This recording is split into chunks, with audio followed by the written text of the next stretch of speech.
Hey everybody, this is Vicki Irvin. I wanted to stop in and say what's up. And I wanted to thank you for joining my training. I am super excited to be a part of Shay's Comeback Champion Summit.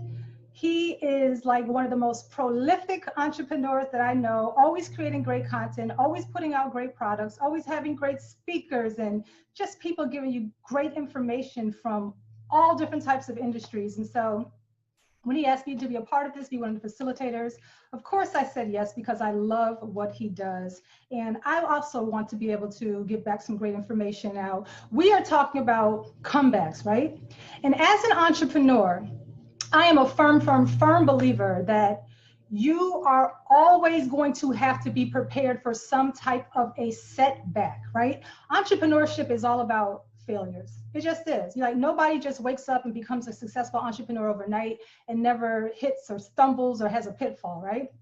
And so this is perfect because it's never too late to start over. It's never too late to scrap something, to tweak something. It's never too late. And as an entrepreneur, you always want to be armed with the knowledge and the skill sets to be able to even come back. I've seen so many people go out of business from a setback, and they just didn't have the skill set to rebuild again. And so one of the things that I learned really early on is to arm myself with knowledge and to be prepared for anything to happen. Governmental interference, how about a pandemic, right? Personal setbacks that knock you for a loop. In life, it's inevitable that you are going to need to rise again like the phoenix, right? And so the best way to do that is to arm yourself with the knowledge and the skill sets to be able to pick yourself back up again and rebuild. And I don't think enough entrepreneurs have grasped this. A lot of them get started, they make some money, they get lucky, but they aren't focusing on the things that could potentially be coming their way. We think it's always going to be smooth sailing, and that's just not how life works. And so I love what Shay is doing by bringing so many professionals together to give you great information so that you can add some tools to your arsenal and be prepared for that setback, and you'll be able to come back no matter what comes your way. All right. So I'm happy to be a part of the training and to be able to give you some of those tools and give you some key points that I think are really important that you can just really take with you and start to think. My style of teaching and my style of training is I can overwhelm you. You know, I've been doing this a really long time. I can give you a whole bunch of stuff. And so I try to sit back and remember how it was when I was learning in the way that I learned. And one of the things that I think that I am really good at is putting myself back in those shoes of where I'm in different trainings. I don't quite understand what people are talking about or what they're saying, or I can come up with a better way to be more relatable and relate the information to people that they really need. And one of the things that I don't want to do is overwhelm, because I can, you know, I can overwhelm you all day, but I want you to be able to walk away with my training, understanding the couple of concepts, the key concepts that I'm going to be teaching today, and actually think about yourself and your business and your brand and how you can implement these couple of key things that I'm going to actually give you, how I can kind of shift your thinking a little bit. How you can start to listen to my stories and the information I'm giving you and see it for yourself, your brand and your business. And even if you can't get started on implementing this stuff right away, even though I would love for you to, right? You are going to have a really good understanding and a different way of thinking about your business, okay? So that's my goal for today, all right? So I am going to go ahead and share my screen so we can get started with this training. Okay. All right, so today what you're going to discover is how to build a profitable brand for what? Longevity, okay? That's really, really important. I see a lot of people. Now, have you ever seen, because everybody's a business person now, right? So have you ever seen entrepreneurs who are like something new every day? It's like every other week they're rebranding. And that's a clue that what they're doing is not working, right? And that's because you need to build something that makes sense. It needs to be built on a foundation. The goal has to be clear. There has to be things in place to support the goal. And you want this brand to carry you for a very, very long time, all right? You don't want to be one of the people who is every other day coming up with something new that you want to be and who you want to be known as, and you know, you don't want to get caught up in that, all right? So that's what we're going to be focusing on. So some of the stuff that we're going to discuss, what a brand is and is not. Now, you have to have heard a million definitions of what a brand is. Everybody's a branding coach and brand me and do this and do that. So we'll talk a little bit about, what a brand is and is not, how to set up a brand that you can actually monetize, which is important to me. Like I'm a money coach. I'm a money person, right? I believe that there's no other reason to be in business except to make money. Like that's the definition of business, is to turn a profit. Otherwise you don't have a business, right? So I want for you to have a brand that you can actually monetize. If you're, you have something you think is a brand and it's just not attracting money and opportunity to you, then you're not monetizing it. And everything in business is supposed to be set up to help you make money. Just like when you're at your 9 to 5, when you did your job so you get that paycheck, I need you to do everything in your business so that you can make money, all right? We're gonna talk about how to take an unpopular market position, okay? Everybody, we're all in certain industries, right? And we all have our respective markets. And instead of doing what everybody else does, I want to talk about how to take something on, become a little unpopular. Like this is not high school. In high school, everybody want to be popular. When it comes to branding in your business, it's okay to be a little bit unpopular. In fact, that is, one of the ways that you can actually monetize your brand. And we'll talk about how to become an authority in your industry, which is just one of the positions that you can take when you're creating a brand. There's a million. There's no way I could take you through all the different types of positions that you could possibly take when creating a brand or when you're thinking about right now whether your brand is working for you. So again, I want you to get in the mind frame that if you're brand new and you're trying to figure out, well, who do I want to be in this market? How do I want to be recognized? How do I want to brand myself?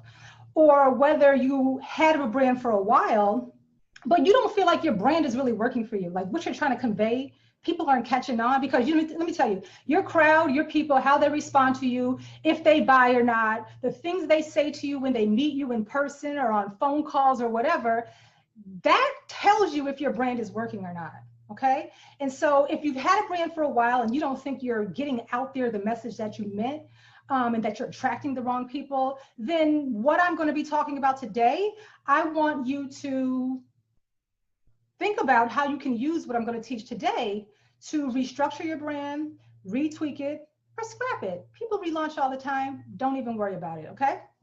So I just really want to focus on what's going to make your brand the most money. All right, so when you stay on with me to the end, and this isn't going to be a super long training, it's going to be succinct, and I'm just going to focus on, like I said, just a few key things so that I don't overwhelm you and that you're able to walk away and with some stuff that you can actually implement and really change your mindset and give you some clarity on it, because I think branding is super convoluted. I don't know, maybe it's just me, but I just see a million definitions. I see people who think they have a brand, they don't have a brand. Okay, and I want to clear up some confusion. So if you stay out with me to the end, I do have a free gift. I'm going to give everyone access to my 7-day business and branding bootcamp, which is an amazing training that I created years ago that is still cranking. Love this training. I literally spent an entire day filming a video series on branding that I give away for free. So it's a really good, solid training, and I'm going to give you the URL where you can get that at the end of the presentation. All right, just for hanging out with me. I'm not selling a dang on thing today. All right. So who is Vicki Irvin? For anyone out there who does not know me, I am the owner of the Superwoman Lifestyle and coming soon, Black Woman Lifestyle. And I also own a cosmetics company, SWL Cosmetics Collection. And I've been a business consultant since 2006. I started out coaching in real estate investing, and then I did a bit of like I talked about, rebranding. I did a bit of a rebrand a few years later, out of just teaching real estate investing to working with other women entrepreneurs, okay, no matter what business they had, giving them the skill sets that I used in my real estate business that made that into a multi-million-dollar business the first year, which is not typical, not normal, totally unexpected.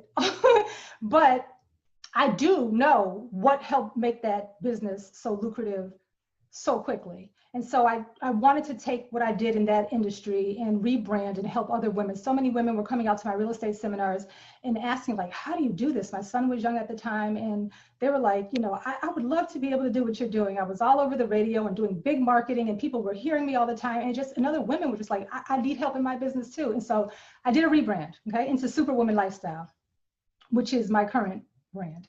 And so, I've been working with people since 2006 as a full-time entrepreneur. So I've been doing this for a hot minute, right? So I've created more than $1 million business and brand. I consider myself a consultant, a marketing expert. I'm an author. I'm a speaker, but I really only like to speak at my own events. I don't do a whole lot of speaking just because I don't want to, except for my own live events. And I am now an e-commerce junkie. So with my cosmetics business, I have a full line makeup company for Black women. I am a e-commerce junkie because that's a whole other animal, right? So I have an online business now, and that's what I spend most of my time doing right now. So that's where I'm at today, full-time in my e-commerce business. I only work with a handful of my clients. I scaled that back because I wanted to focus on my e-commerce business, because my dream was always to have an online business where people were buying from me from all over the world who, didn't necessarily know, they weren't buying Vicki Irvin per se, they're falling in love with my products. And, for the guys who don't know, for the women who know, when you love a certain color lipstick, or what color foundation you wear, and you go to the store, or you go to MAC and say, I want NC45, you know what your makeup color is, your foundation.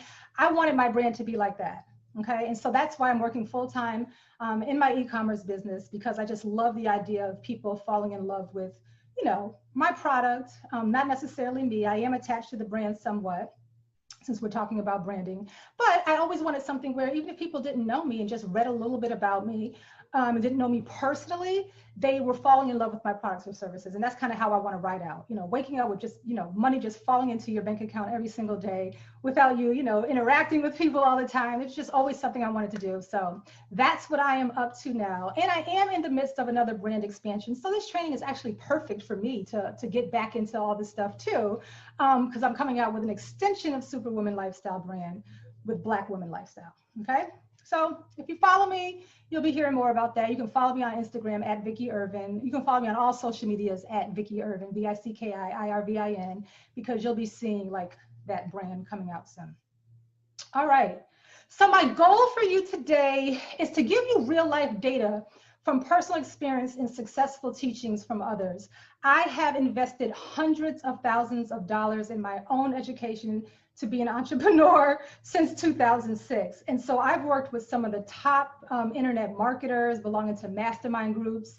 I'm part of that old school crop of Dan Kennedy and Bill Glazier. You may or may not have ever heard of them, but they're like the godfathers. Everybody big in internet marketing, male or female, kind of comes from that lineage, if you will, lineage of marketers, if you will.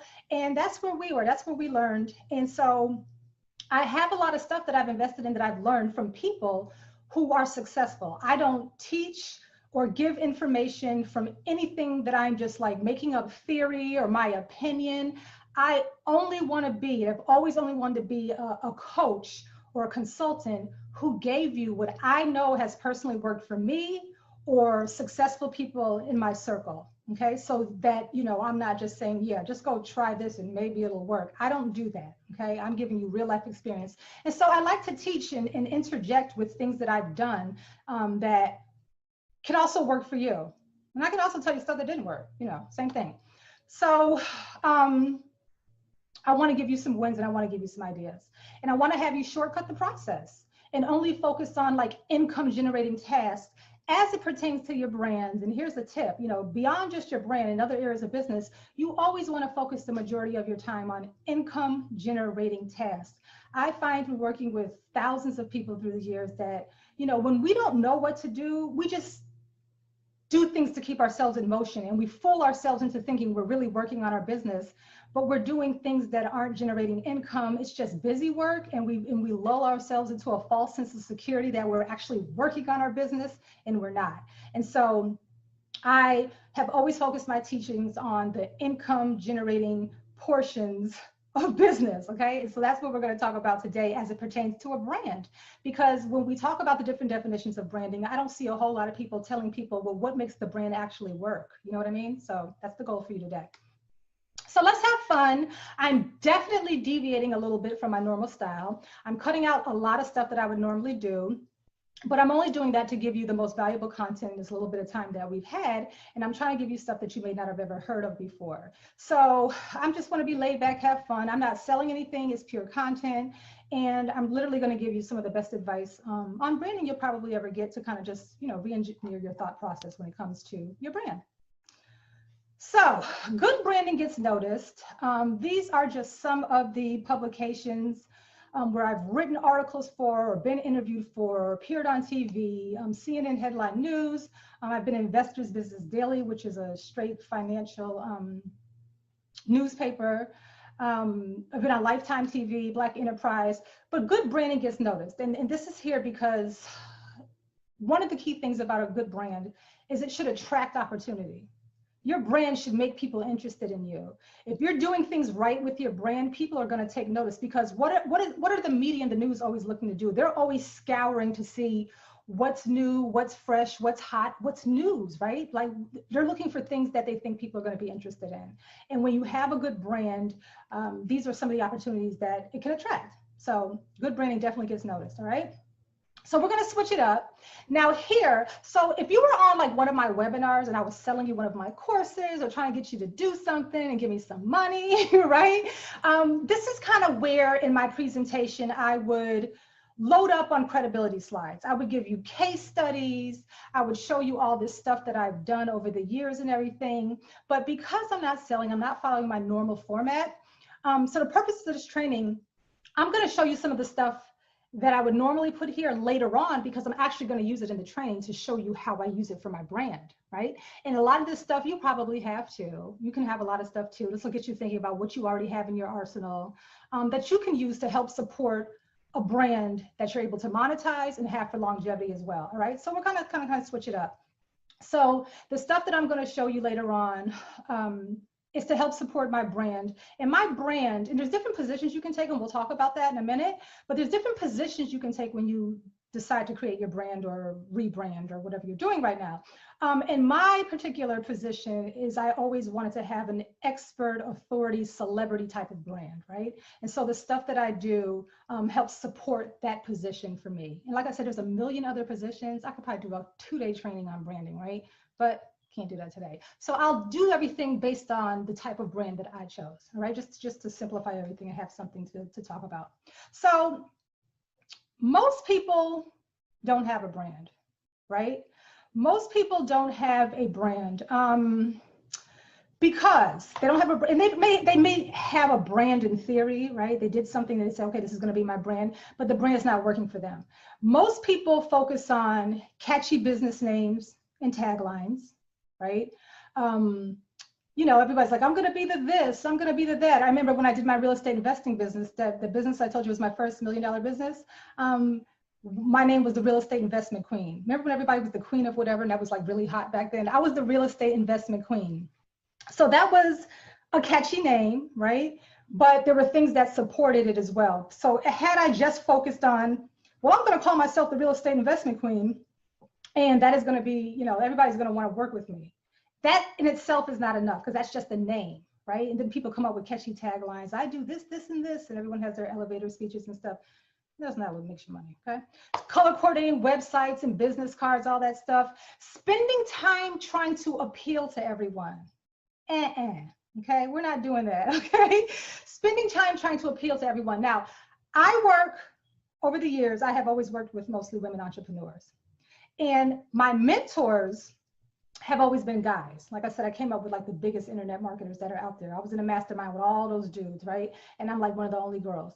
And they focus on very different things than women.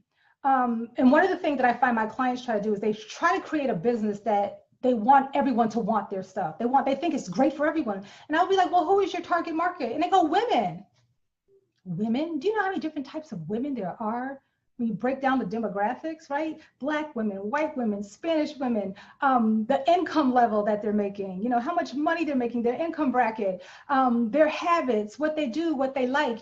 You can't, you know, how old they are. You can't be so general and just say women. You can't try to appeal to everyone. And people feel so strongly like they have a product or service that everyone should want and love. Everyone's going to want and love this.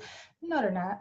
Okay, so many people are going to hate it, right? So it's a waste of time to try to appeal to everyone. And a lot of people are doing that with their brand. They think everyone should want it. And it's just like banging your head against a brick wall, right? And then the other thing is following what everyone else in your market is doing, Nah.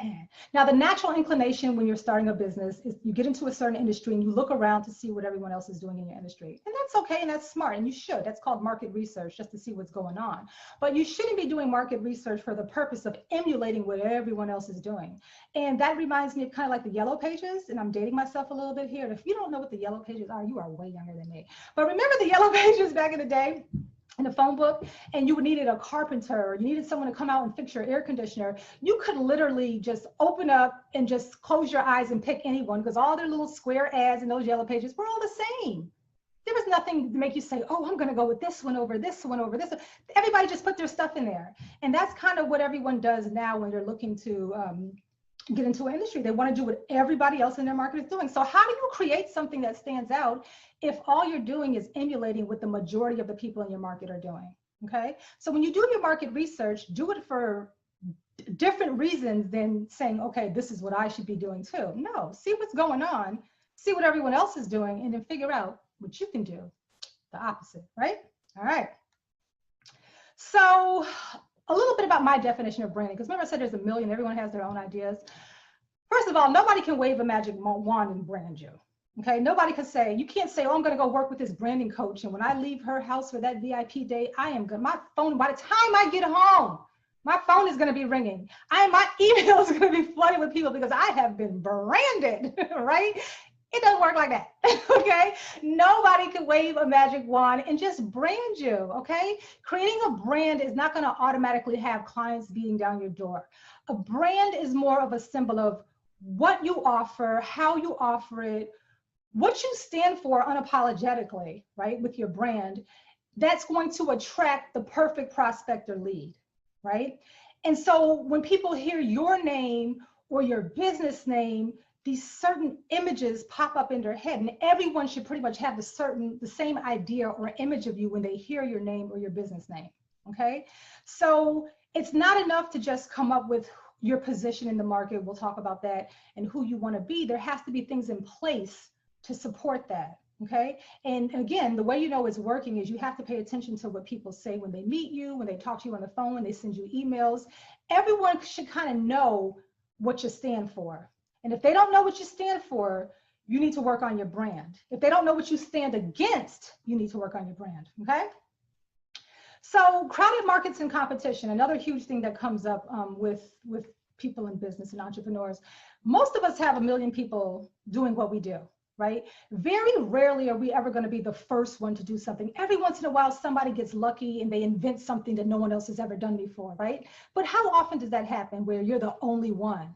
Doesn't happen often. Most of us have a million competitors, just like there's a million restaurants and a million hair salons and a million nail salons and a million banks, right? So we're all in crowded markets with competition, but it doesn't matter because there's billions of people in the world. And I tell my clients, you're always complaining and saying, oh, well, this is so saturated. Everyone's always doing this.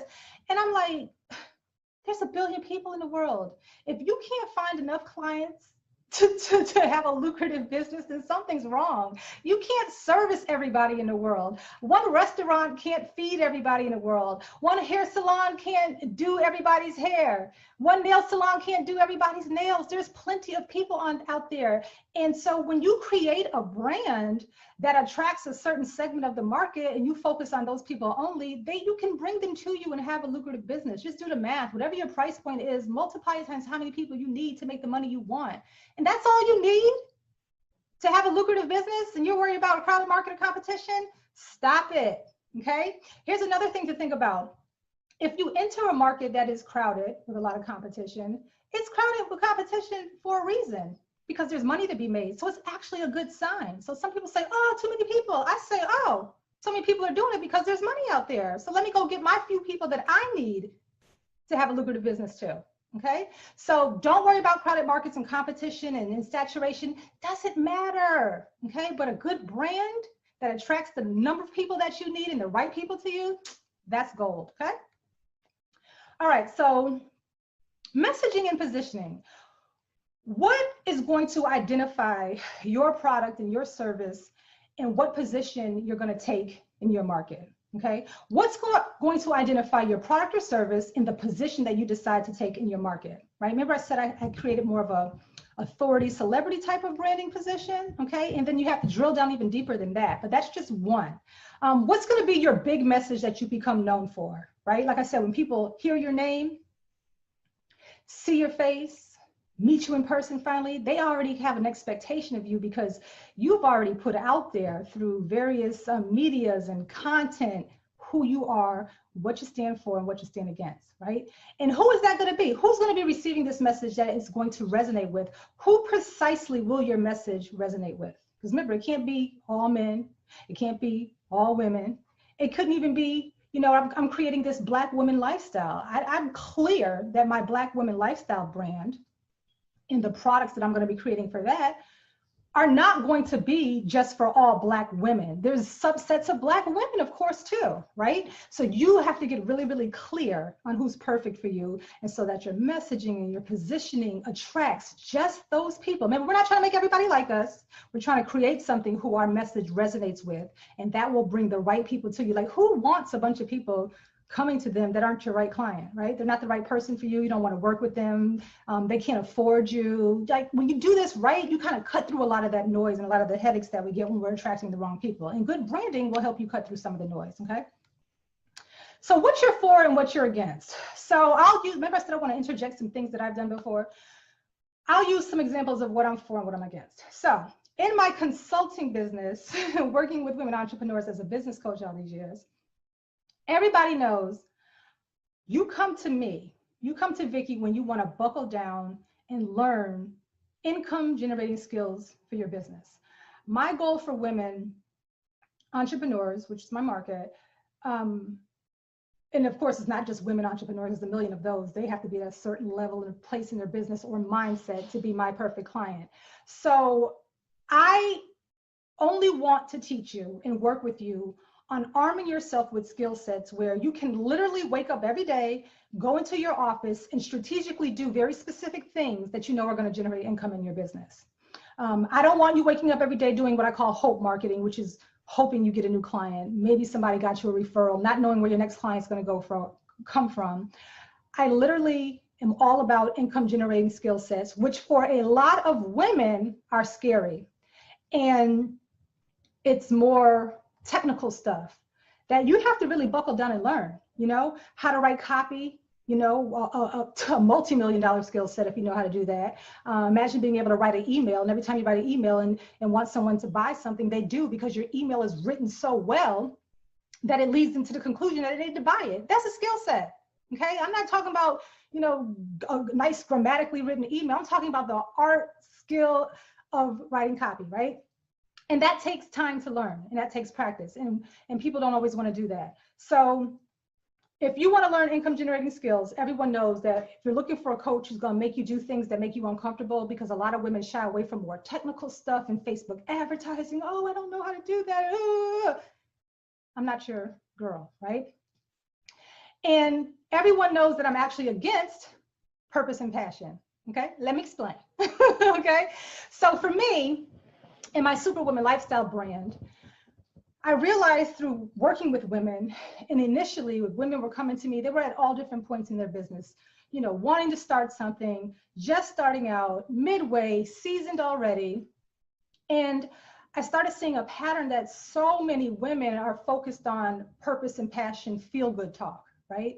If you were to Google purpose and passion right now, you would see a million events, seminars, everything talking about purpose and passion, motivational stuff. That's not me. There's a million people teaching purpose and passion. Oh, if you just find your, you know, your purpose in life and you'll become passionate about it, and then you'll just profit.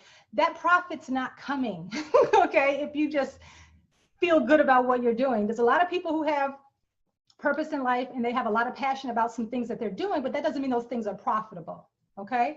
And so it was lulling women into a false sense of security that as long as they were working on something they really felt good about, and they, you know, it made them feel good, that the money would just follow by itself, just follow on its own. And that to me is woo-woo, wishful thinking, not gonna happen talk. But it's easy. It's a softer skill. It's just talking and trying to get people to hold hands and come on, and you can do it. If you close your eyes and hold hands, I'm not for that, right? Now, I'm not saying that getting a pick-me-up and a motivational message and getting rejuvenated with, getting pumped up isn't needed, because it is. But when you're trying to run a profitable business, purpose and passion is not all you need to turn a profit. Okay, you have to learn some skill sets, right?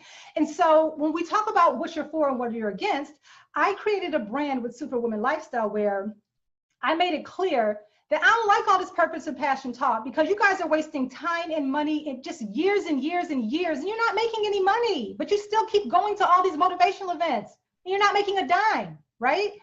And so people started to know, you're only going to come to my annual event, my Extreme Women Entrepreneurs event, which I've been given year after year after year for I don't know, forever, a 3-day event that I do.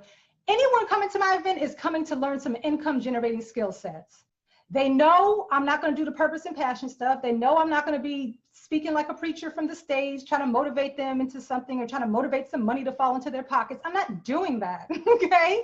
And so that's what I became for. So were purpose and passion people, do they get mad at me? Yeah.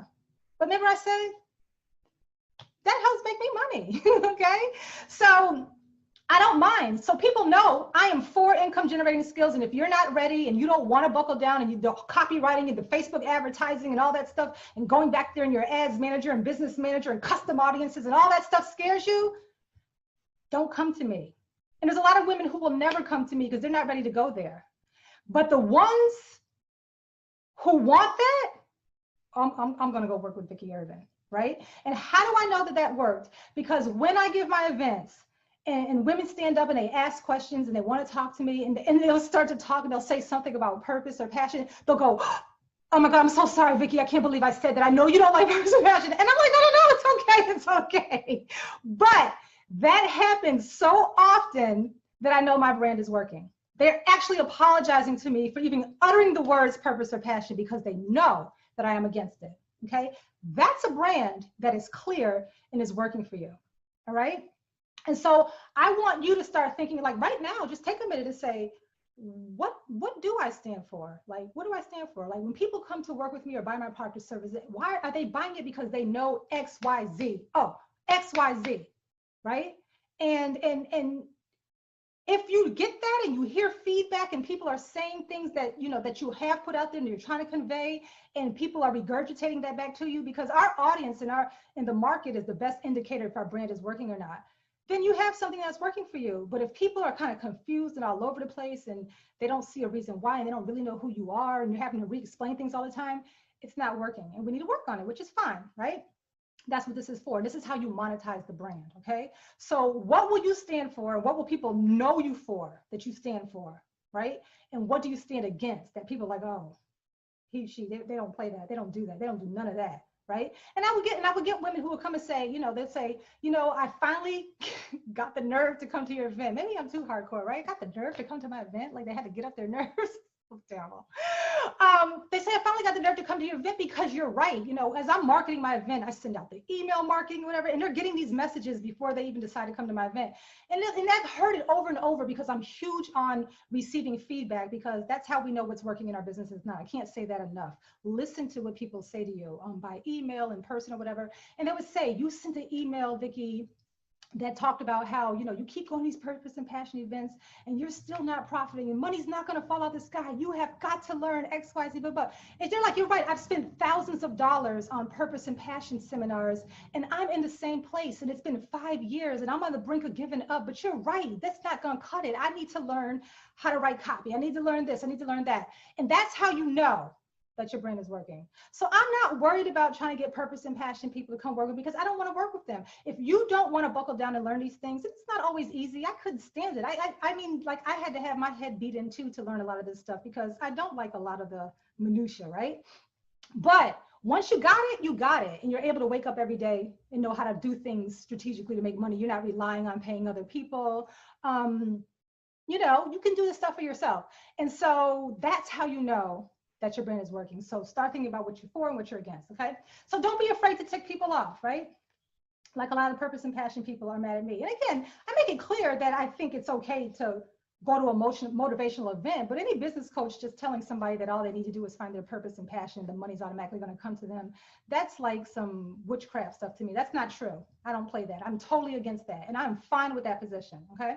So don't be afraid to tick people off. It will make you money and make your brand so crystal clear. And it'll also, like I said, it'll weed out the people who don't want that. Why do you want to waste your time on calls or strategy calls or talking to people who you're not going to be a fit for and clients you're not going to want to work with, right?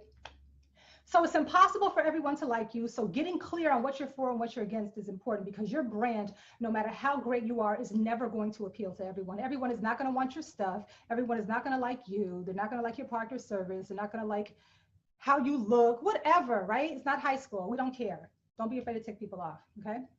So think about, who can I take on? What position can I take? What don't I stand for in my industry? If you can think right now about what everyone in your industry is doing that just irks you, like, oh, I don't know why everybody in my industry does that. It doesn't even work, or it's a false sense of security, or that's not even true. And all these people are out there learning this stuff and it's not even true.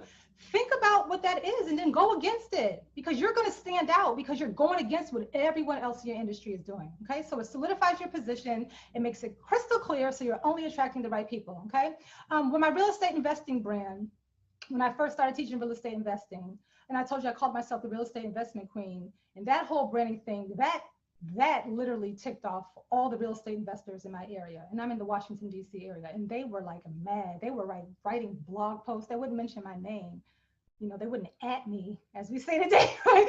They wouldn't mention my name because I was on their list, but they would be talking about me. They're like, oh, if you want to come and learn real estate investing, because we're not going to be, one of them said, we're not going to be crowning any queens at my real estate investing seminar. I was like, oh, I never talked about crowning myself a queen, but you know, I just created something and taught my stuff and marketed a different way and did something that was really going to stand out.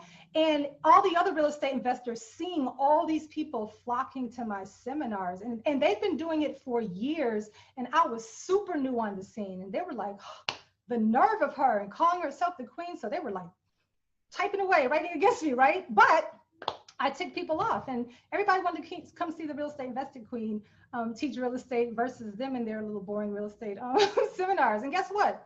We're teaching the same thing. There's only a few ways to invest in real estate. I didn't have some magical way that nobody else knows about. All real estate investors teach the few methods of real estate investing that are out there. It's just mine sounded better. Right? So that positioning and ticking people off can actually bring you money. So that's just another example I wanted to insert. It's also how Trump won. Okay, so Trump, you know, is a great example of what not to do, who not to be, in my opinion. I don't care what your political views are. I do not like Donald Trump, okay? So, but I can take some lessons for how Trump won, because the one thing this guy is good at is designing a message and knowing who to go after with that message, whether he believes in it or not, and saying what he needs to say to win. And all the things I talked about, that positioning and doing things that tick people off, are how he won his first term, right? He focused on a specific segment of the market and he designed a message that would excite them, right? He did this whole grievance thing. He divided, he's take back our country, take back our nation, because he knew a lot of people felt the same way that he did. And like, who has ever done that before? Who would ever come out with what I consider racist messages that don't include all of America? I mean, like, this is the United States, like, it's 2020. Who would do that, right? Donald Trump. And who would think that that would ever work? Nobody thought that would work. Look what all of his people who are now supporters, like all the people in Congress and senators who now support him, when they were running against him, look at the things that they said about him. They said everything that, you know, a lot of people say about him then, right? And they were like, this man is never going to win like this. This is America. It's 2020. No, Trump saw something and he was tuned in to a certain segment that were enough of them to pull them together in a cult-like fashion to blow through all these career politicians not knowing a thing. And it worked because he found a unique position in the market and he only focused his little narrow message on a small segment of the population, which at the time was enough for him to win. Okay, so that is the one thing that he's good at. You know, that's how he kind of did his whole career. If you watch him, I always try to take lessons from everything put before me, whether I like the person, whether I like what they're doing or not. When I see someone succeeding and it makes everyone go, well, how did they do that? I look at the business lesson from it because, you know, I've been a business and a marketer my whole life. I've been in business as a career my whole life. And so I'm always looking through things with the lens of marketing hat on, you know, regardless if I like the person, their politics or not, I take lessons from it. I'm like, gosh, he's a master at branding and message. That's why he repeats the same stuff over and over and over again. And we're like, why doesn't he just stop lying? Because he knows if he repeats these things over and over, that certain segment of the market are going to believe what he says no matter what. They don't care if it's right in front of them that it is a lie.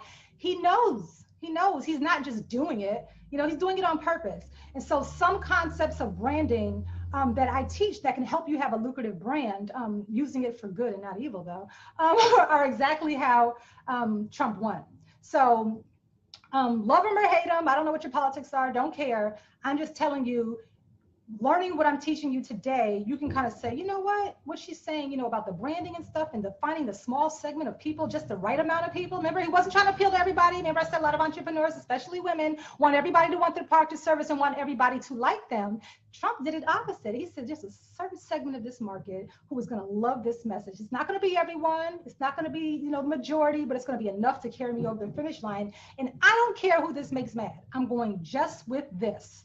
And that's all I need. And he didn't care about anybody else, right? So that's just another example of how that works, okay? So you want a brand that commands top dollar, okay? You should be able to monetize your brand, or it's pointless, okay? The goal is to be profitable. So when you create something for longevity, you want a brand that commands top dollar. See, people enter the market with different positions. Some people say, oh, you know, I'm going to be the cheapest because then when everyone sees how much everyone else is charging, they're going to run to me. No. Then you can be the middle of the road or you can be top dollar. I go for top dollar position. It's the best position in business to ever have.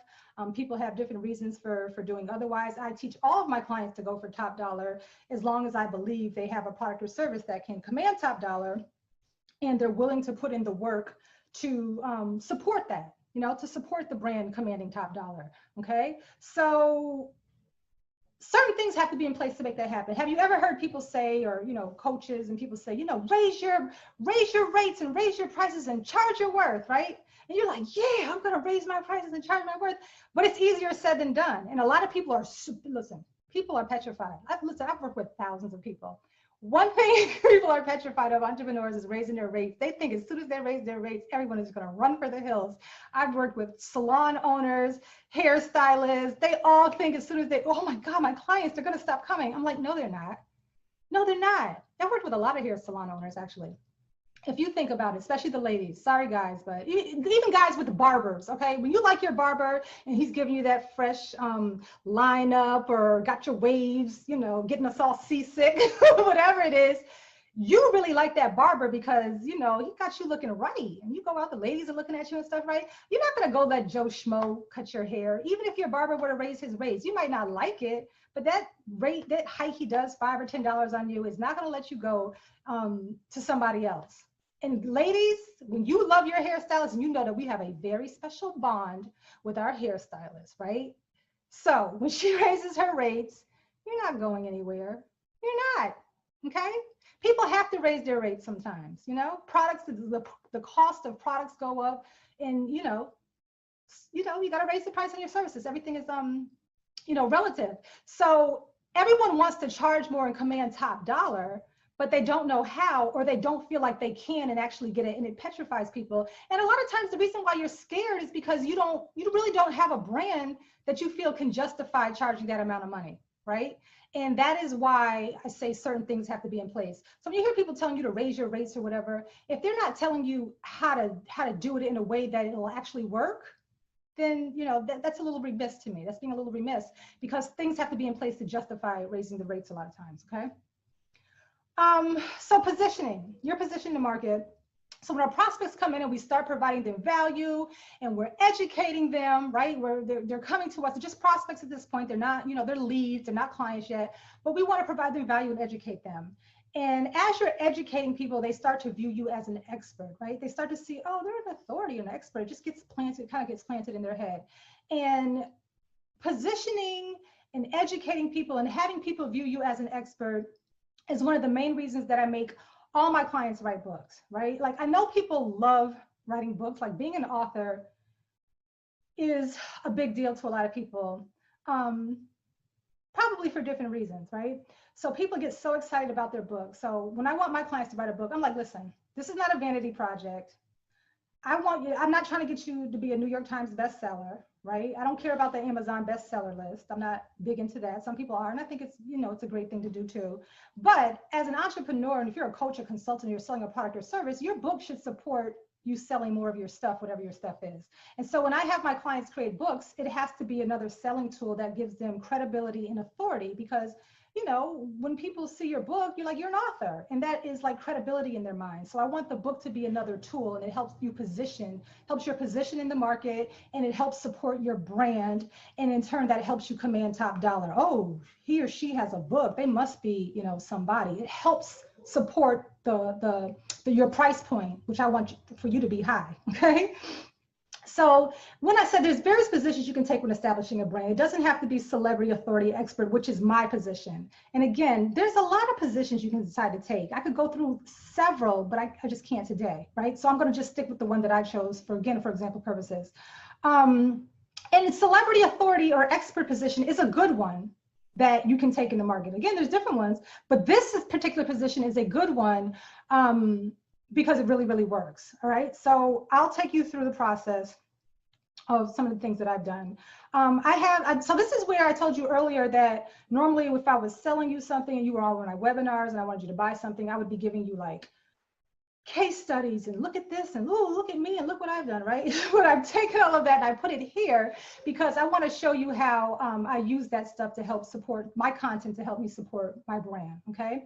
So these are just some of the things I'm going to show you that help me support being able to charge top dollar in my coaching business, right? Because my coaching fees are high. If you work in my mastermind programs, I have levels that go up to $60,000, just different stuff. But it has to be supported, right? So I have a range, but I'm definitely a high-end coach. But these things that I'm getting ready to show you alone are not going to be enough. But there's some of the things that are strong that help me in support of my brand. So this is Stedman Graham, Oprah's boyfriend, at one of my events. Okay, you see my chair, my picture back there. He's speaking in front of my audience. So how does Stedman Graham help me? So Stedman's Oprah's boyfriend, yes, but it's the attachment to Oprah, right? So if I have an authority, expert, celebrity type brand, in Stedman Graham, which most people in my market will have never been able to see Stedman anywhere else, but at my event, some of my students who also are coaches have gone on to, I give them some of the same speakers or introduce them, or they use some of the same speakers as me. But I know that as a Black woman entrepreneur, I was probably maybe like the first one to have Stedman Graham speak at an entrepreneur event where the audience is Black and women, amongst my colleagues and stuff like that. Stedman is more of a Fortune 500 type speaker for companies and stuff. But I like Stedman because Stedman and I actually teach what he speaks about and what he teaches. Branding and positioning and some other things are in line with what I do too. So we were a good match. We vibe on some certain levels, but there's also the attachment to Oprah, right? Like Stedman's getting this work because of the attachment to Oprah. Brilliant man, successful way before Oprah, makes his own millions. Don't believe the hype when you hear the jokes. You know what I mean? This was already a successful businessman, very, very smart, but it's still the attachment to Oprah Winfrey. So if you come to my event, oh my God, Vicki has Stedman, and Stedman's on stage and he's talking about it. Oh yeah, when Vicki and I talk, and he's talking like we're friends, that helps my brand. That boosts my brand. This whole attachment to Oprah. He talks about Oprah, which he never does anywhere else, but he got excited because he's not used to speaking at events like mine full of Black women. And he started telling us how Oprah thinks. He wouldn't normally do that because he doesn't mention her out of respect. They're very private. And when you pay him or Fortune 500 companies paying him to speak, he sticks to the topic and he doesn't involve her. But he kind of unbuttoned a little bit. You see his suit jacket open. He was excited. Look at him, shirt all unbuttoned. What is Stedman doing there? Got the shirt all the way open. I'm just noticing that. But he got loose because he was excited. He told me, I can't believe you have all these Black women coming out here to see you speak. And so he gave us some stuff about how she makes decisions with the left and the right of her brain, and just instant celebrity attachment for me. Like, wow, Vicki and Stedman are super cool. So that's how I use that. Here's Stedman at my networking party at my event. That's Jennifer Williams. She came to my event one year. But that's Stedman. There's my brand over my head, Superwoman Lifestyle. You see my last name, Irvin, up there. But again, the pictures, the video, Stedman, this is all helps support my high-end brand, right? That's how I use that. This is me and Stedman working on talking about his 9-step success plan. Vicky and Stedman, see the attachment? Like, I get as much as I can out of it. You know, he wrote me a testimonial. Part of it is Vicky Irvin is one bad sister. You know, 7 Graham being, you know, Oprah's lifelong partner. It's like, she's like the baddest, like, Black woman out there. But here's her boyfriend saying that I'm one bad sister. How do you think I use that in my brand? Everywhere I can. Okay, so I'm trying to show you how this works. Another time we worked together because he spoke at my event more than once. We've worked together more than once. He called me out the blue just to see what I'm working on and tell me what he's launching and working on. So we're cool, right? I'm cool. I ain't getting no invite to see Oprah yet. I mean, it's that cool, okay? But this is how I use that, right? That's how I use that in my business. This is me speaking at an event with Susie Orman, okay? So Susie's listed and billed as a speaker, and so am I. So we're speakers together on the same, you know, same card, like same fight card. Vicky and Susie Orman, that's pretty good weight there. This is me with Barbara Corcoran of Shark Tank. Again, we were both speakers at the same event. So you see my name as a speaker, you see Barbara Corcoran. So I get my pictures with them, I use them everywhere because, again, you know, people know you share the stage with these people, it elevates your status as well. You know, and you guys have stuff that you've probably been to events or done stuff with people that you need to probably milk and use the way that I do, okay? That's what it's for. This helps boost your brand and support it with content. And I'll talk about that a little bit later.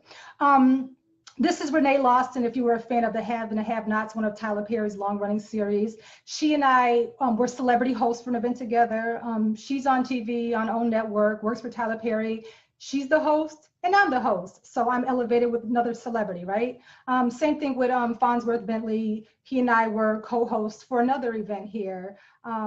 He's a celebrity, you know, just the same billing, the same level. You use all of this stuff in your marketing to help your brand. That's my point.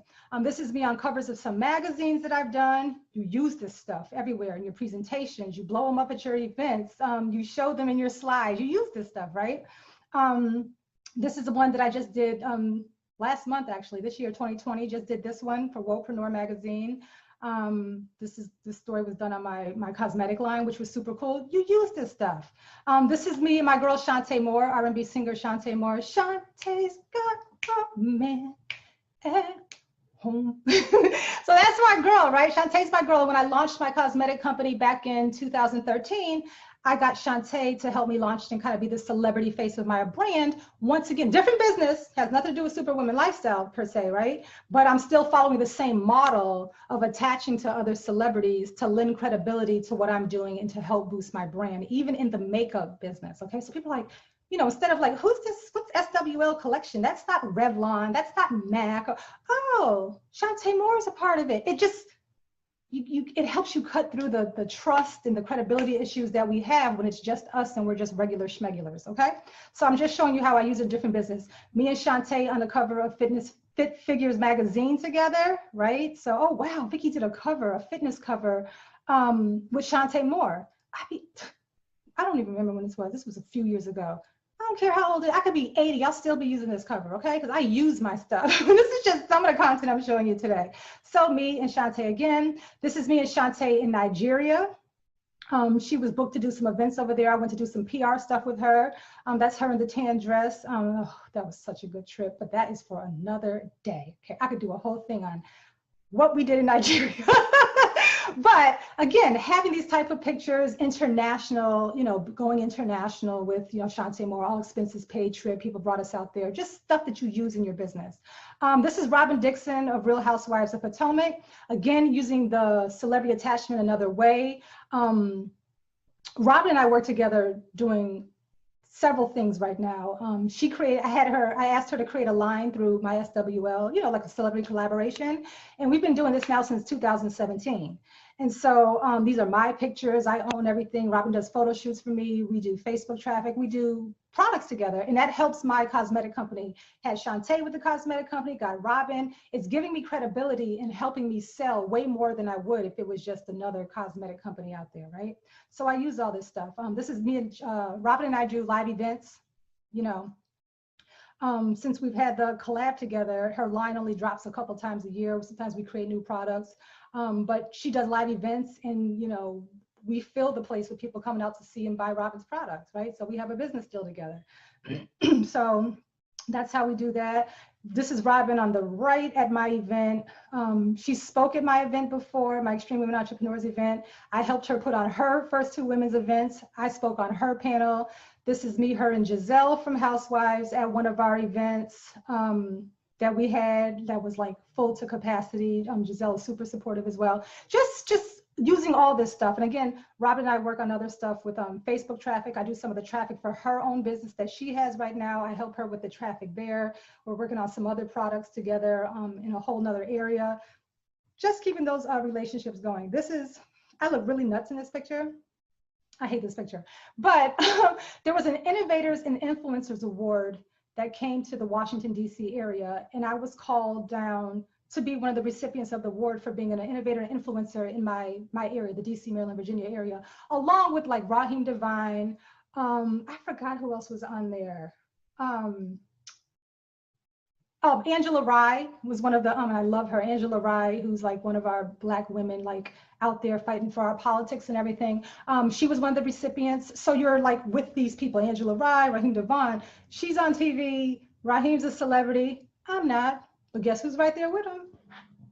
Okay, so I've learned how to do this, how to use this stuff. And when the Innovators and Influencers Award came around, you got to think about that. So let's think about how the brand is working, right? The brand is working because if somebody's putting on a whole event and recognizing innovators and influencers in the Washington, D.C. area, and they think of Angela Rye and Raheem Devine and Vicki Irvin in the same vein, that's the brand working again. I didn't know they were having this. I didn't even know who they were. They contacted me. So you see how that works? And so that's when I say I want the brand to attract opportunity and for people to think of you as a certain way, right? So again, we pay attention to like, why did they call me? Along with Raheem Devine and the other people who were there, you know what I mean? But that's when the brand is working and your stuff is out there in the right way to help support you charging top dollar. That's my whole point of this. So everything you see me doing is always from a business standpoint. I'm business 24/7. I did the BET, I hosted the BET honors and interviewed the honorees. That's Ice Cube and his wife giving me the side eye. But I always say that. But I did red carpet interviews and I interviewed all the recipients that year along with major news channels, right? Again, opportunity. Somebody asked me to do this. Why am I there with the Washington Post and all these publications doing interviews? Why was I chosen to do this, right? It's the brand again. Oh, let's get Vicki Irvin to do interviews. Right there doing them, okay? And snapping these pictures. I brought my own camera crew down there. We talk about, you know, getting the content together and making sure you capture everything for your business. You know, I don't never get caught up in what I'm doing to the point that I'm like, how can I use this in my business? And so I had my own camera crew down there as well. So that's just me zipping through some of the stuff that I use to help support that expert elevation brand that allows me to charge more, okay? So let's talk about something we do called pre-framing to charge your worth, okay? How do you successfully charge your worth, right? We talked about that, and that's just some of the stuff that I was doing, just some of it that I do to help me be able to charge top dollar. But you have to engage in marketing to direct other people's opinions about you before they even interact with you. See, a lot of those opportunities came to me without these people even knowing me or interacting with me, but they saw stuff out about me that led them to a conclusion about who I am. So some of the ways that you can do that, videos, articles, using someone else's audience, getting on their podcast, being interviewed, whatever, your own podcast, writing for publications of notoriety like Entrepreneur Magazine, writing for different magazines in your arena. All of that stuff is content that you can use to help pre-frame people before they even meet you about who you are. So it helps solidify your brand. It helps people view your brand a certain way and they haven't even met you, right?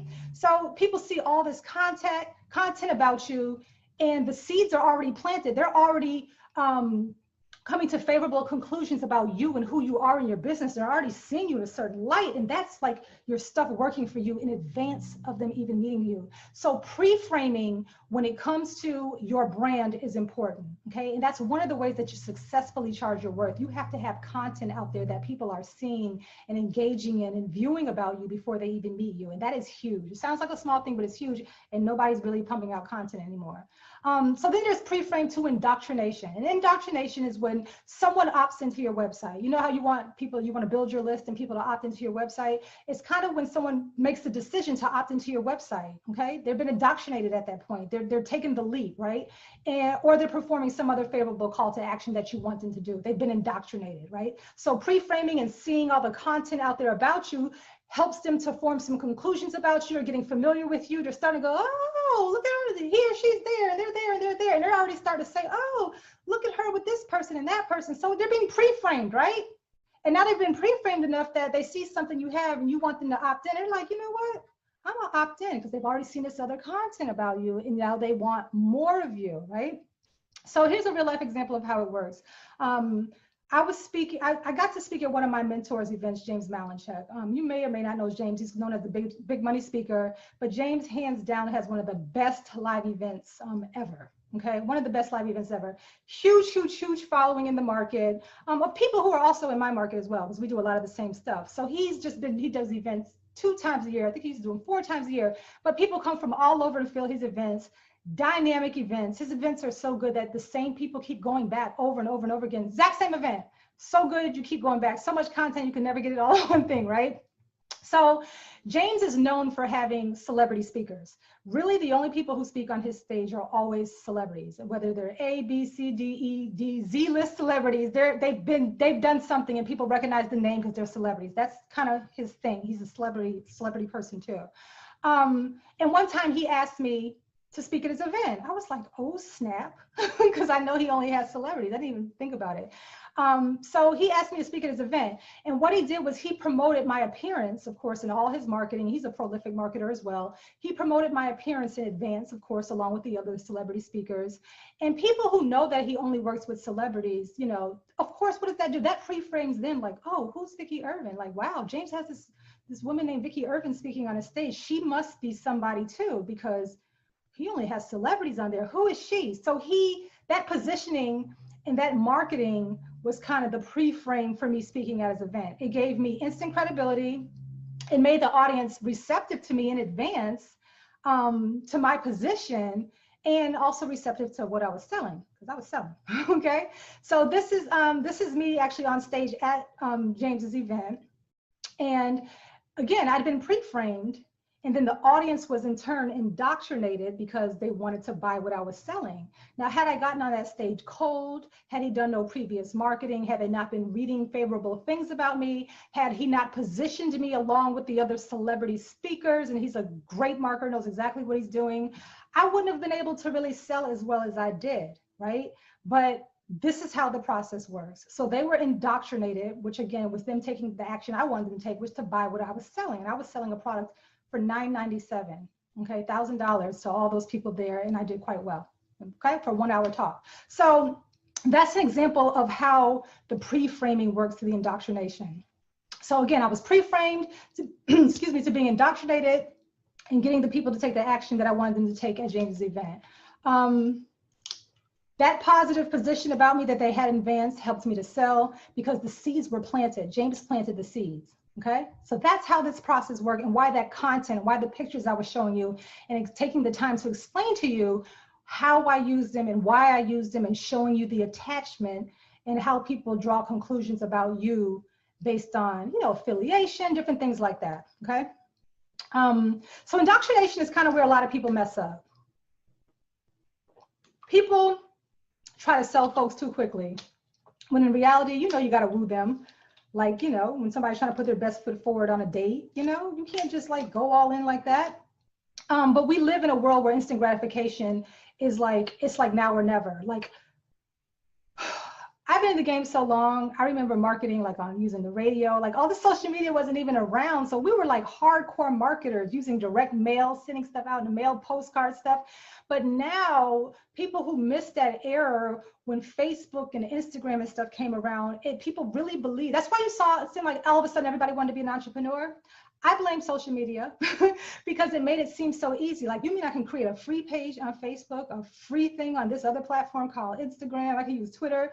I can just put up a business page and Now I'm an entrepreneur too, and I can post pictures and stuff, and I'm an entrepreneur too. And everyone really believed that that was going to be enough to have a lucrative business. And you know, and I know, and if you've even tried it, you know it takes much more than that. This process is not going away just because social media is out there. Social media is just another platform or media for you to sell your stuff. Just like if you were to do a strategy call, or you were to do a radio ad, or you were to be on TV trying to sell, it's just another media. But all the principles and all the things that you need to do as far as credibility and everything else still have to be in place, because a buying decision is a psychological one, right? And a person has to come to the conclusion that they want to spend money with you. And there's things that you have to do to make them feel comfortable spending money, to make them feel like they trust you, to make them feel like your product is going to be good for them, because they're trying to be sold by everybody. And you see so many things that look good and no one knows where to put their money, and they're afraid of being scammed. And what if it doesn't work? And you got to fight through all of that, right? So it doesn't matter, the instant gratification, it's just, you know, you got to woo people. So this instant gratification thing that a lot of the newer entrepreneurs have is not reality. It's just not reality. So you can't skip the process of, you know, taking time to indoctrinate people. So how it impacts your brand. Pre-framing to indoctrination is powerful when it's done right. I mean, just imagine a person already wanting to do business with you in advance of interacting with you, okay? Just already in advance, like showing up like, you know what?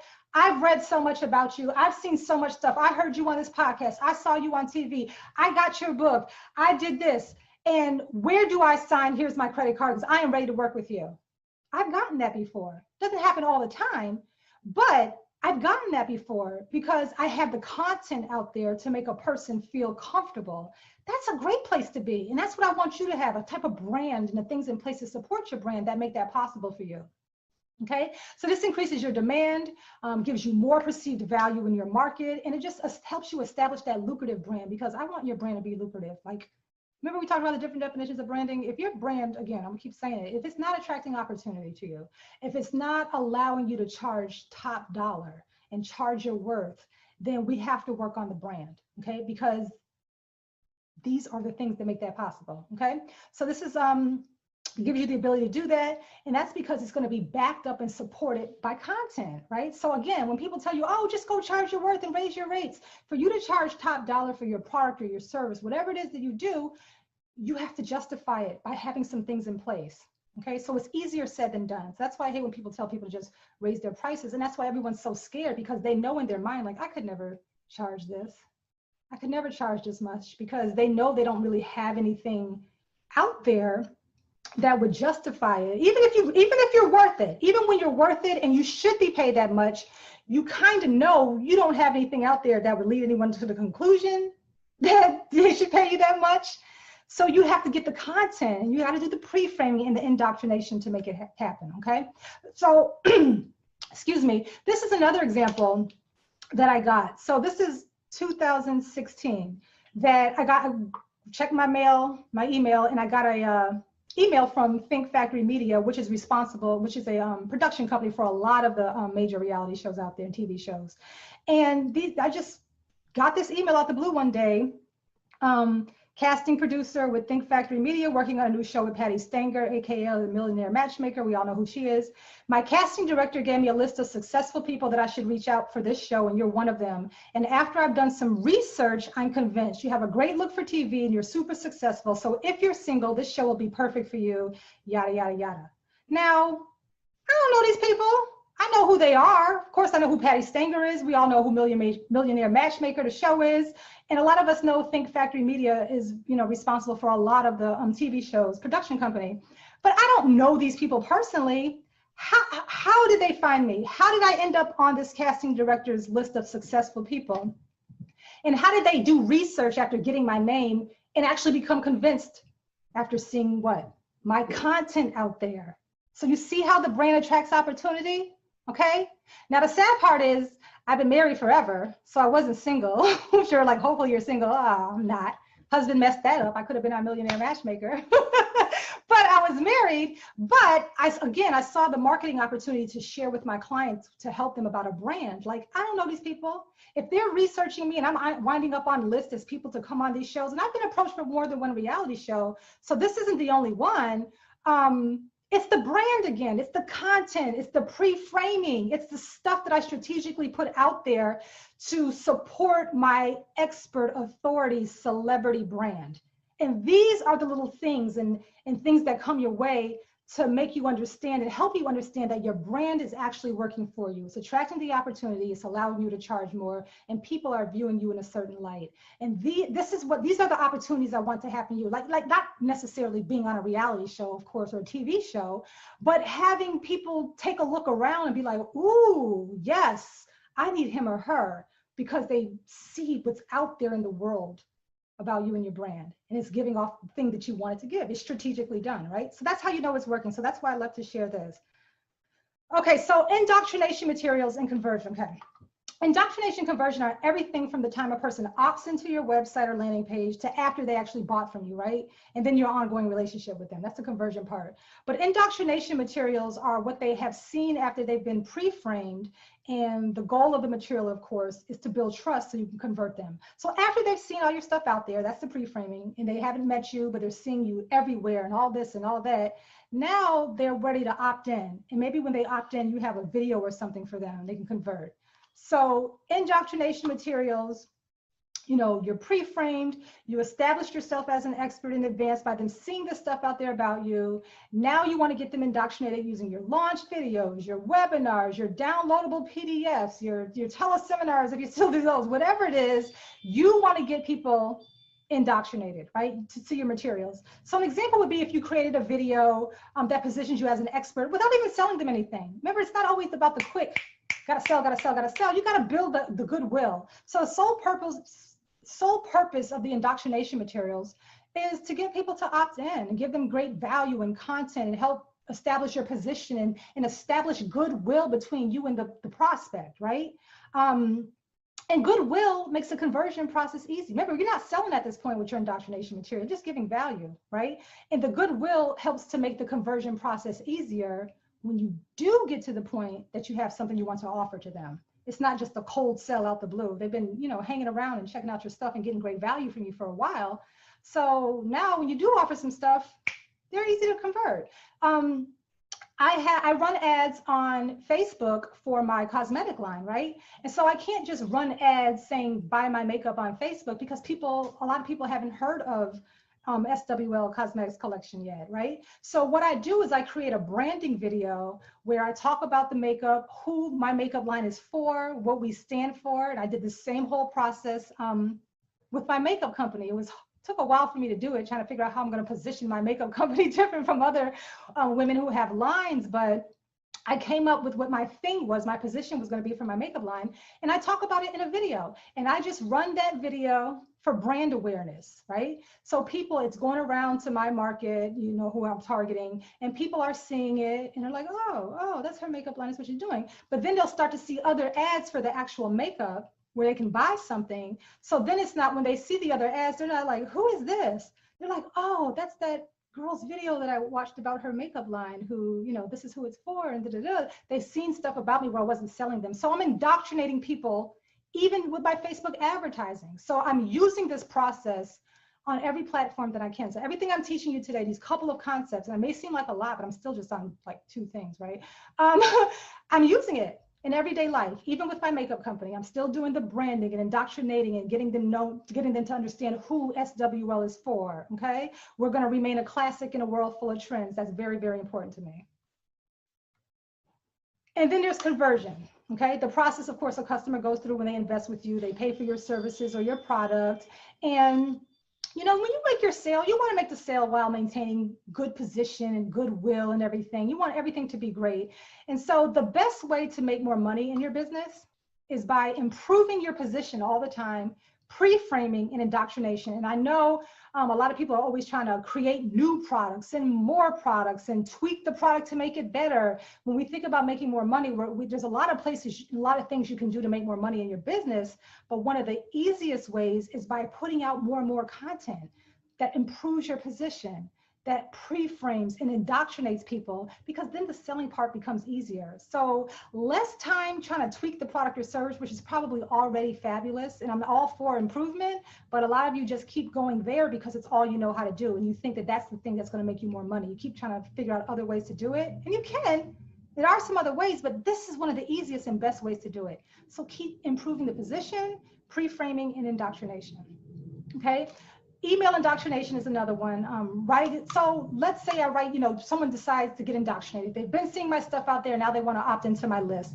And I start writing emails to my prospects. And I'm not selling anything. I'm just giving out value and content and tips that they could like really go and use in their business right now and make money or whatever. So I tell the story of how I left my 9-to-5 job and I created my own business, and I juggled both before I could replace my income and sustain myself. This is all a true story, right? And so let's say I'm emailing this out to my list, and I'm using the story to inspire and motivate people on how I was able to successfully do it so they could see how I did it and everything. So a well-written email that inspires is indoctrinating a person to you. You're not selling them anything, but you're sharing a story with them that they can relate to, and it's establishing goodwill, and they're feeling my vibe, and they're feeling a connection to me without knowing me.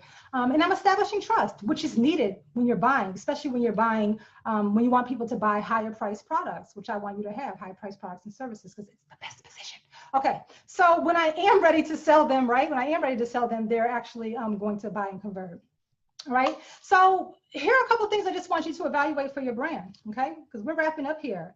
I want you to figure out what position in your market you currently have.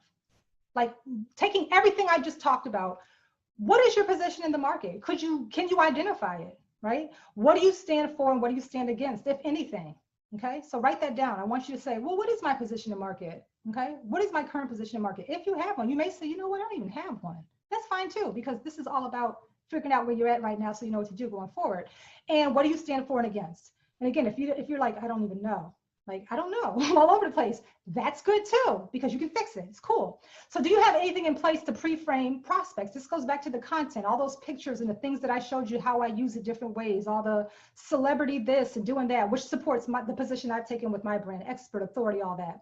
What content do you have working for you that you can do the same thing with, that you can put out there to plant seeds in advance of anyone ever interacting with you? What can you put out to the universe so that, somebody can come to you with a great opportunity, like the Millionaire Matchmaker thing? What's out there when people look around and they see, right, to make them come to that conclusion? How can you indoctrinate people? What can you create in your business to draw people towards you once they will opt in, make them want to opt in? And what indoctrination materials do you already have, right? Not selling, just giving value and building the goodwill and the trust and the credibility, and then feeling like, oh my God, this stuff is so good, this stuff is so good, this stuff is so good, I'm not even paying for it. So that when you do make an offer, they're like, oh my God, I got so much value from her free stuff and her emails and her video training. I am buying this. If I was able to do XYZ just off of free stuff, imagine if I bought this course or this product, or I decided to work with him or her. I keep saying her, so sorry guys, I'm just used to working with women entrepreneurs, but no offense. All right, so those are just a couple of things I want you to evaluate for your brand, because I think they're the most important things in helping you to monetize a brand and have a good one. All right, so get these 3 things together. Okay, there's a lot of info going around about brands, but if you focus on a strong position in your market and you only focus on the people who are attracted to that position, you will do great. Remember, I said it's okay to be against another position or somebody else, especially when you feel strongly about it. How I feel about purpose and passion is nothing that I just made up. I've worked with enough women to know that it has wasted so much of their time and money that it irks me. It genuinely irks me. So I'm passionate about it, right? Oh, I said the word passion. I'm passionate about purpose and passion not being the only thing that they focus on. So that position is authentic to me. It's a strong position I have. It separates me from what a lot of other business coaches are doing, because they do say they're teaching business, and all you need to do is, I'm going to help you find your purpose and passion, and you're going to be able to profit. And that's not me. Okay, and I want you to figure out what can be your thing that you're against. I have no problem being against that. Okay, if you focus on pre-framing and indoctrinating prospects with content, right, rather than, like I said, constantly just trying to tweak your products and services and improve, or maybe I need another certification, or maybe I need this, or maybe I need a new product, or more colors, or more whatever. No, focus on doing more of the pre-framing and indoctrinating, okay? Because a correctly positioned brand commands top dollar, and these are the things that help support and justify it. Because remember, I said it's not as simple as just raising your prices and people telling you to charge your worth, charge your worth. You should, but you got to have things in place to make people actually buy into those higher price points, okay? So I hope that was fantabulous for you, okay? I had a great time talking about this stuff. And like I said, I could probably do it. I said too, I could probably do a 3-day seminar on how to, you know, do all this stuff. There's more to it, but these couple of things, again, it's important to me that you think differently about the brand you currently have, or if you're getting ready to create one, because this can save you so much and help you create something really fabulous that you become known for, and it's crystal clear. And that's what I really wanted you to take away today. So I know I told you that I would give you my free 7-day business and branding boot camp. And all you have to do is go to VickiUrbanBrandingBootcamp.com. You see the URL right there. And that's actually my book, Brand Building Blueprint. And what I did with the 7-day training is I taught a lot of what's in the book as well. And it's more examples of how I built my brand, what worked, what didn't work. And I also gave you some great examples in this training of brands that really stand out in how they did the position taking and how it really worked. One of the things I talk about is Planet Fitness. Remember Planet Fitness first came out? It's like, how is it going to work where we're supposed to be about health and fitness, and now they're offering people pizza parties and there's candy there, and they don't want anyone to be hardcore. They don't want any lunkheads. And if you throw the weights around and you carry a water jug, that's a bad thing. Like, that goes against everything we know about fitness. And who would think that that would work to create a gym that fosters and creates a culture where this is okay? Who would think that that would work? And so I dive into stuff like that because Planet Fitness worked when no one would think it could. But what did they do? They took the opposite position. That doesn't make sense to people. There's probably so many people who tell them that that wouldn't work, but they didn't do what every other gym does. They took a different, unique position, and it's attracting the people who are intimidated by the hardcore gyms and stuff like that, right? So that's the type of stuff I talk about in the 7-day training. So I made it when you go to that URL that when you opt in for the training, there's some other stuff on there that you won't be able to get. But the training, if you opt in for the Vicki Urban Branding Bootcamp, you're able to get that right away. And it's every day for 7 days, I drop a video on concepts in the book. And again, this is a training that took me an entire day to record. So it's pretty robust for 7 days. So it's a healthy, free gift that I'm giving you. You'll learn a lot. And I think you really like it. So that is what I had to offer you today. I hope you enjoyed the training. I had a good time talking to everybody. This has been super cool.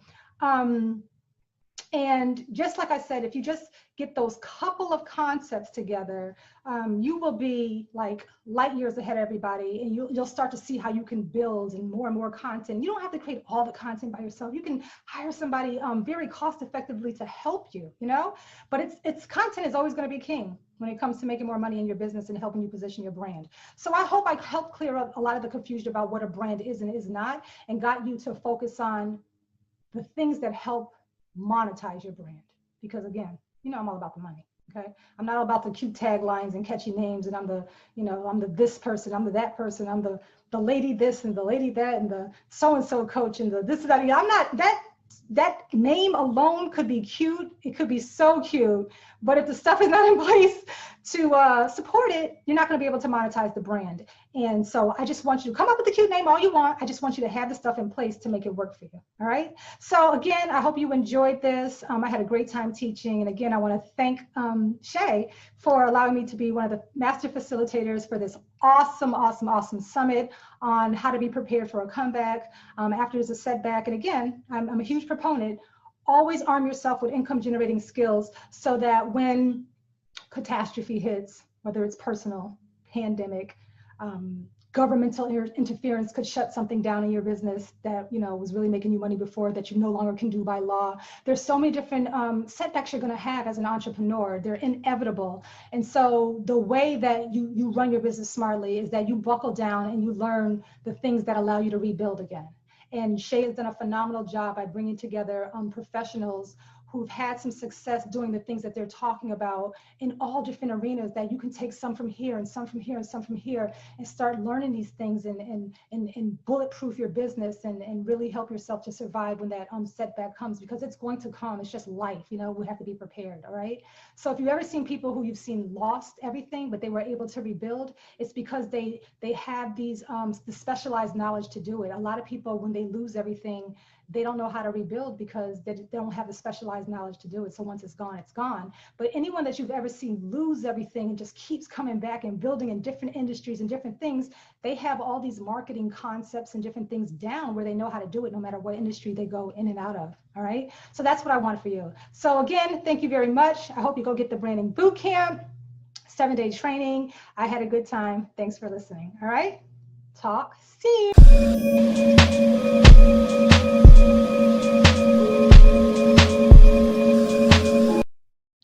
Hey everybody, Amy Walker here. I want to start off by giving a huge shout out to Shay for putting together this amazing event. He always does a world-class job with his events, and I am just always honored to be invited. And I'm going to jump right in right now because I got 30 minutes to totally rock your world and help you close more deals. So let me pull up my screen share and let's jump right in and get going. So today I am teaching you the 7 secrets to high ticket sales. We're going to help you close more deals and close at higher price points. If you have ever failed at closing deals at higher price points in the past, I want you to just let that go. You probably did not know all of this information, and you're going to be much more equipped by the time we get done. If you've ever been inconsistent with closing high ticket deals, I want you to put those fears to rest. If you've done it once, you can do it consistently. I also want to point out that all of the experts out there that are telling you that you just need to run more ads and build another funnel are not giving you the full picture. Oftentimes, the marketing companies are not really paying attention to if you're actually closing a lot of sales and if you're being profitable. What they're paying attention to is the cost per lead. And it takes more than that to establish a high selling, high converting sales system. So when you leave this session, you are going to be more confident in closing sales. There is really only one way to create consistent higher amounts of sales. You've got to sell more units and you've got to sell more high dollar, and that's really it. It's not a magic formula, but there is a formula for getting to that point, and that's what we're going to share today. So there's 3 things that you will be more confident in when we get off. Number 1 is how to put together and what's expected with a high ticket offer. Number 2, where are the 7 different places that you close the sale? We'll go over that. And number 3, we're going to show you how to handle the pressure and overcoming sales objections. So when you get off, you're going to have a lot more knowledge and insights and information in closing high ticket deals. I encourage you to take notes. I encourage you to eliminate distractions. And also, I love the fact that Shay has provided this platform for you to meet a lot of different entrepreneurs in a short period of time, because it's kind of like you get a taste test a bunch of different people and see what they're like and see if you resonate. And so I would love for this to be a first meeting, not a last meeting. And if any of you are feeling like, yeah, I really need some help with my sales, I encourage you to reach out and let's get connected. All right, let me tell you a little bit about me before we jump into our info. I am a client acquisition specialist. I help small business owners find the simplest, most cost-effective way to consistently acquire new clients. I built my coaching business to 6 figures my first year that we launched. My second year, we quadrupled sales and did over $440,000 in sales. And we have been steady and consistent ever since. I have helped thousands of small business owners across multiple different industries and across multiple different sales platforms in order to stabilize their sales and grow their sales. My work has been featured in Fast Company, in Huffington Post, in US News and World Report, and most recently in American Express. And this is my crew. So I am a mom to 5 boys. They range in age from 7 to 18. My husband and I run our company together. We live in a tiny town where we have, more cows than people, and we absolutely love our life and our business.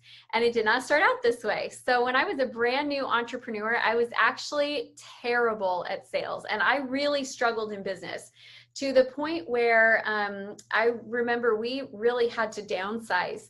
And we were living in this 200-year-old farmhouse that had not just one, but 3 different colors of green shag carpet, because the owners in the 70s were too cheap to recarpet the whole house in the same color of green shag.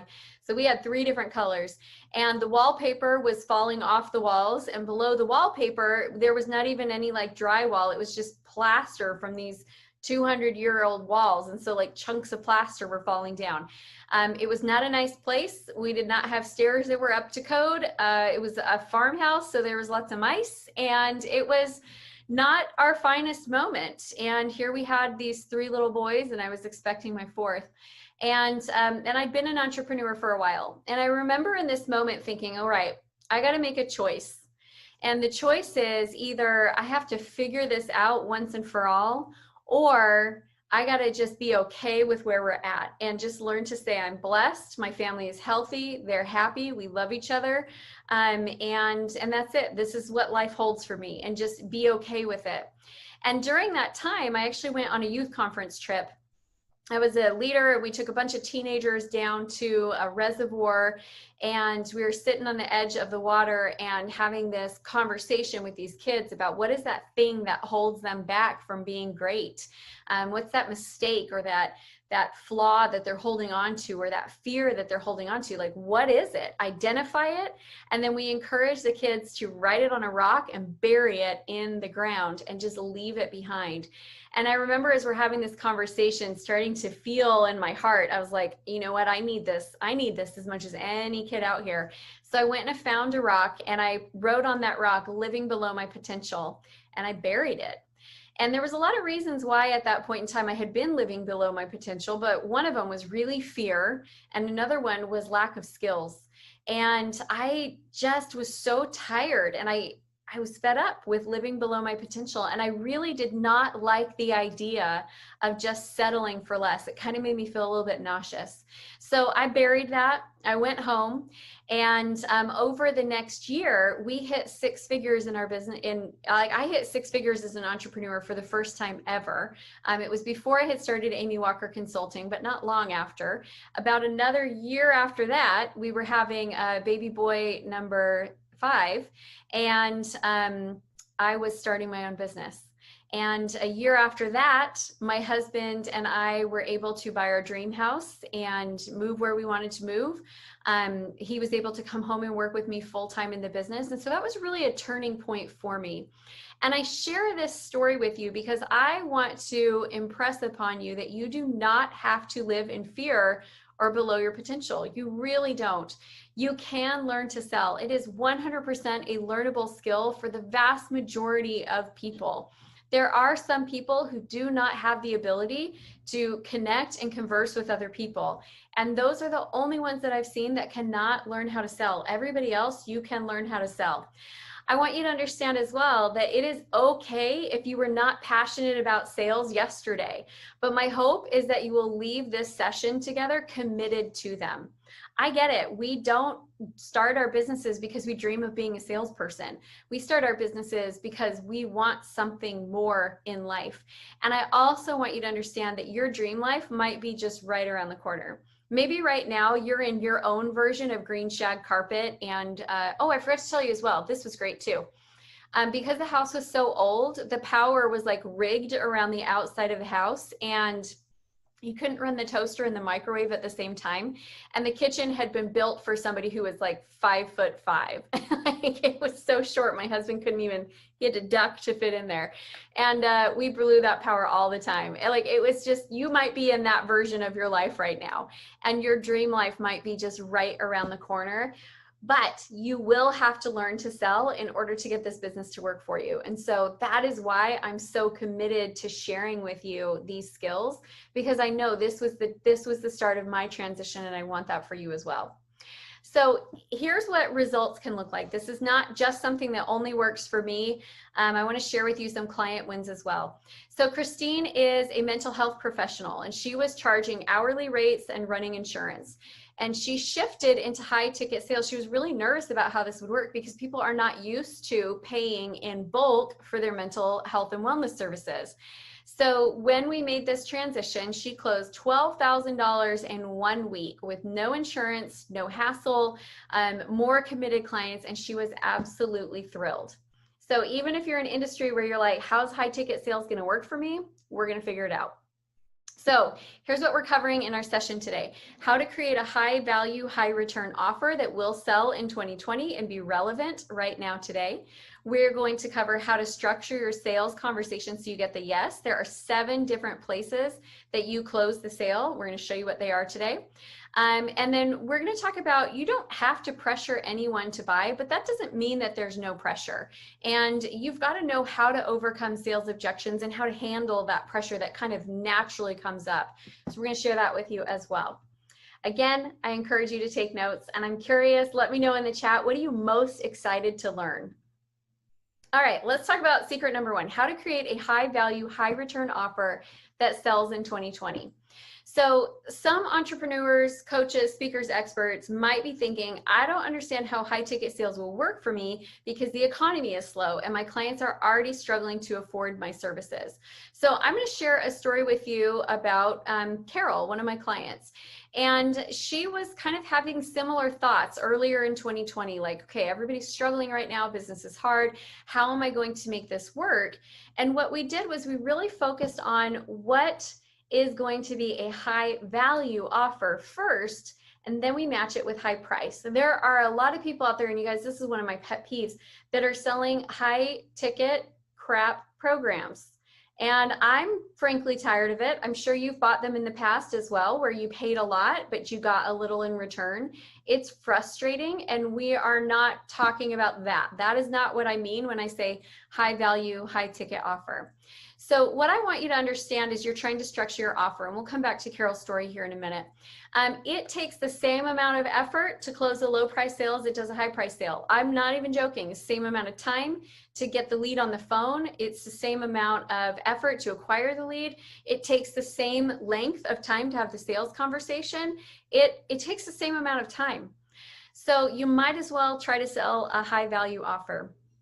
Also, we are not going to try to sell high ticket products to low ticket clients. There are some clients that need a low price point offer. Sell them a low price point offer, but do it as a downsell. Instead of going after low price point offers, go after high price point offers. And if they can't do it, have a downsell. It's a great way to go.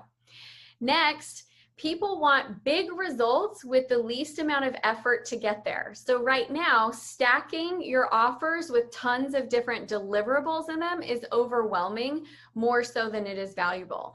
So I have a client that I said, okay, we need to put together a $10,000 offer. And she came back to me with just this list of everything she's ever learned or done that she's going to put all together in one. I was like, oh gosh, that's overwhelming. Looks like so much work, looks like so much time. Let's simplify. What is the simplest way that we can get to the outcomes that your clients want? So creating more stuff doesn't mean high value. Creating more results means high value. So let's show you Carol's before and after. So when Carol first started, her positioning was that she teaches tech to non-tech savvy entrepreneurs. So she was bringing in, clients who wanted help setting up their autoresponder and figuring out how to just do basic things like, how do I set up my Facebook page? It wasn't real high value, high return, the work that she was doing for them. So the very first thing we did was we started off and I said, okay, so what kind of outcomes have you created for clients? And then she got excited because she had helped clients do 6-figure book launches. She had helped clients launch podcasts. She had helped clients run expert summits that generated 6 figures for them. And she had done all of these things where they created really clear, really great, valuable outcomes. So what we did was we changed her positioning, for who she was offering to. We changed her pricing and we created really clear outcomes. She put together a program, and her first month she sold it for $10,000. Her next month she did $15,000 in sales, and now she is just going strong. That was a big increase for her, and we were super excited about it. And here's what Carol had to say about the experience. Just wanted to let you know, if you don't already, that you are amazing. You totally changed my life with your instruction, belief in me, loving support, and kicking the butt when needed.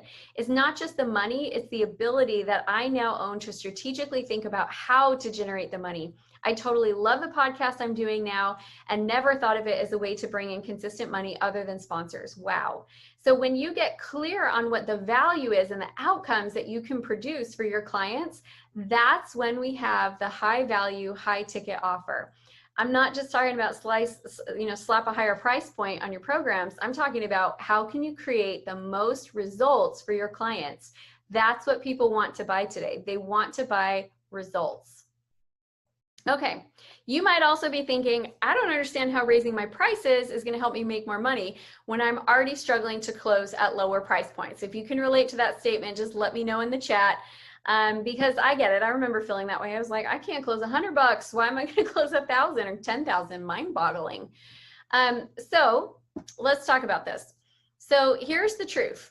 Your old offers might not be selling because they're focused on deliverables instead of results. That's something that's very common that I see.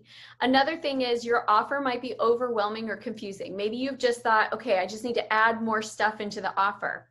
It's not the right thing to do. You might also be selling the wrong offer for the client's needs. Like you're trying to sell to somebody who doesn't need what you have to offer. All of those things will affect your ability to convert. So take a look at each one and see which one it might be. The other truth bomb that I want to drop for you is that it takes the exact same amount of effort for me and my team to close a $1,000 product as it does a $10,000 product. Same amount of time. You guys, I have tracked this. The sales calls last the same amount of time. The number of follow-up calls we have to do is the exact same, because a $1,000 program is the same level of commitment to a $1,000 client as a $10,000 program is to a $10,000 client. But I cannot sell a $10,000 program to a $1,000 client. So when you up-level your outcome and you up-level what you can produce for them and you up-level that price, you also need to make sure that you're working on getting the leads that match that offer. And I hope that makes sense to you, because that's a critical piece to it. All right, secret number 2, how to structure your sales conversation so you can get to that yes. We are going to cover the 7 different places that you close the sale. So you might be thinking, because I hear this a lot, I'm just not a natural born salesperson. I don't want to do high pressure sales. Sales just aren't my thing. And if you can relate to that, just let me know in the chat box, because I used to say the same things. So there are 7 different places that you close the sale, and let's kind of go through each one of them. Number 1 is in the pre-frame. So this is before they get on the sales conversation. What do they know about you? What are you sending them? What resources? Is there a video? Is there a certain email series that you send? But before they get on that sales call, you want them to be set up for success and thinking good things about this experience they're about to have. So there was a study that was done at, I believe it was Harvard Business School, where they had a guest professor come in and they had a written bio, and they gave the bio, is one big classroom. They gave half of the room one bio, half of the room the other bio. One half, the bio said things like, you know, he was very efficient and a little bit of a reserved demeanor. And it said all of these things that were not necessarily like, you're going to love this guy. And then the other half got a bio that said things like he's warm and engaging, and students love his sense of humor, and it was very positive. And the feedback from the half that had gotten the cool pre-frame was that they didn't like him. They felt like he was offensive. They didn't feel like they learned anything. They definitely didn't want to have him back. The ones who got the positive pre-frame thought he was great. They gave him really high ratings, and it was the only difference was that pre-frame. So what are you doing before they get on the call? before someone gets on a call with me, I want them to know that I genuinely care about their results. I want them to know that I am not going to give them fluff, that I'm a strategist, that I'm going to work hard with them, that they're going to walk away with a game plan. Like, I want them to know a lot of these things before they get on that call. So what are you doing there? All right. That happens before the call. The rest of them are happening in the call, and I'm going to be using some verbiage and scripting from my book. It's called the I'm Not a Salesperson sales book, How to Sell Like a Natural Even If You're Not. So the next one is your intentions. When I very first get on the call with somebody, I set expectations for the call. And so here's how that sounds for me, and you can tweak this scripting however you want to. I say, I am so excited to chat with you about your business today. So we're going to do 3 things. First, I'm going to ask a lot of questions to understand what your goals are and what some of the challenges are that you're facing. Second, I'm going to give you an action plan. So when we get off the call, you'll know exactly what's going, what you need to do. And then third, if it sounds like we could be a good fit for each other, I'd love to tell you about my mastermind. And so that's how my intro sounds. We're going to create the intention and let them know that a pitch is coming so that they're prepared for it and they're not surprised by it. All right, the next place is when we commit them to change. So in the script, this is after you have been going through discovery and you're asking some deep level assessment questions. You're finding out, what their problems are, what they want. And then we're going to ask them to commit to change. And so we're going to say to them, things like, and again, this scripting is all in the book, and I'm going to give you a chance to get the book for free. But we're going to ask questions like, how long has this been an issue? And what is it costing you? And we're going to get them to kind of go over those things. And then we'll say, well, if you were to, what would you gain by solving these challenges? And then after they say that, then we're going to say, well, it sounds like you've got a lot of reasons why you need to do this. Are you committed? And I'm not talking to them about my program. I'm just talking to them about committing to solve their problem. This is really critical because if they're not committed to solving their problem, then they're not going to be committed to my program. And we have to understand that. Okay, next thing is a problem solution story. So sometimes going at them and saying, here's all of your problems and here's what you need to do to fix it is a little bit too aggressive for people. And they start to build up their defenses. What I want their defenses coming out, they're going down one by one. The defenses are getting lowered. And so I use a story here. This is the story where I demonstrate that I've had the problem. I share the emotions around the problem. I share with them what my experience was with finding the solution so that they can see themselves in my story and they can connect to the emotion. We make our decisions based on emotion, not based on logic. Even when we think, no, I'm a logical thinker, we're trying to logic our way to verify what we feel. That's what we're doing. So we want them in their feels. We want them in their emotions as they're making this important decision. The next thing we're going to do is ask for the sale. And this is the thing that people are always worried about. Well, how do I do that? And it's so easy. You just say, so what do you think? Would you like to work with me? Or so what do you think? Is this the right product for you? What do you think? Would you like to get started today? It's a really easy question right there. All right, next is overcoming objections, and I'm going to cover that in detail here in just a minute, so we'll go over that soon.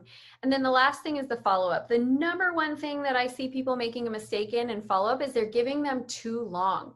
It does not take a week to make a decision. It doesn't take 2 weeks to make a decision. We make decisions fairly quickly. If you're giving them a week or 2 weeks, what's happening is they're avoiding making the decision for a long time. Their doubts are starting to pile up, and then they still make the decision in an hour or 2 hours. I mean, how long have you ever sat down and proactively worked on a decision for more than a couple of hours? You haven't. We don't do that. So what you want to do is get them to make a decision more quickly. So when I have somebody that says, I really think I want to do this, but I just need to think it through. I just need to make sure that this is the right timing for me. I'll say, okay, great. So let's go ahead and do this. Why don't you just kind of think it over tonight, and then let's follow up tomorrow and see what new questions you've come up with.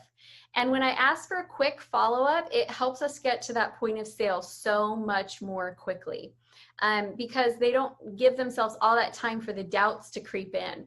They're just like, okay, let's do it. If they need more time, like they say, you know what, tomorrow's bad for me. I've got a meeting. I know I'm not gonna be able to work on this at all. Okay, great. How about the next day? But I'm trying to get that follow-up to happen quickly.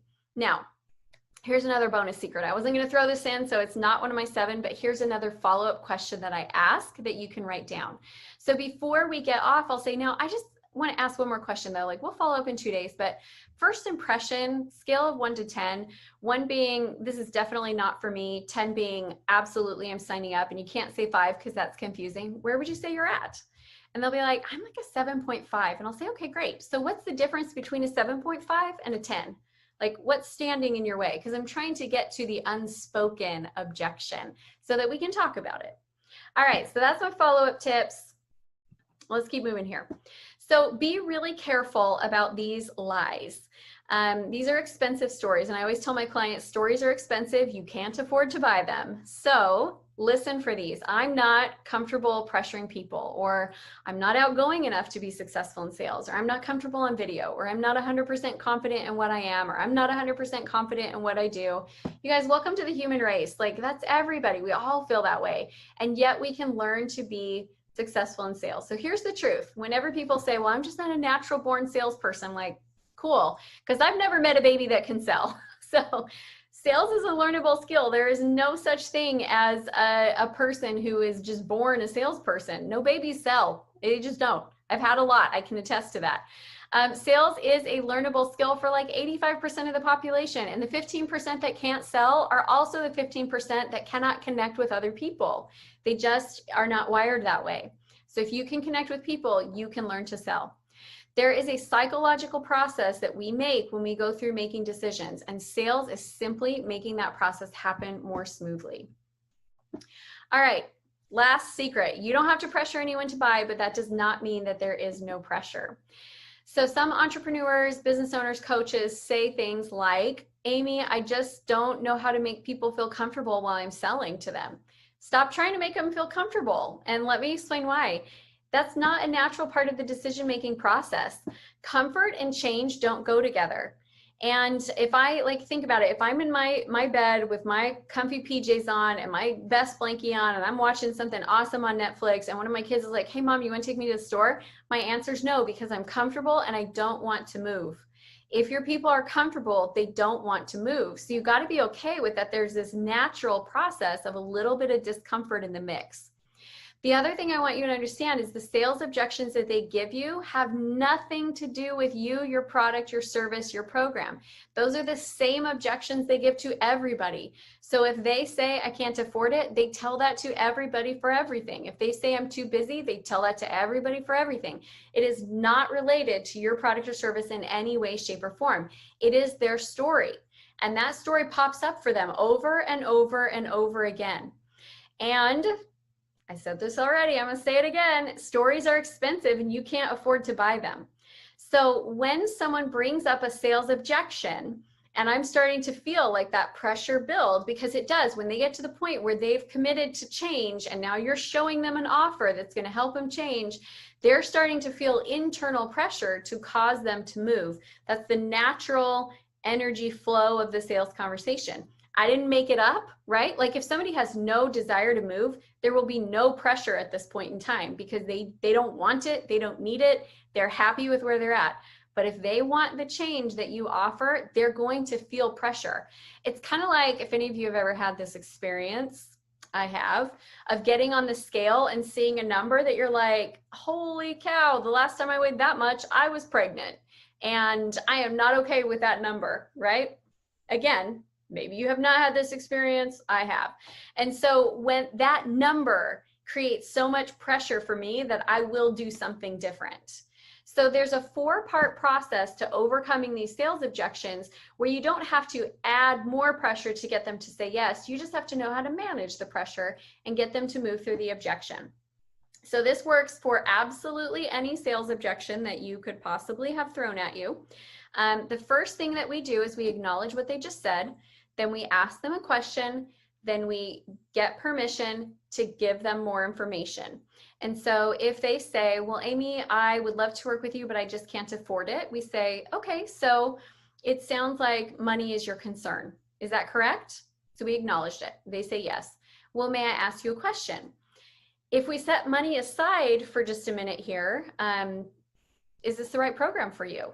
And if they're like, yeah, this is absolutely what I need. Okay, well then do I have permission to brainstorm with you and figure out how we might be able to get these payments to work? Because I would hate if money was the only thing that stopped you from getting what you want in your business right now. So that's that 4-step process. And again, this is all covered inside of the book. And I'm going to give you in just a second a link to be able to get it for free. But it goes over there, you know, how to overcome the time objection, the money objection, the spouse objection. So all of that is in there. But this process, what it does is it takes it from the two problem ends of the spectrum. So on one end, you have the people who they say, oh, I just can't afford it. Okay, well, but you know what? No big deal. I'm just here to serve. And you know what? When things turn around for you, I'm still going to be here and I'll work with you whenever you're ready. And they don't even try to overcome the objection. And then the other side, you got the people who don't even care that you just gave them an objection, and it's like aggressive. Like, well, I can't afford it. Well, you got on this call. You knew it was going to cost money. What were you thinking? Like, it's super aggressive. So you want to be in the zone that is not wimpy, but is not overly aggressive, but it just helps them get through that process. Because here's what I know. That story has nothing to do with me. That is the story that keeps them stuck in their life over and over and over again. My job is to help them get over their obstacles so they can be successful. My job as a salesperson is to get the client what the client wants. And that requires that we get those obstacles out of the way. All right, I want to share with you another case study here. So Aaliyah came to me because she was not enjoying her sales conversations. She was closing, but she knew she was leaving money on the table, and the closing was awkward. She didn't know how to overcome the objections, and it seemed like the calls were not ending on a high note. So here's what we found. She was using really masculine scripting with a feminine audience. The overcoming objections process that she had been taught was very confrontational. And she was so excited to realize that there was a better way to do her sales conversations. Now she's excited for her sales conversations instead of dreading them. And she is a very recent client. So we just barely started this process. So I can't tell you what her numbers are, but I can tell you that dreading your calls versus being excited for your calls makes a huge difference in how you come across on those calls.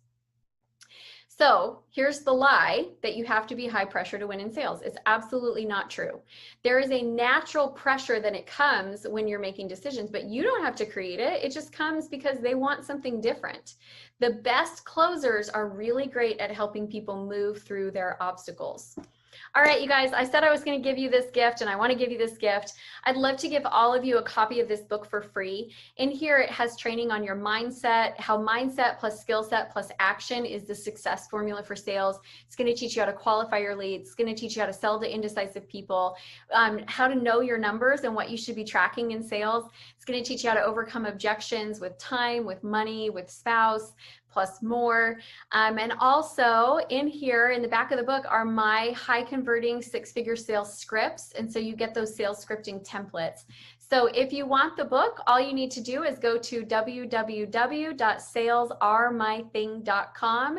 And I encourage you to do that now, like right now, before the next speaker comes up, salesaremything.com. Go get the book for free, and you can start working to get your high ticket sales offer and system coming together like right away. You guys, this one makes the biggest impact in the shortest amount of time. All right, back to you, Shay and team. Thank you all so much for having me.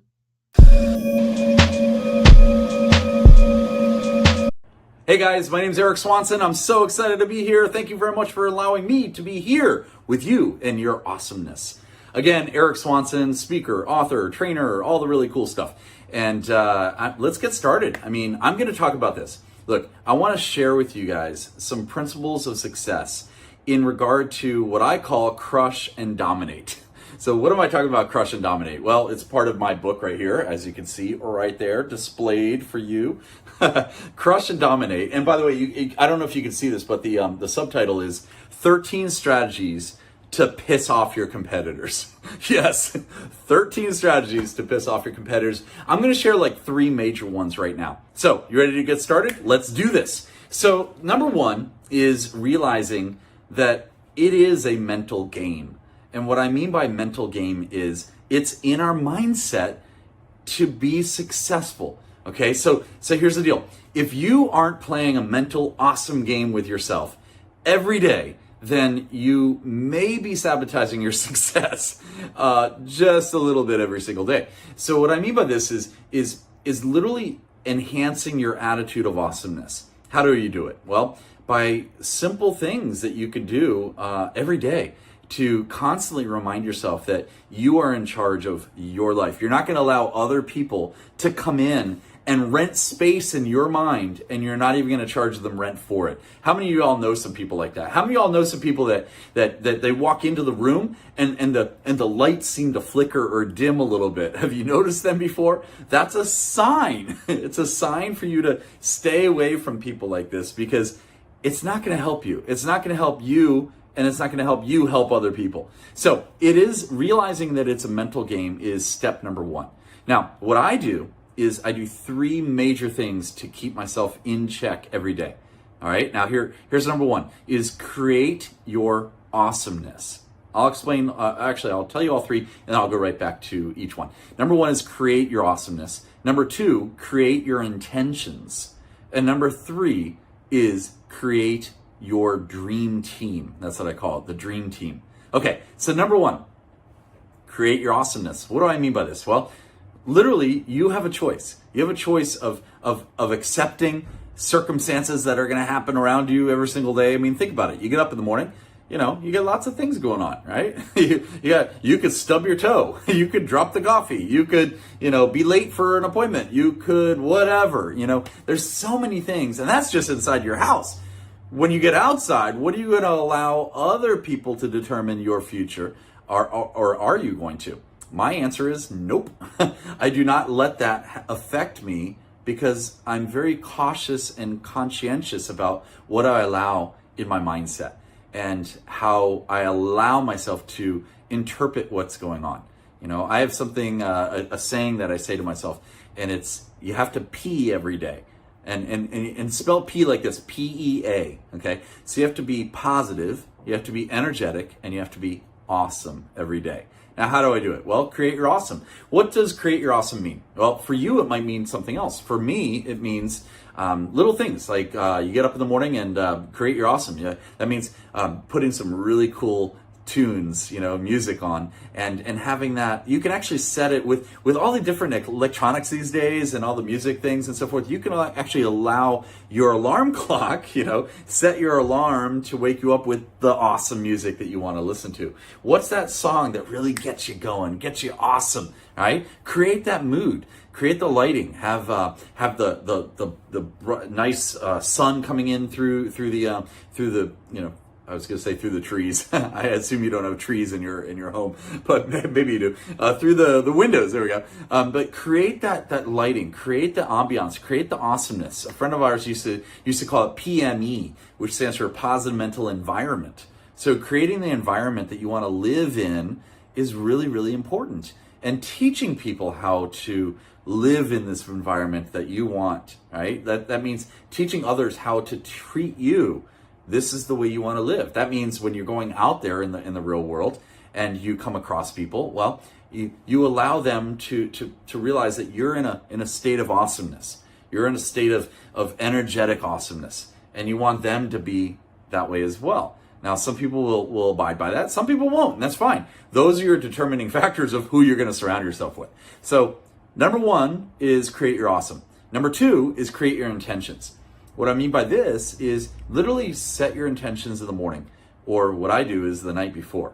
Right? I set my intentions. Okay, tomorrow I'm going to tackle these 3, 4, 5 awesome things, projects that we're working on, and we're going to do it in this fashion, in this organization, in this attitude of awesomeness. All right, so create those intentions. What are your intentions? So like, I'll give you another example. Every Friday in my company, what we do is we help other people.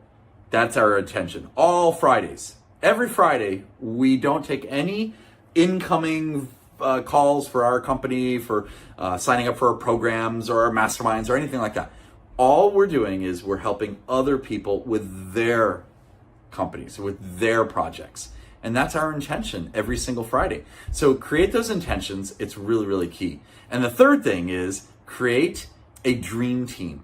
What do I mean by dream team? Well, a dream team is people that you surround yourself with, right? Who's on your team? You know, do you have a team that's supporting you, or do you have a team that's really draining you?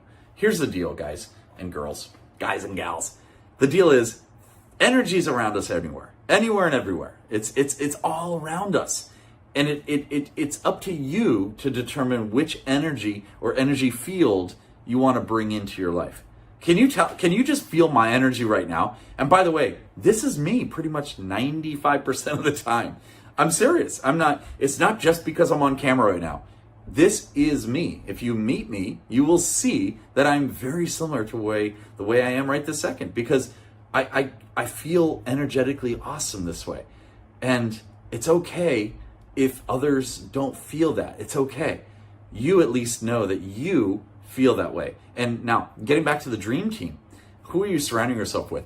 What I do is I have a series of different exercises or things that I need to ask, series of questions for people to realize if they're going to be a good fit for my group, my project, my team, my employees, etc.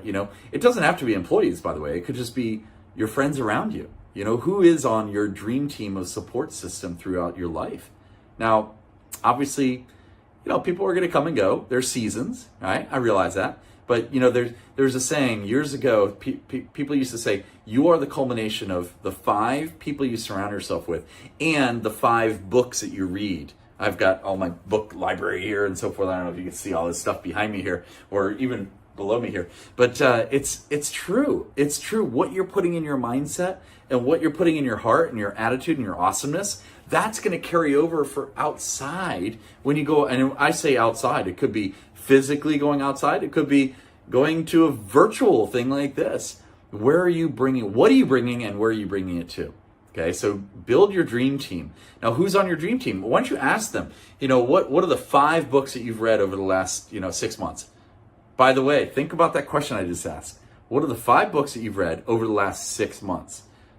If they're not readers, they may not be leaders, right? I want to find people who have read, Think and Grow Rich, Napoleon Hill, who's read all these different books that we have, from, I could name tons, some of them, Brian Tracy. I've got a lot of Brian Tracy because he was my main mentor. If you're not familiar with where I came from is from Brian Tracy. I worked with Brian for years. 23 years ago, I started with him. And I branched off. I started working with other speakers as well. And now I run the Habitude Warrior Conference. You may have heard of it. And it's got a 2-year waiting list to get on our stage. And we have speakers like Les Brown, Brian Tracy, Sharon Lechter, anyone from The Secrets, but pretty much been on my stage. You name it. I mean, so many different amazing speakers and authors and leaders and trainers and world thought awesomeness people. Don't quote me on that one, but you know what I mean. So the point is this. So who are you surrounding yourself with? Now, how do you surround yourself with these awesome individuals? You bring value to them first. So it's almost like a bank account. All right, you're going to open a bank account. You don't go to the bank account and say, "Great, I'd like to open a bank account. Can I have some money first?" No, it doesn't work that way. You have to deposit money into your account, into the bank, and that's what you got to do. So what I do is I seek out opportunities. I look for opportunities to help other people. Right? I see somebody and I say, you know what? I've got a really good market in social media this way. Why don't I assist you and get you some more exposure and introduce you to my tribe? That's awesome. People love that, by the way. You should write that down, by the way. Introduce you to my tribe. They want to know who are your followers, and they'd like your followers to follow them. That's what it's all about. That's what marketing is all about. So that's one way to crush the competition, is by providing so much value to the people you want to surround yourself with. And in return, they start sharing value with you. And boom, all of a sudden, you've got a really great connection. It's amazing. I incorporated something called the elephant list It's a really cool thing. What you do is this: you write down on a blank piece of paper. You write down 10 names of people that you want to focus in on meeting over the next 6 months, 6 months to 12 years. I mean 12 months. Excuse me, not 12 years. 6 months to 12 months, and put it in this piece of paper. And guess what? It's already going to be in the universe by putting it on the piece of paper. And then sure enough, percentages and the universe will work to your advantage and introduce you to these people. It's amazing. All right, so that's number one, is really creating your awesome, creating your intentions, and creating your dream team. All right, I want to go into, and that's all the mental game, by the way. That's all the mental game. I want to go into number two. I'm going to give you 3 major points. Number one is the mental game. We just talked about that. Number 2 is raising your rates. It's very simple, very straightforward. Here's the deal. You've got a certain price tag that you've put on yourself, okay? And what I mean by yourself is, it could be, they hire you to be their consultant. It could be they're hiring you to do all the work for whatever project you're working on. If you're an entrepreneur, if you're a business owner, if you're in sales, if you're whatever business you're doing, you have a certain rate that you're charging, right? Does that make sense? A price tag that you've already put on yourself. Now, what I would like you to do is I'd like you to raise that.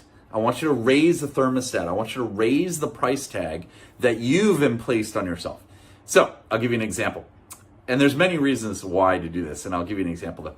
Let's say you're a speaker, and I'm a speaker, okay? I'm an author, I'm a speaker, I run masterminds and so forth.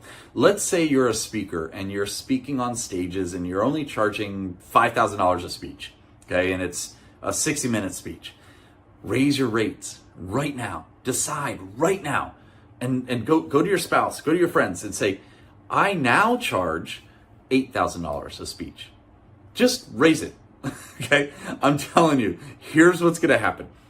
A few reasons why you wanna do this. Number one is it will elevate your thermostat of your own what's called self-worth or comfort zone, all right? So you're raising that comfort zone for yourself. And you have to believe it though. You have to believe, because think about it. Ask yourself this question. If someone pays you that amount, whatever that amount is, the higher amount, is it worth it? Is it still worth it? My answer is, of course it is. Of course it is, all right? And if it's not, then maybe you should readjust what your value or your deliverables are. Maybe you need to add some more deliverables. Maybe you need to add some bonuses to the project or program, excuse me. And the program could be anything. Could be a speech, could be, whatever you're offering, okay? So raise your rates. Now, here's another reason why you want to raise your rates. It gives you more of a threshold to come down to where you were a little bit ago if you need to, do a concession, do a discount, right? Or what I call compassionate pricing, right? So it gives you more flexibility, okay?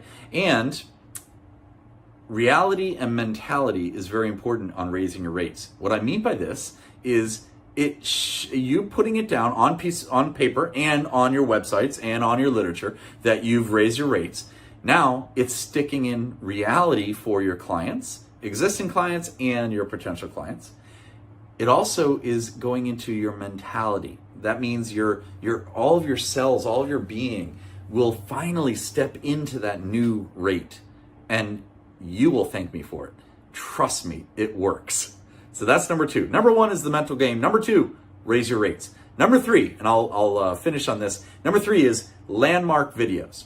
Landmark videos is one of my all-time favorite things. It's written in, I'm basically sharing some principles from Crush and Dominate, 13 Strategies to Piss Off Your Competitors. Get the book, it's amazing. Or just go through our program. Go through our mastermind. That's what you need to do. Go to awesomemastermind.com. It's awesome. Okay, getting back to this. Number 3, landmark videos. Here's what I teach my students, and it is so good. It's such a great technique. What I want you to do is I want you to vow to yourself that you are going to take a video, a live video. I prefer it to be live, like broadcasting live, to maybe at least 2 or 3 out of the 5 major social media platforms there are out there. Now, which of the platforms? Well, I mean, let's face it, there's a lot of them. There's Facebook, there's LinkedIn, there's Twitter, there's Snappy Chatty, or whatever that is. There's Instagram, right? Everyone's doing the IG, right? Instagram. And then there's YouTube, okay? So there's basically six different really cool social media platforms. Now, if you want to follow me on any of them, just go to awesomeswanson.com. Pretty easy, right? By the way, little timeout and bonus for you. Make it easy for people to follow you. All right, make it easy. I could have told you, think about it. If you were talking to me right now and you were saying, oh yeah, Instagram, I think my handle or my username is whatever it is. Actually, I have to think about what mine is. I think it's Habitude Warrior. But if you go to Twitter, it's something else. And you go to Facebook, it's a little slightly different. All right, here's the scoop. Just have one landing page that gets your followers to look at it and say, oh, I resonate with Facebook. I resonate with LinkedIn. And I don't know why they're checking mark. They're clicking it, and they go right to that particular social media platform. Make sense? Make it easy for people to follow you. So for me, it's awesomeswanson.com. Pretty easy, and nobody can misspell it, right? Awesome Swanson, pretty easy to spell. And then just add the .com and get that URL, have the landing page. Anyway, there's your little bonus. Getting back to landmark videos, here's what I want you to do. I'd like you to think about the location that you're in. Okay, where do you live? Now, I live in a lot of different places. I live part-time in the East Coast. I live part-time in Scottsdale and part-time in San Diego, California. And you just pick a place. Like I used to live up north in Northern California in San Francisco. I'll just use that as an example. It's a great example. So pick a place that you live. Now, in that case, it's San Francisco area, the Bay Area. You grab your cell phone and a selfie stick. You could use that. Or just grab a friend of yours and say, hey, I'd like you to record me for 5 minutes. That's it. Here's what you do. They're called landmark videos, okay? Here's what you're gonna do. You're gonna go find, once a month at least, you're gonna do this. I would like you to do it a little bit more than once a month. But once a month is fine. It's totally fine. You're gonna do a video that's gonna explain that landmark, whatever that landmark is. That's a really cool, landmark. It's a famous place, like in San Francisco. I mean, just pick it. Golden Gate Bridge. There's the Bay Bridge. I guess that's pretty famous too, right? Alcatraz, right? What else? I like Coit Tower. That was amazing. I did a high five line all the way up Coit Tower and back. It was great. So if you know the area, you know what I'm talking about. So what I would like you to do is this. You let's say you pick Coit Tower. And you grab your selfie stick and your video camera, which is this thing, right? Just use your phone. You're good. And take a nice quality. It doesn't have to be rehearsed or anything. It could be just talking to the camera. And here's the way it sounds. Something like this. You get on the camera, you go, hey guys, my name's Eric Swanson. I'm a 5-time #1 best-selling author. Enough about me. Hey, I want to talk about this beautiful location I'm in. I'm here at Coit Tower. Have you guys ever been here before? Look, I looked it up before I got here. I looked it up. The history of this is amazing. It was given to San Francisco by this wife of a firefighter here in San Francisco. And I got to tell you the story, right? I think that is part of the story, actually, because if you look at it, Coit Tower, it looks like a fire hose. So anyway, but the point is though, you're going to go through this really cool 3, 4, 5 minute video talking about this really cool landmark. So you have something to talk about. Does that make sense? Just like this frog. I have something to talk about. Nobody's asked me anything about the frog yet, but anyway, we'll get back to that later. So the point is though, and yes, love does conquer all. All right, and yes, you have to believe. Okay, so there's my little things. Okay, the point is though, you have something to talk about. So some of us are a little timid on video. I'm fine on video, but some of us are not. So it gives you kind of a crutch to lean on, because you're talking about something really cool, right? And then what it also does is this: it allows you to get more exposure out there in this world of internet and Wi-Fi and whatever this is, the social media, right? It gives you more exposure, social media exposure, which is tremendous. And what it also does is you're getting the exposure. People are following you more, but you're not selling them on anything. That's key. The way I sell, here's the way I sell. I'll just tell you straight out. The way I sell is by not selling.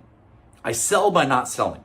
What I mean by that is You already know. Like look, I'm a coach. I train on all these different. If you want to be more successful, if you want to make $10,000 in a week, great. Call me. I'll show you how to do it. It's really easy, all right? But and I run masterminds. There's another thing. Just reach out to us. That's my selling. It's very simple. But if you have the landmark videos that I'm talking about, this gets you the right exposure out there so people can see that you're a real person. You're amazing. You're awesome. You're smiling. And you're just educating the world out there. It gives you such a level up over the competitors out there in your industry. Pick your industry. It doesn't matter what industry, by the way, because most industries, what they're doing is they're talking about their business. They're talking about themselves. They're talking about me, instead of, check this out. Let me share some education with you. Let me share what's exciting for me to share with you. In this case, in San Francisco, it's a really cool place. You can do this anywhere and everywhere, by the way. Just pick a place and share that awesomeness with the world. And then at the end, say, hey, if you want more videos like this, or if you'd like to follow us, please go to, and you give them your simple landing page that's going to have more followers. And then maybe there's a button for them to for you to lead gen them, or ask them, call to action is what they call it, right? So that's what I highly suggest. So there you go. I want to end it on that note, actually. Let me just share this. I'll share with you a lead gen and a call to action. Here they are.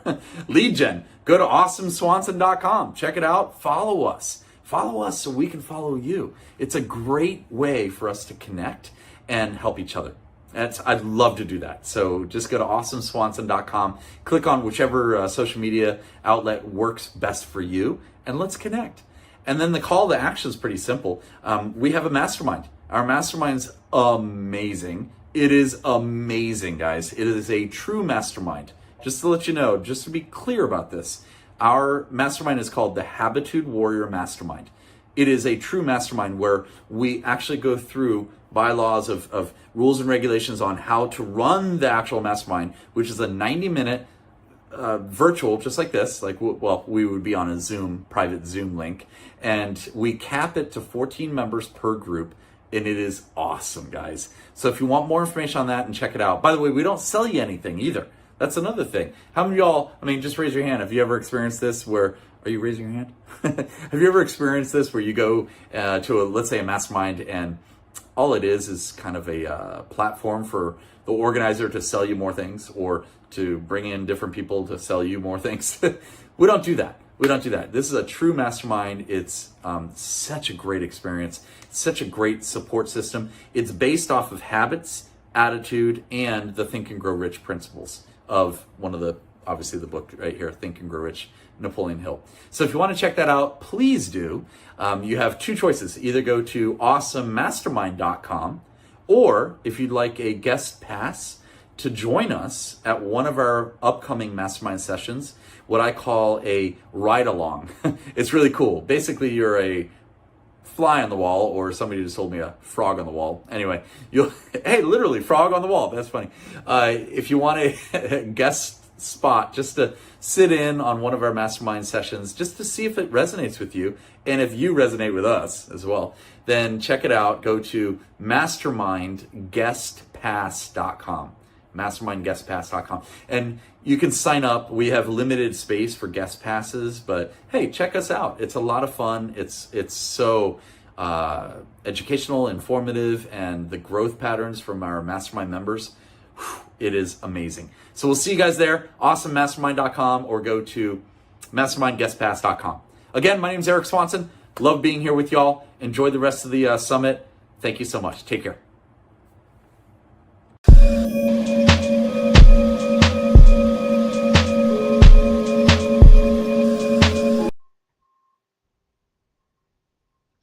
Greetings, everyone. Welcome to what I believe is an awesome opportunity with so many brothers and sisters to express themselves and to provide us enormous resources in this incredible platform, Shay Brown's Happy Entrepreneur. There just is nothing like it. And it comes from a person whose heart is always thinking about us. And I am so glad that he asked me to give a message for today, and I'm going to do my very, very best. So thank you, Shay. Love you. Keep doing God's work.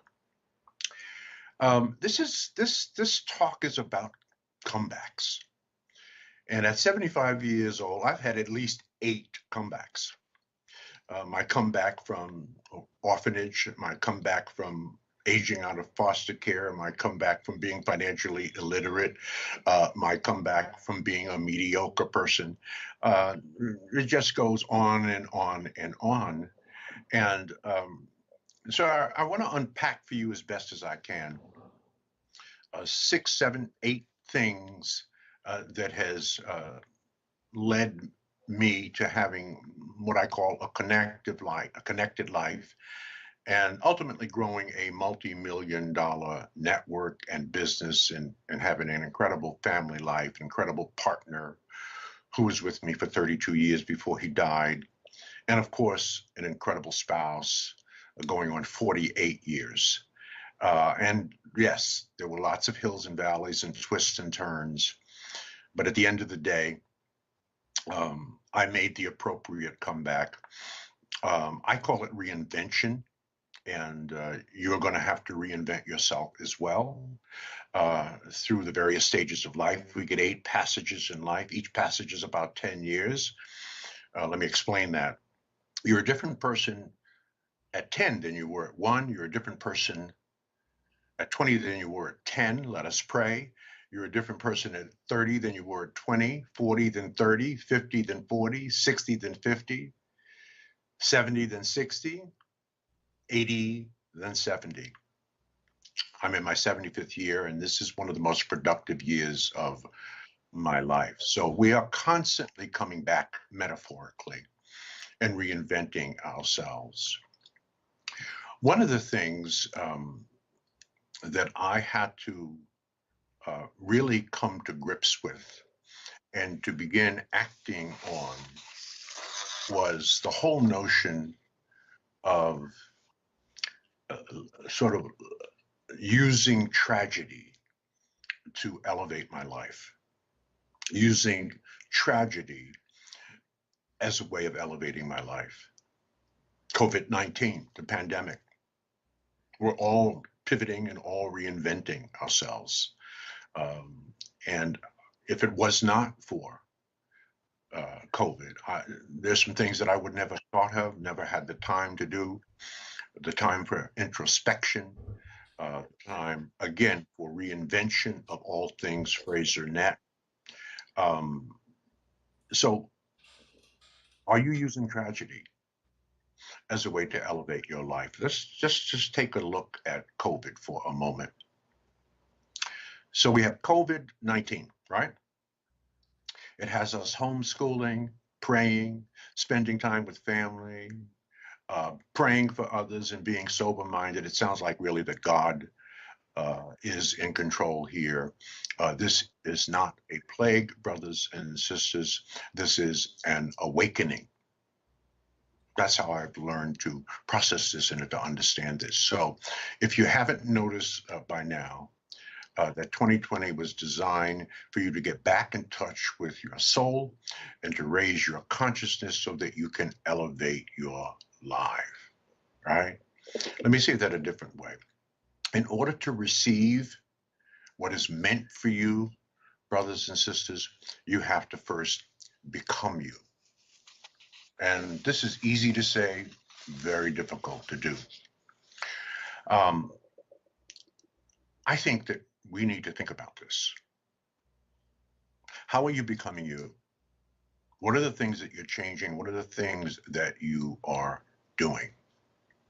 Have you moved from average to excellence? There's a little prayer I often give when I'm speaking to large crowds, and it's very simple. It says, "Dear Lord, today alleviate the unnecessary, interrupt the annoying, upset the status quo, assign more angels, usher in more miracles, and overthrow everything that is average." I think that we are evolving as a people into Toms. I don't mean Uncle Toms. What that means is that Tom's is the toleration of mediocrity, when just okay is not okay. To leave another generation worse off is not okay. Front page article in USA Today a couple of years ago about African American baby boomers. I hope you saw this, and I'll quote a passage from that article, and it said, the African American baby boomers will be the first generation of Africans in America to raise another generation of Africans in America that will not do better than them. So in the 400-year history of our people, we are the first generation to raise another generation that will be worse off. Our ancestors must be rolling over in their graves. You can count me out of that. And we cannot do that. We cannot allow that to happen. To tolerate a widening wealth gap between blacks and whites in America over the last 50 years. Brothers and sisters, that is not okay. We are operating outside of our own spiritual thinking. Proverbs 13:22 tells us what? That a good man leaves an inheritance for his children's children. That is simply not okay, brothers and sisters. We can do better. We must do better. We will do better. Understand that we're all drinking from wells that we did not dig, that we are standing on the shoulders of giants. And if in fact that is the case, the question that we have to ask ourselves is, are we worthy of that legacy? A 250-year fight for civil rights, voting rights, and public access. A 100-year fight for, well, civil rights, voting rights, and public access, but a 250-year fight for our, fight for freedom, to get out of slavery. 1864 to 1964 is the civil rights fight. 1619 to 1864 is the fight for freedom. Are we worthy of that legacy, and or those legacies? And if you feel that we are, the question that we have to ask in our generation and future generations is, what then will be our legacy? What will our forefathers and, or I should say, our future children, our great, great, great, great, great grandchildren, what will they be saying about us 150 years from now? We know what we're saying about those who struggled for freedom. Books and movies are still being made about them. We still talk about them. We know what we talk about when we mention Dr. Martin Luther King and the March on Washington and the crew that he had around him that ultimately executed three major bills: civil rights, voting rights, and not public access, but fair housing. So what will be our legacy? What will our children be saying about us 150 years from now? So we have to work on that, and we cannot tolerate mediocrity. Black people cannot be mediocre. Only white people can be mediocre. Look at this thing that we have in the White House and compare him to Barack Hussein Obama. There is no comparison. We have a person in the White House who is leader of the free world, who admits that he doesn't even read. He's told over 20,000 lies. So we cannot be a mediocre people. We have to be excellent. That is, in fact, what we have to be. That is what we have to do. And we have to work on building wealth in our community. Now, that will take knowledge. That will take studying. We are not suffering because we cannot resolve our problems, brothers and sisters. We are suffering because we cannot see our problems clearly and succinctly. We have been hurt more by what we don't know than by what we can't do. The Bible tells us, and you've all read this passage in the Bible, you've heard it 100 times, Hosea 4:6. My people perish for the lack of knowledge. What you and most of us have not read or heard is the rest of that passage. My people perish for the lack of knowledge, and because thou hast rejected knowledge, I also reject thee, and thou shalt be no priest to me. That is God saying to us, if we do not read, you see what's behind me, right? I'm in my office. There's 1,000 books in my office, 15,000 books in my home. I read 100 books a year. The average American reads only one book a month, a year, really. If you read one book a month, in 5 years, you will have read 60 books, and the average American will have only read 5 books. You are going to be better prepared.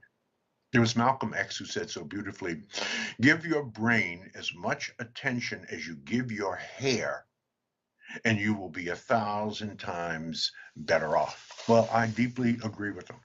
No question about that. So pursuing excellence is critical. At Fraser Nation, excellence for our citizens is the base. Exceptionalism is the goal. When you are excellent or exceptional, you will never have to worry about competition. People will be competing with you.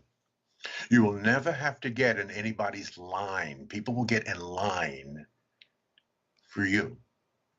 Excellence has to be our goal. That, of course, has always been the message at the Power Networking Conference, and now our new global virtual Power Networking Conference coming up October 28th through the 30th. Experts who are focused on, just like the happy entrepreneur with the resources that he provides us on a regular basis, he brings to us excellence, models of excellence, examples of excellence, tools that we can use. This is the same goal for the Power Networking Conference, 19 years old, is to focus on, and most importantly, to provide you the vessels, the instruments, and the tools to be all that you can be, and to understand that you are an awesome human being, that we are God's first people, that we were building pyramids and solving complex engineering problems when other cultures were living in caves, eating each other, that we have an ancient history that goes 6,500 years before Christ, and we have artifacts to prove it. I don't know what the ancient history is of Europeans. The oldest history that I read about in the European culture or the Caucasian culture goes back to Greek or Roman history. Is there something before Christ that we can read about that is European history? Now, we have been tricked and bamboozled. We have been told for generations that Europeans came to Africa, pulled us out of trees, eating bananas, and civilized us. Well, that is simply not the truth. We civilized the world. So you need to get that in your head. You need to understand how powerful, how magnificent, how brilliant you really are. The big critical thing that we have to focus on also is finances, closing the income and wealth gap, discussing finances, understanding capitalism and money and the psychology of money. It was one of my favorite authors and one of my favorite public intellectuals was Dr. Amos Wilson. And Dr. Amos Wilson said in 1994, and I quote, "Our refusal as Black people to confront the issue of money and wealth is going to end up with our very lives being threatened as a people on this earth." Boy, was he right. We have to talk about money. All kinds of statistics help us to understand that African Americans are the most financially illiterate people in this country. It was the Wall Street Journal that wrote 2 years ago that financial illiteracy is an American problem. And we know that when white folks catch a cold, Black people catch pneumonia. So if financial illiteracy is an American problem and they demanded that the public and private sector do something about that, you know that it is 10 times worse in our community. Black households, for example, today earn only 61 cents for every dollar of white median income. We're at the bottom of every single economic statistic that matters in America. So we have to fix this. We are in an existential crisis, brothers and sisters. And it's not hyperbole. It's something that all the statistics and studies have articulated and have charted and have provided data that says that we are trending in the wrong direction. The most interesting of the reports was published in April of 2017 by the Institute of Policy Studies. I don't know how many people read the report, but I read the report. And what they said, and I quote the final paragraph of that report, rewritten for Fortune magazine. And it said that by 2053, just 10 years after the country is projected to become majority non-white, Black median families will own zero wealth if current trends continue. White median families will continue to own six figures. So in effect, if we have zero wealth in our culture and community, we have effectively worked our way into a second slavery. Try to operate in a market-based economy in a democratic capitalistic society without money. It is not possible. We must fix that. We have approached this very egregious and systemic problem in the context of our culture at Fraser Net by developing the WINS Wealth Building Centers and curriculum, which we're installing in historically Black churches, and now we're moving to fraternities and sororities and other historically Black organizations. We have our own curriculum that is culturally specific, one of the best curriculums with 75 modules ever written. And it is designed to begin teaching us about money, K through 12, and then every passage in every age in our culture. So we don't just pontificate ad nauseum about this issue. We actually have to solve this. You see, one of the challenges we have in our culture is that we want change without execution. You cannot have change without execution. You must execute, execute, execute. This is what Dr. King understood with all of the marching and protesting. But at the end of the day, he got his closest circle of friends, and you know who they were: Andrew Young and Julian Bond and Bayard Rustin. And there was a crew, a small crew of 5, and they got 3 laws executed as a result of their marching and protesting. As I said earlier, civil rights, voting rights, and fair housing. That's execution. Protesting is important. Black Lives Matter is a fabulous saying, and we need to say it all the time. But at the end of the day, we have to get laws passed that, in fact, punctuate and bring that idea to life, certainly in the area of changing policing policies in this country. We need to think economics.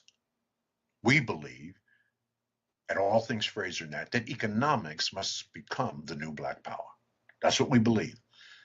And our actions and deeds and the gathering of some of the smartest people on the planet, some of the best African-American experts on the planet in all things money, gather on a regular basis, whether they be here at the Happy Entrepreneur or whether they're at the Power Networking Conference or other socially responsible conferences for our people.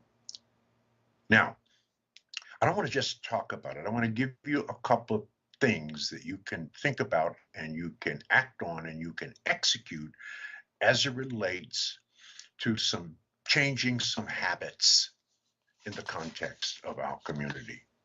Because again, we are in an existential crisis. There's no question about that. We, again, look at every single statistic and we have to fix it at the end of the day, right? Let me say this and still be loved. Until Black America puts Black America first, Black America will always be last. because no one is going to save us but us. White people will not be saving Black people. White people are not even thinking about Black people. Do you know who white people are thinking about? They're thinking about white people. They're thinking about their husbands, their wives, their neighborhoods, their businesses, their schools, and your pockets. They are the merchant class and we are the consumption class. They make stuff and we buy stuff. We have to fix that. To be Black and beautiful means nothing unless you're Black and powerful. Let me say the next thing and still be loved.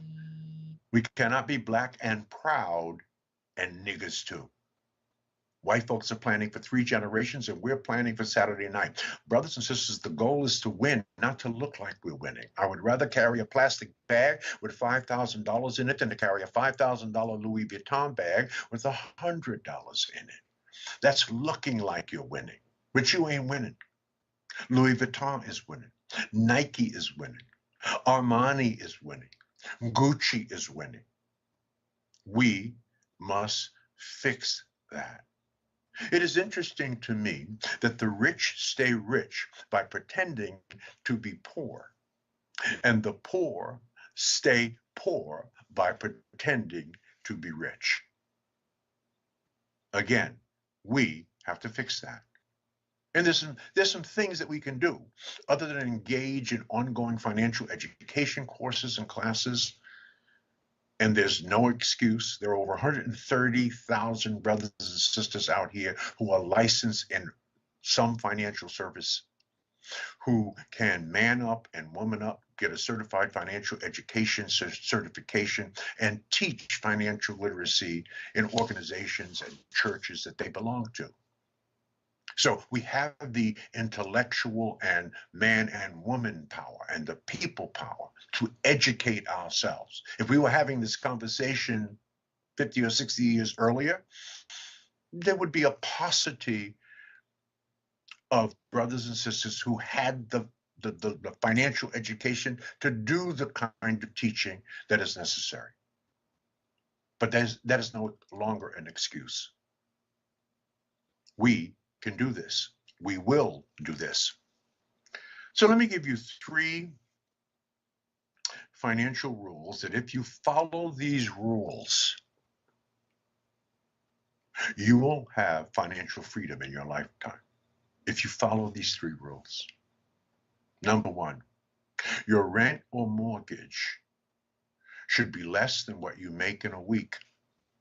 If you have a 2-income household, you put the 2 incomes together, whatever those incomes are in a week, your rent or mortgage should be no more than that. I cannot even begin to tell you how many of our people are house poor or rent poor. One of the biggest causes for ultimate poverty in our community, and in many cases bankruptcy, is we have too much house for our income. So let me say it again. Your rent or mortgage should be less than what you earn in a week. That's number 1. Number 2, only borrow money to make money. It's okay to borrow money for a home because if you keep it, it's going to increase in value. You're probably going to have to borrow money to buy a car. A car, in one sense, helps you to make money because it gets you back and forth to your place of business so that you can earn. But Nora Jean and I had a policy, an agreement that we made 48 years ago before we got married. And we vowed never to buy a new car, that we would always buy a luxury car 3 years off lease. And for us, it was a Lexus. I'm now driving an Audi. Recently purchased a 3-year-old Audi off lease. We've always kept our car payments to under $200 a month. But the thing that we did that made a huge difference, that really made us one of our first $1 million, and I'm not bragging, I'm just saying it's just a strategy, is if our payment was $200 a month, but a new car payment was $500 a month, We would take the difference between the new car payment and what we were actually paying, and we would take that difference and we would invest it every month. Oh, and we've been doing that for 48 years. I cannot even begin to tell you what that investment with simple compound interest has earned us. And we never sacrificed, let's say, ego. We always had a nice car. We picked a luxury car because we knew that it would last another 10 years. And that's exactly what happened. So those are the 3 rules. Follow those 3 rules and you will find financial freedom. The other thing that you might want to understand is how to avoid some habits that will keep you broke. There's 6 habits that will keep you broke. A, not talking about money, not talking about it around the kitchen table. We don't learn about it in school. If we're not learning about it at home, where are we learning about it? Our Jewish brothers and sisters, guess what their conversation is around the kitchen table? And even in the synagogue, it's about business and money. Talk about money. Even beginning with kindergarten with your children, the basic principles that you can teach them about the importance of money. Another habit is failing to build an emergency fund. We've all learned that we need to save for a rainy day, but how about a pandemic? Nobody planned for that. Nobody predicted that. Yes, you should have at least 6 months of cash, available cash in your bank account to cover any expenses that might arise, and you're covered for at least 6 months. But you really want to do a little better than that. I hope that this taught you, because this pandemic, it's also going to be here, I would say, at least another year. The expert says we will not get back to normal for at least 3 years. So you're going to have to figure out how to develop a side hustle, if you will.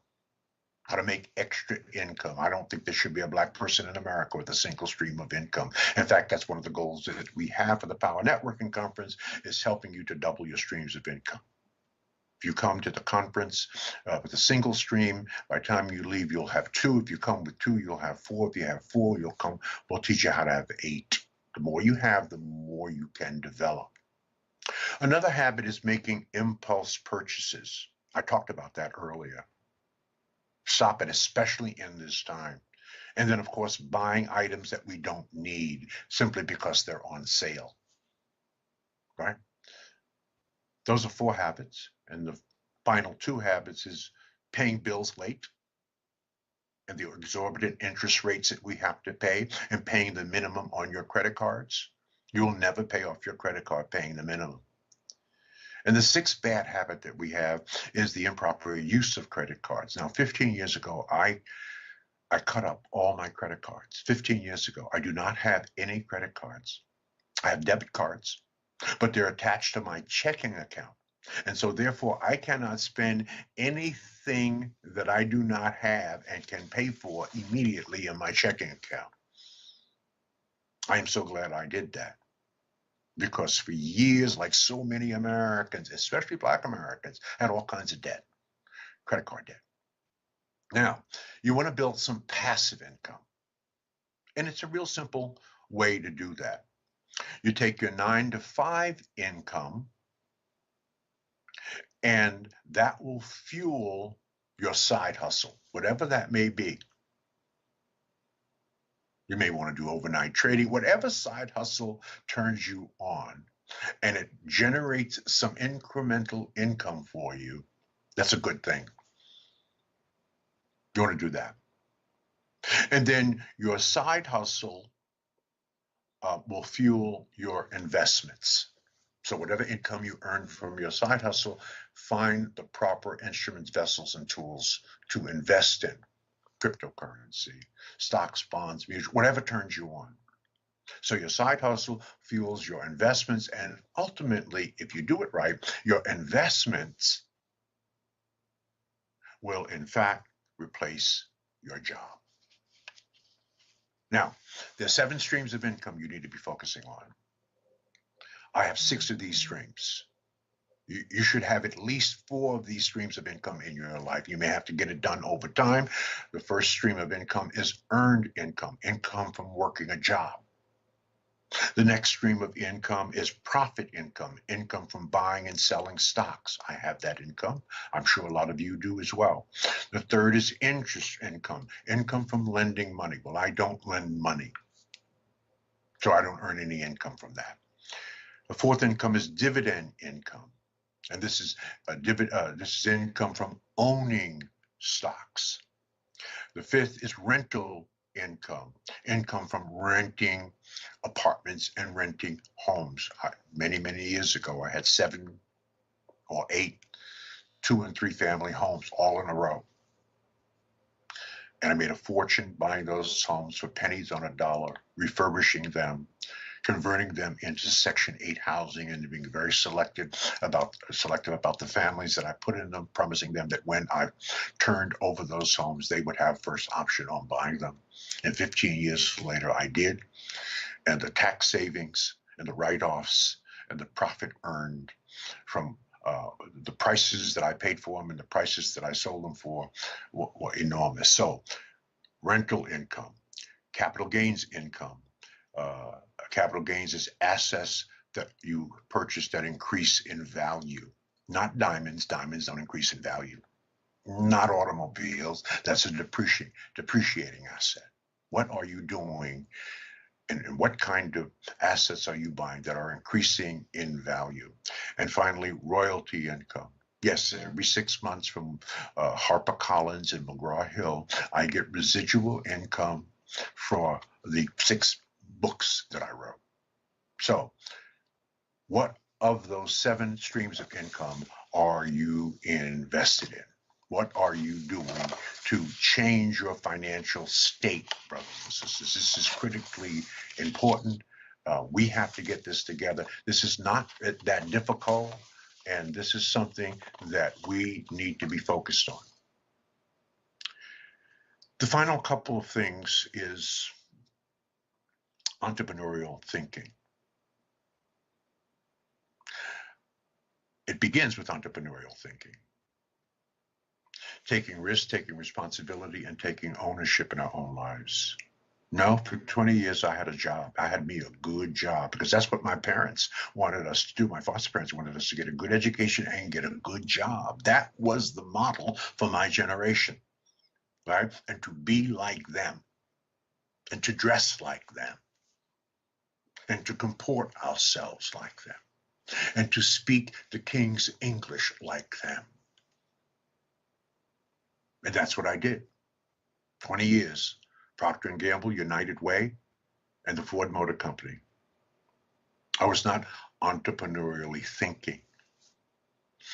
It took a while for me to get to that mentality. And once you take risks and take responsibility and take ownership for your own life, once we have that kind of mindset, that can morph into entrepreneurship. But entrepreneurship is no joke. It is not for everybody, but you need a mindset that will help you get started. And then understand that when everything is ready, it's too late. Now you've got to venture into things that perhaps are not quite where they need to be, but will be when in fact they are pushed along by you. All right. So to be successful in entrepreneurship is a very, very simple thing. Warren Buffett said this. He said, do what you love with the people that you love. Do what you love with the people that you love. The work that I'm doing in the community, all things Fraser Nation and Fraser Net, are things that I'm doing with people that I love. Hundreds of people. And I'm constantly looking for new opportunity, new categories of business that I could invest in. That's what entrepreneurial thinking does. What are some of the new businesses out here that you can make a lot of money? Esports. I don't have time to unpack esports. Google it. It's going to be larger than the movie industry, the cannabis industry. Let's not just smoke it. Let's not make the same mistake the baby boomers made about liquor stores back in the 50s and 60s. There was a liquor store and a church on every corner, and all we did was drink the liquor. They owned the stores. There were almost no black liquor store owners. And 100% of the consumers of those liquor stores in the hood were us. Let's flip the script on that. Cannabis is a huge multi-billion-dollar opportunity. Fintech, financial technology, everything in finance is going where? To the cell phone. So if you have the propensity to write code, if you like technology, financial technology is a huge new business opportunity.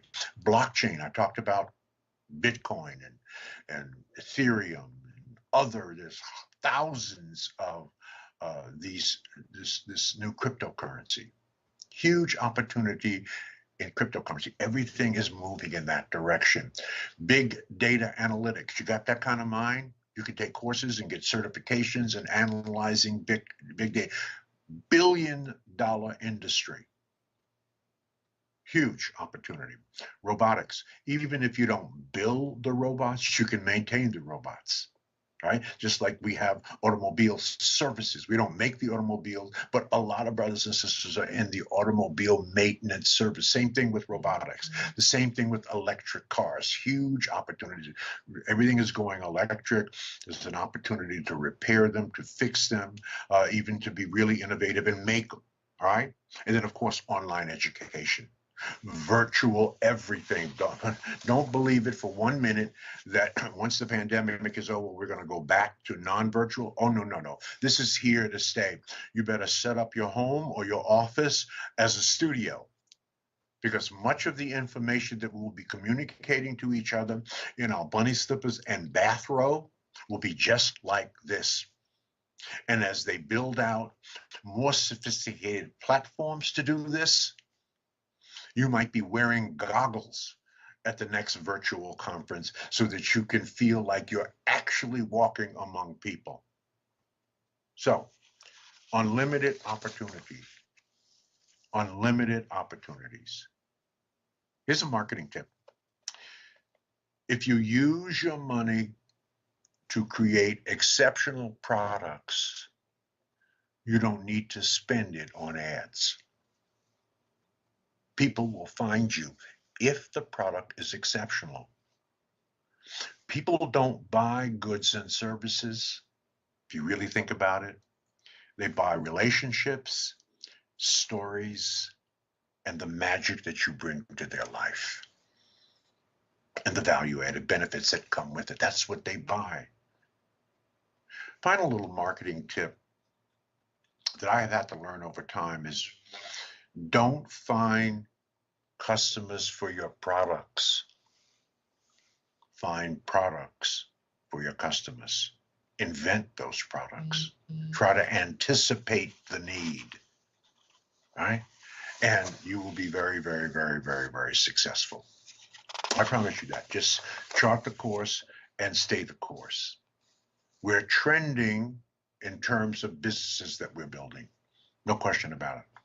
The last 5-year reporting period by the U.S. Census Bureau on entrepreneurial development by cultural group showed that there are 2.6 million Black-owned businesses now. That's up 35%. That's the upside. 60% of those new businesses are Black women. Women, again, are outdoing Black men. They're developing most of the new businesses. That's the upside. The downside is only 111,000 and about 2.6 million businesses employ anybody. Those who employ people, their business is up 17%, and their average annual revenue is $1.3 million a year, and that's up 82% over the last 5-year reporting period. So that means if 2.59 million of our businesses are sole proprietorships. Sole proprietorships are up 125%. Most of that's Black women. But the average annual revenue of sole proprietorships is about $18,700 a year, and that's down 11%. What does that mean? It means you either grow or die. I've said for many years, by the end of the 21st century, Black people must become the #1 employer of their own people. As Jews are the #1 employer of Jews, Asians are the #1 employer of Asians, East Indians are the #1 employer of East Indians, Arabs are the #1 employer of Arabs. We too must ultimately become the #1 employer of our own people. We have to employ our people. And you're going to grow your business by employing people. Finally, and I don't really have to say much on this, and this is a gospel and something I've been preaching about for years. Stop being a spectator to success, brothers and sisters. Being angry is not a business plan. You need a strategy and not just emotions. You must effectively use relationship capital. This is biblical too. You cannot build anything worth talking about on your own by yourself in a vacuum. John 5:30, a direct quote from Jesus Christ. 800,000 words in the Bible, and only 1,100 of those words are direct quotes from Jesus Christ. John 5:30, and Jesus said, I of my own self can do nothing. Now this was Jesus. Jesus couldn't get it done on his own by himself in a vacuum. So what's up with you? You are going to have to develop relationships and build 3 kinds of networks: a personal network, an operational network, and a strategic network. You're going to work on those through all passages of your life. A personal network of people who love you, cheer you on, lift you up. Let's call that your network at home. An operational network of people who help you to get specific tasks done in life as you help them to get specific tasks done in life, and they platoon in and out of your life through every passage of your life. That's an operational network. And then your strategic network. These are the people that are smarter than you. These are the people that will drag you into the 21st century kicking, screaming, and crying. These are the people that will ultimately be your mentors and coaches. These are the people that will reach down and lift up and reach back and pull forward. You've got to develop your relationship capital and to spend it wisely. You are the average of the 5 people that you spend the most time with. And the fastest way to change yourself is to hang out with people who are already where you want to be in life. What am I saying to you? Don't spend major time with minor people. People going nowhere want you to go nowhere with them. People doing nothing want you to do nothing with them. If you want to change your life, change your relationships. If you are not where you want to be in life, it is because you don't have the right people in your life. That's a whole subject by itself. It's one of the main subjects of the Power Networking Conference. That's why it's called Power Networking. You got to have a system for effectively networking. Part of reinventing your life, part of sort of growing, is understanding and dealing with the obstacles necessary for you to grow in life. Yes, obstacles. If it was easy, why would God need you? No, you're going to have obstacles. Welcome to life. This is why reinvention is important. My favorite quote outside of the Bible is one by Marcus Aurelius, one of the 5 great Caesars. And it was Marcus Aurelius who said that the impediment to action advances the action. What stands in your way becomes the way. I love that. Let me say that differently. The obstacle is the way. Where there is no obstacle, there is no way. What is the first thing God does when he gives you an assignment that he feels that you are ready for? He puts an obstacle in your way. And your job is to find a way over, around, through, and under the obstacle. And when you do, you get an attaboy and an attagirl because you've learned the lessons necessary that for you to grow, the lessons that God wants you to learn at that moment in time. And then God gives you a new assignment at a slightly higher level that he feels that you're ready for. And then what's the next thing God does? He puts an obstacle in your way. And your job is to find a way over, around, through, and under that obstacle. And when you look back over your life, that's your entire life. That is the life of Black people in America. 400 years of obstacles that we have had to overcome. And I've traveled every place that Black people have been dispersed. I've been to South Africa, Central Africa, East Africa, West Africa, North Africa, South America, and all over the Caribbean. And there are no Black people in the entire world smarter and more successful on per capita basis than Black people in America. But we have to overcome obstacles to achieve that kind of intellectual capital that can serve the entire Pan-African diaspora of 1.6 billion people. Yes, Africa has 70% of the most important minerals in the world, but they can't even get it out of the ground themselves. They have to bring in the Chinese and the Arabs, and they can't get the diamonds out of the mine. They work the mines, but they're owned by others that don't look like them. They rent out, but they pay a heavy price for the intellectual science and engineering know-how to grow their resources. We can help them with that. We paid a hell of a price for that. And we overcame the obstacles. As you're overcoming the obstacles, obstacles are good. Finally,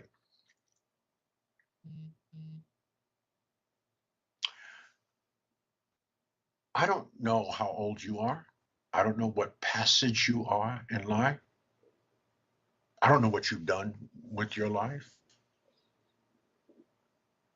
I know that no matter how old you are or where you are in your climb, it's not too late.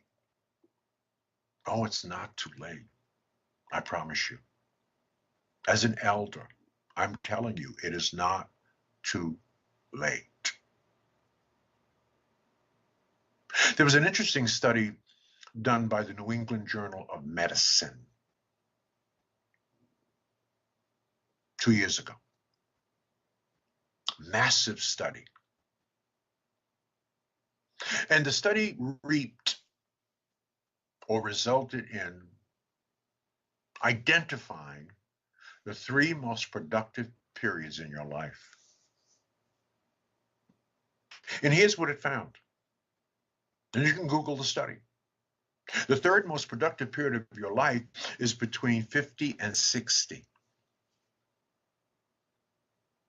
The 2nd most productive period in your life is between 70 and 80. I'm 75, and this is one of the most productive periods of my life. And the the 1st most productive period in your life is between 60 and 70. So number 3 is between 50 and 60. Number 2 is between 70 and 80, and number 1 is between 60 and 70. The average age of a Nobel Prize winner is 62. The average age of a CEO of a Fortune 500 company is 63. The average age of the pastor of the 100 largest churches in America is in fact 71. Moses was 80 when God gave him his assignment. The average age of a pope is 76 years old. Mandela became president at 76. Ray Kroc really didn't begin building McDonald's until he was nearly 60 years old. Toni Morrison won her Pulitzer at nearly 60, and then she won her Nobel Prize at 62 years old. Frank Lloyd Wright, I love architecture. He was one of the great architects in the history of the world. He built the Guggenheim Museum, his magnum opus, on 54th Street and 5th Avenue in New York City. I watched it being built growing up and running the streets of New York as a child. He completed his magnum opus at 91 years old. So if you think about this, this tells us that somehow God has designed all of us so that the best years of our lives is between 60 and 80. You ain't done nothing yet. If you're under 50, you're still learning. You're still growing, stumbling, learning the lessons necessary for you really to do your thing. I'm urging you to chart a good and righteous course and stay that course, and then all that is due you will come to you. These are some of the things that I had to overcome. These are some of the things that I had to learn in the reinvention of George Fraser over now 8 passages in life. You are no different. Your journey may be different. The things that you have to learn will be different, and the time frames in which you learn those. But fundamentally, we're all going to walk similar paths in terms of the big rocks and the big things that we have to put into our lives and grow and reinvent ourselves. Brothers and sisters, that's my story, and I'm sticking to it. Again, I want to thank the happy entrepreneur, Shay Brown, for allowing this incredible platform year after year, expert after expert. I don't know how we would really get the kind of this kind of information without this kind of love from a single person who takes the initiative to make it happen. Thank you, Shay Brown, and thank all of you for listening. And don't forget that we have a virtual power networking conference, October 28th through the 30th. I want to make you a special offer. It's $297. There's a virtual conference going on right now. It's $2,500. Ours is better than that. We're $297. I want to see you at the Power Networking Conference next year. Yes, it's going to be live next year, July 14th through the 17th in Houston, Texas. We're planning for that, God willing. So I want to make you a special offer. I want to close with this offer. I want to give you the live conference, which is $1,500 for an adult and $800 for a student. $1,500 for an adult, $800, that's $2,300, and we encourage you to bring a student. And I want to give you the virtual conference coming up shortly. That would be $2,600. I want to reduce that to $499. I want to reduce it to $499. That's a $2,100 discount for being smart enough to be watching The Happy Entrepreneur. The only way you can get this is through me. You have to go to my not my website, go to my email address, right? You have to email me at gfraser@frasernet.com. That's gfraser@frasernet.com. That's gfraser@frasernet.com. That's F-R-A-S as in Sam, E-R. In the subject line, say, I'm in the subject line. And then in the body of the email, put your full name and your cell number, your full name and your cell number, your full name and your cell number. And for $499, you can get this $2,600 package. Time is limited. It's limited to the first 25 people. I will personally call you, take your information over the phone. We'll handle it by credit card. I will personally call you. gfraser@frasernet.com. That's our offer for the live conference next year and the virtual conference coming up. God bless you and keep doing God's work.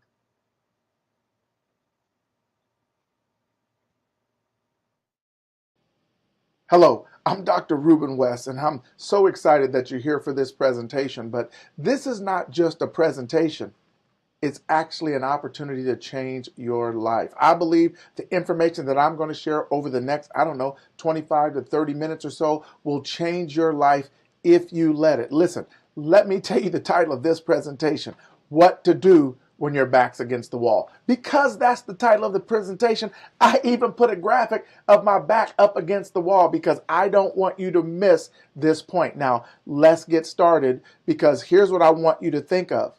When your back's against the wall, it may be a sign that it's time to move. Now, I'm not telling you this because of something I think. I'm telling you this because of something I know. I remember when I was in Wichita, Kansas, I was working as a surgical assistant. Now, this was a profession that we helped to start. We wrote the curriculum for college there. We wrote the job description, the scope of practice. It took us 10 years to get this profession going. In other words, we created a profession. And now we had the opportunity to work in this profession, and we did it with pride. We did it with integrity. We did it with commitment. And I'm only telling you this because I know that if there's something that you've committed your life to, you're doing it with pride, you're doing it with integrity, you're doing it with commitment. That's the way life is. But unfortunately, there's things that happen in our lives that we have no control of. It may not just be a job that we've done. We may be in a relationship that we've done with pride, integrity, and commitment. But for whatever reason, it's not going the way we felt like it was supposed to go. It's just not. You know what that's called? That's called life. And there's certain times where we can do something about it. But oftentimes what happens is we find ourselves where? With our back against the wall. That somebody's coming to us with an ultimatum. You either do this, you either do that, or you either do the other, or it's time to go. Remember, I told you that sometimes, not all the times, but sometimes when your back is against the wall, it may be a sign that it's time to move on. For us, we're working there in Wichita, Kansas, and we're doing this profession. It's something that we love. We took a long time to get this profession going, and it's going well. And we had negotiated with the administration on $300,000+ a year as a contract. And then we could bill the other cases with the insurance. And everything was going great. They had an administration change. The manager in the surgery department changed. And the new people had a new what? A new vision. And what happened was the situation changed for them. They were short-staffed and they needed additional help. So you know what they did? They came to us and they said, we know you used to work as surgical technologists. That's where we pass instruments to the docs. We know you used to do that before. Now you're assisting surgeons. You're harvesting the leg vein. You're helping with the closure. You're closing up while the doctor goes and talks to the patient's family. You're helping in all the surgical specialties. We know you've moved into this profession, and we know you're teaching it now. We know you're training other people around the country to do this profession, but we have a problem. And what we need you to do is, because we're short-staffed, we need you to go back and work as surgical technologists for us. What did you say? You want us to do what? They said, we need you to go back and work as surgical technologists for us. And don't worry, we're still going to pay you what we've been paying you. We're still going to honor the contract. We just need you to do things that aren't in the contract. We need you to be who you used to be. And this is important because a lot of times in life, people want us to be who we used to be. We make transitions, we change. But everybody's not happy about that. Let me say that again. We make transitions and we change, and everybody's not happy about that. And some people want us to go back to living who we used to be. I heard something that said like this. It said, hey, you've changed. And it's not that you've changed. It's because you've stopped living your life their way. You stopped doing what's best for them. And so they want you to go back. See, we stopped doing what they wanted us to do. We had moved on, but they wanted us to go back. Go back to who we used to be, and we had a decision to make. And you know what they did? They came to us and they said, here's what we're going to do. We're going to give you the option to go back to doing what you used to do. And if you don't, watch this, we have a clause in the contract where we can cancel the contract with a 45-day notice. You know what they did? They put our back against the wall. They said, we'll cancel this contract if you don't do it. See, a lot of times people try to pressure you into being something that you're not. They try and pressure you into doing something that you no longer do. They try and pressure you into getting you to be the person you used to be, and you've got a decision to make. See, we had a decision to make. Were we going to do it or not?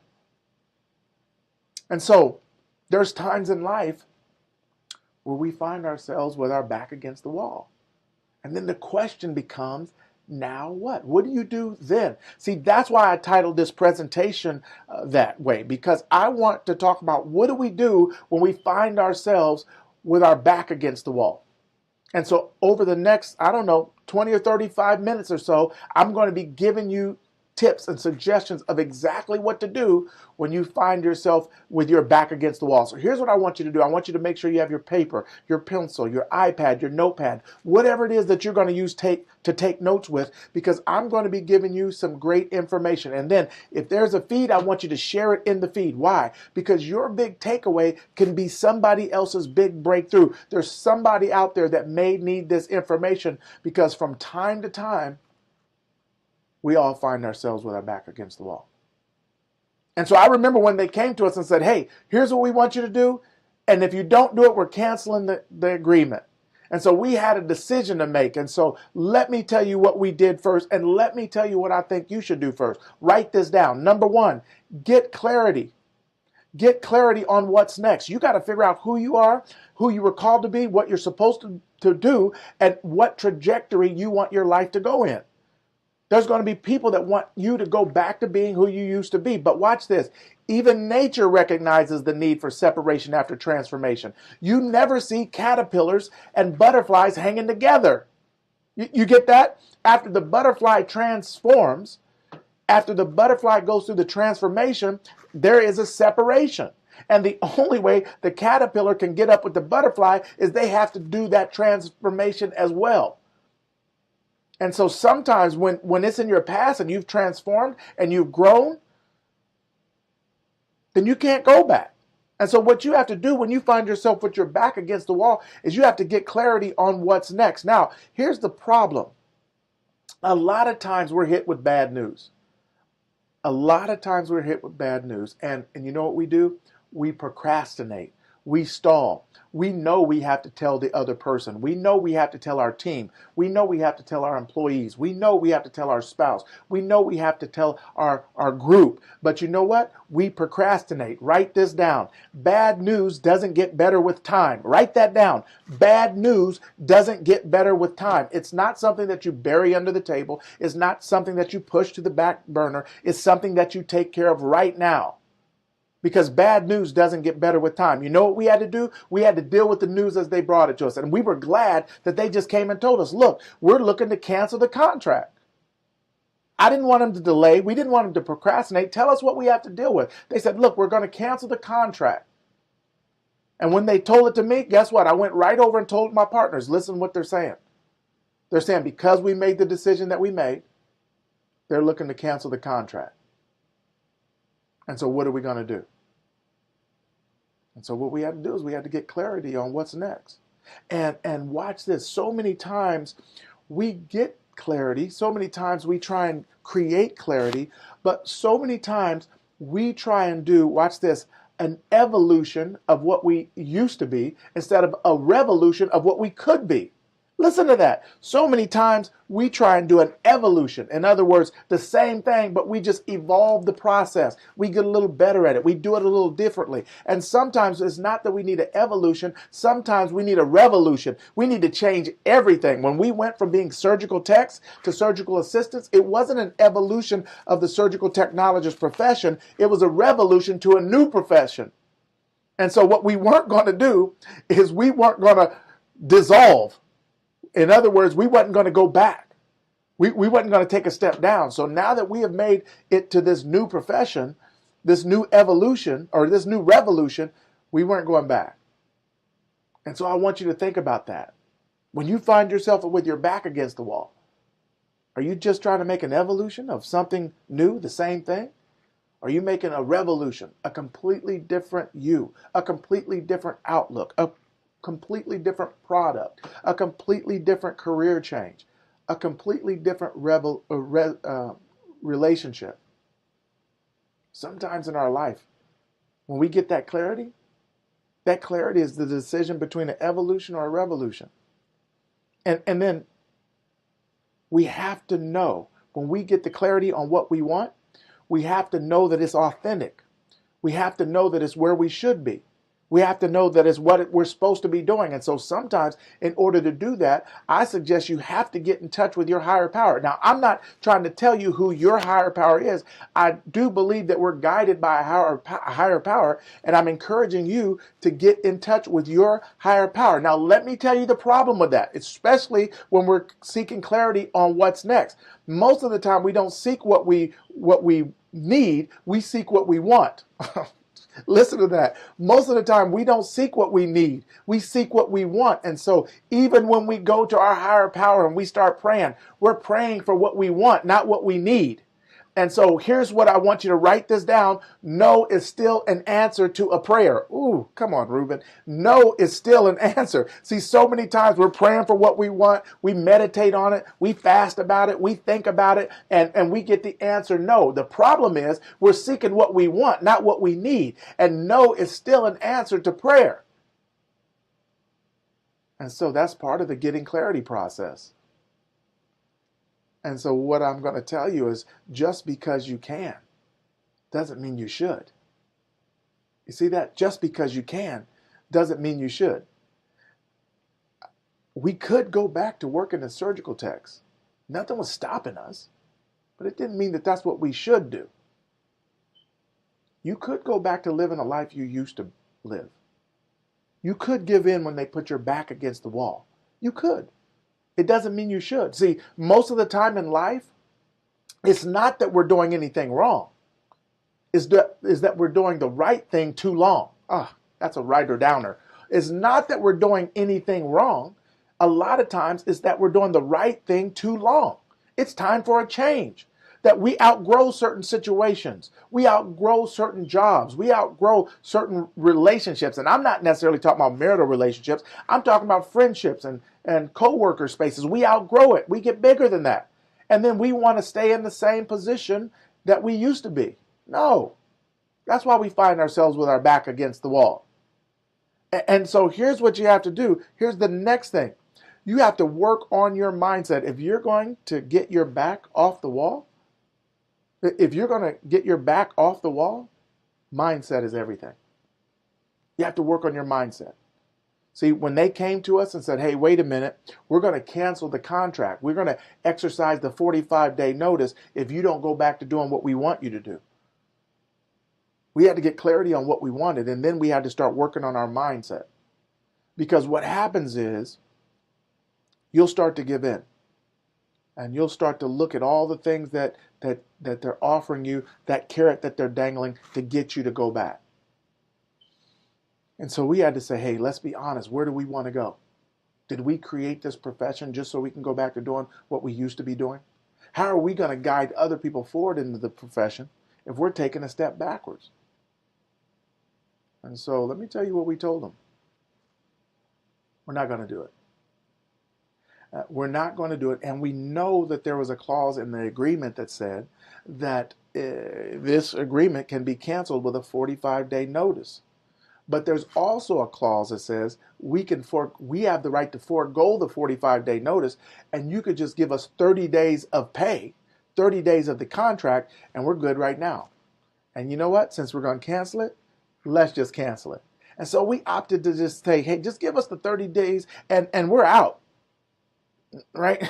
We weren't looking for an evolution. We're looking for a revolution. Give us the 30 days pay and we're out of here. We're going on to do something different. Now, the only way that worked is because we had spent time working on our mindset, believing in ourselves, focusing on where we wanted to go, not where we've been, talking to ourselves and talking to each other about where we could go if we work together. And so many times when we find ourselves with our back against the wall, you know what we focus on? We focus on changing a behavior.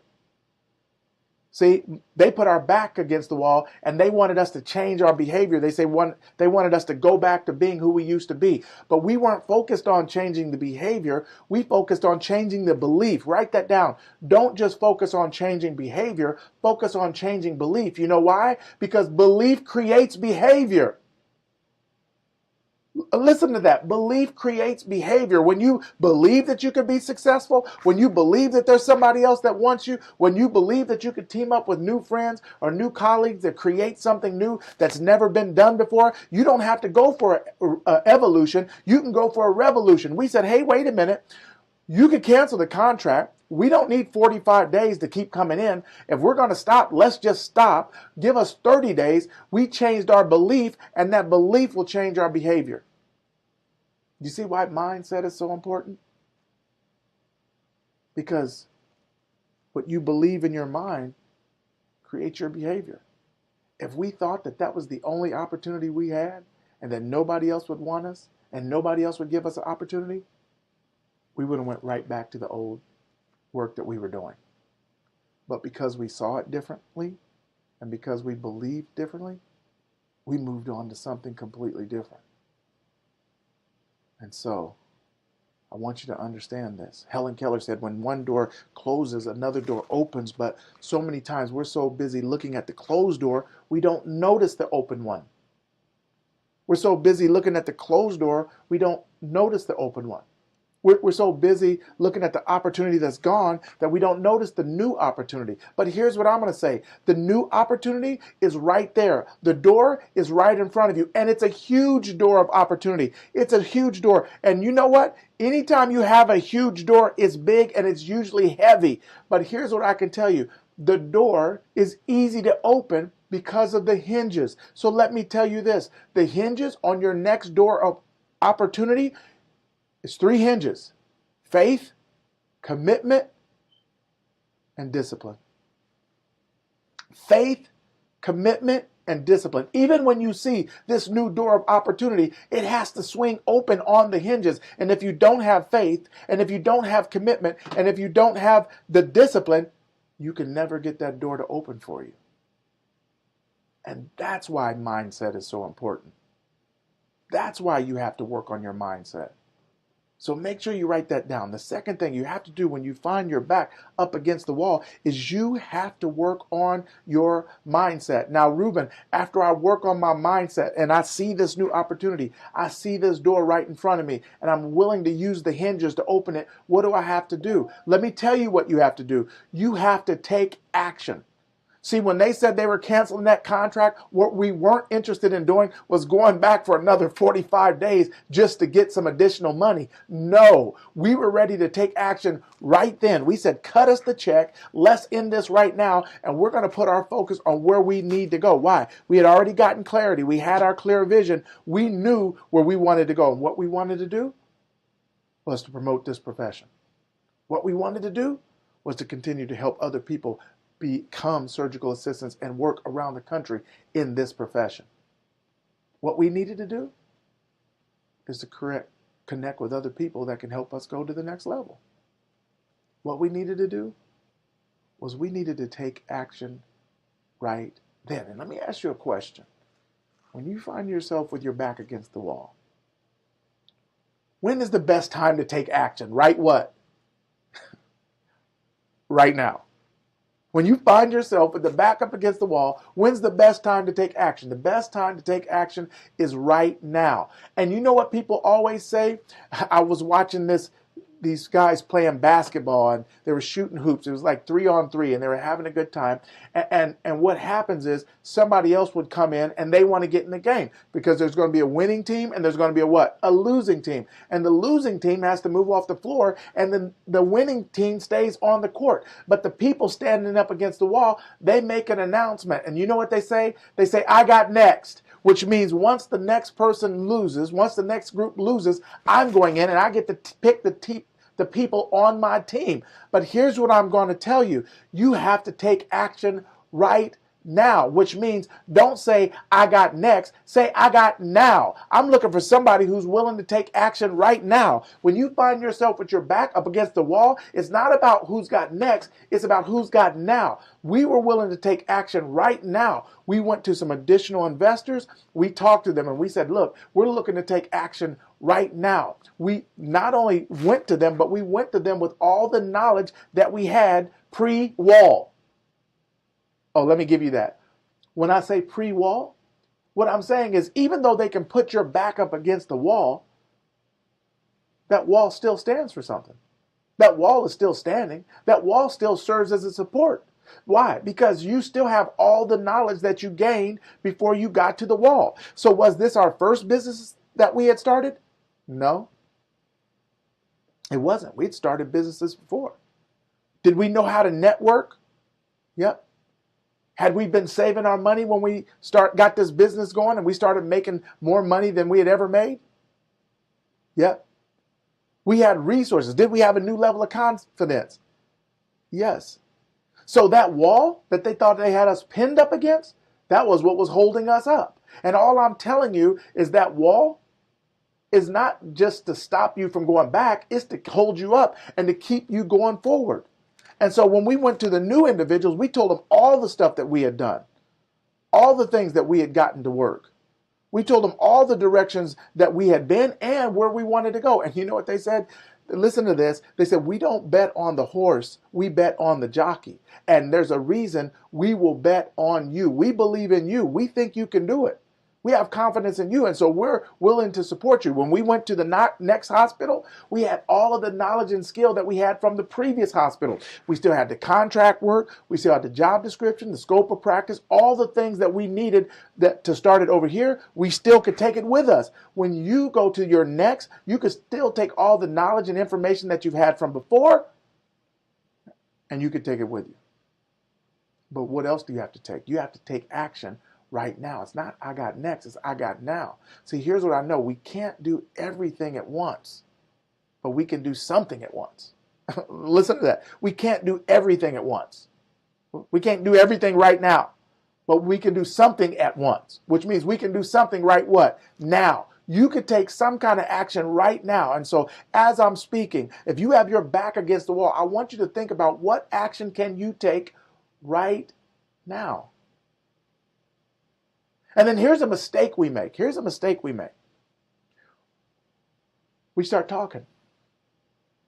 Listen to that. We start talking. We start telling everybody, here's what I'm going to do, and here's why I'm going to do it, and here's where I'm going to take, and here's where I'm going to go. And that's good. There's nothing wrong with that. But you do know that everybody is not in your favor.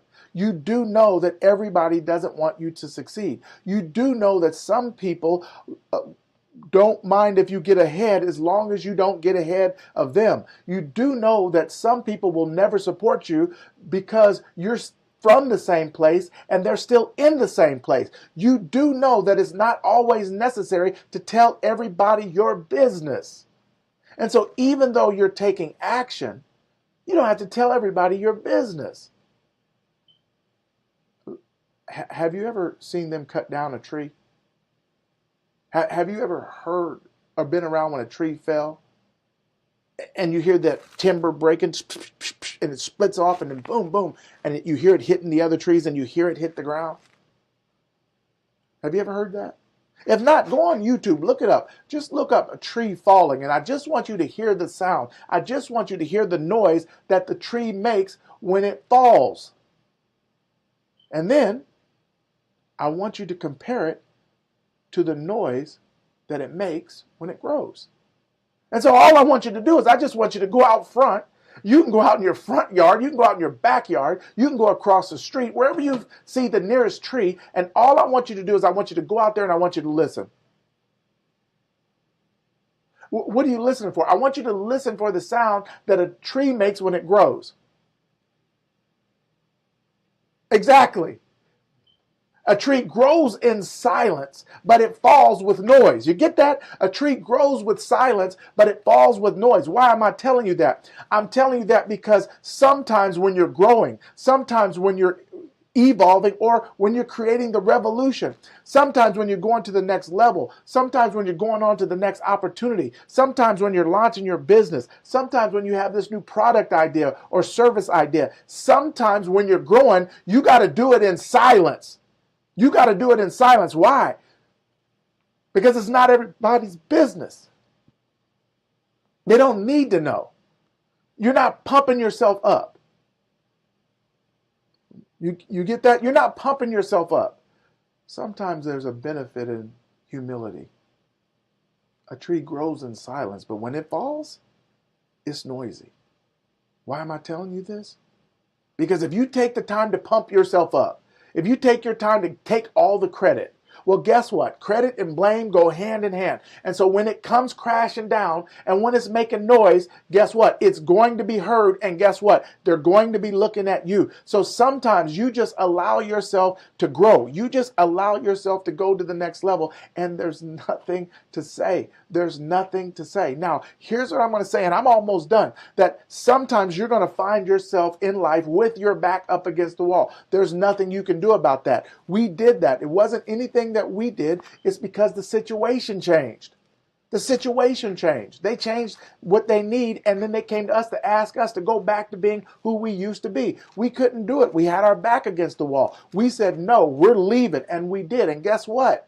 Because we took decisive action, because we had clarity, because we knew what we wanted to do, we were able to start the profession over again in another state. We were able to start another company. We were able to grow it beyond anything we ever thought possible. I mean, we literally did this. And the reason I feel like it worked so well, watch this, was because our back was against the wall. Ruben, what do you mean by that? I believe that sometimes in life, when we find ourselves with our back against the wall, it's our indication that it's time to move.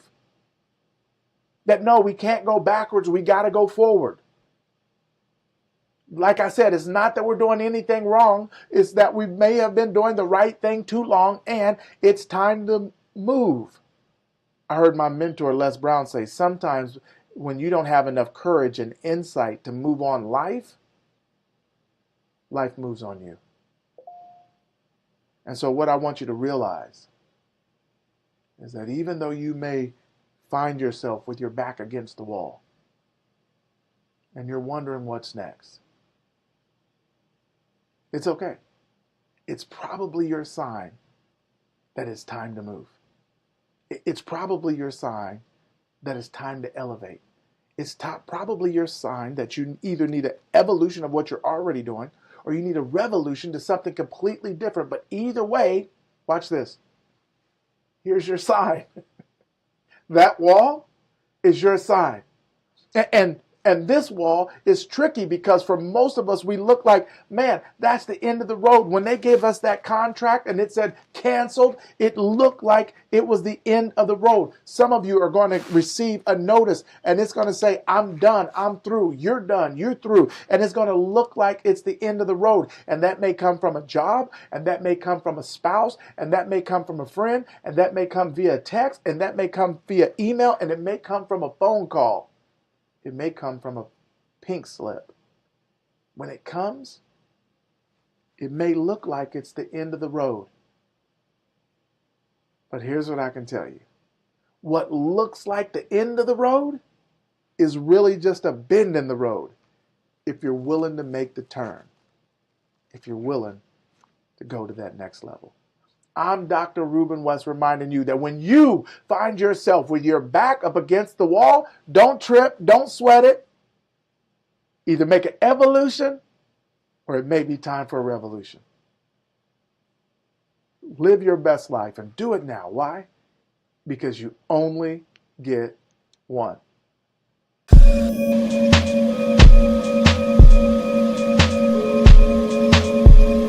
Hey, Simon, it's so cool to connect with you again, man. This is wonderful having you here today. I'm really excited. Look, let me just start off so I don't read a bio or talk through that. Let me toss it to you, man. Tell the folks, who is Simon? And more importantly, what in the heck are you up to these days with this whole concept about be brilliant? My whole purpose is to spark brilliance in individuals, systems, and nations to create sustainable results. Today, I am in London getting ready to head to Milan. A client will pick me up in Milan and drive me into Switzerland. And my goal is to equip over 100 businesses that I'm going to have a full day with to equip them with the tips, tools, and techniques on how to create customers for life. Wow, how to create customers for life, man. I love that. Talk about this whole concept about be brilliant and what that's about. A number of folks have had some setbacks in their lives. Some other folks have had some challenges. Other folks are on the comeback right now, and they're doing really, really well, but they still want to be brilliant no matter what level they're at. Take a moment and talk about that. So when I talk about being brilliant, it first starts with understanding that average is over. Average is done. Average is history. And if you're going to do anything, it has to be brilliant. It has to be excellent. It has to be the best version of yourself. I reached a point professionally years ago when I was working for a Fortune 50 company, and I knew I had more potential within me than what was being released.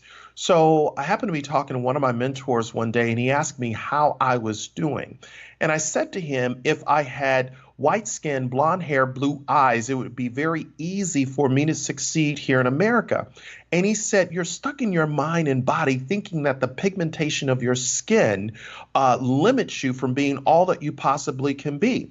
He said when he and his wife first got married, they adopted 2 young African-American boys. He was white. And he said, we've been telling them what they could be instead of what they couldn't be. And he says, I'm telling you, you were born to be brilliant. You weren't born to fit in.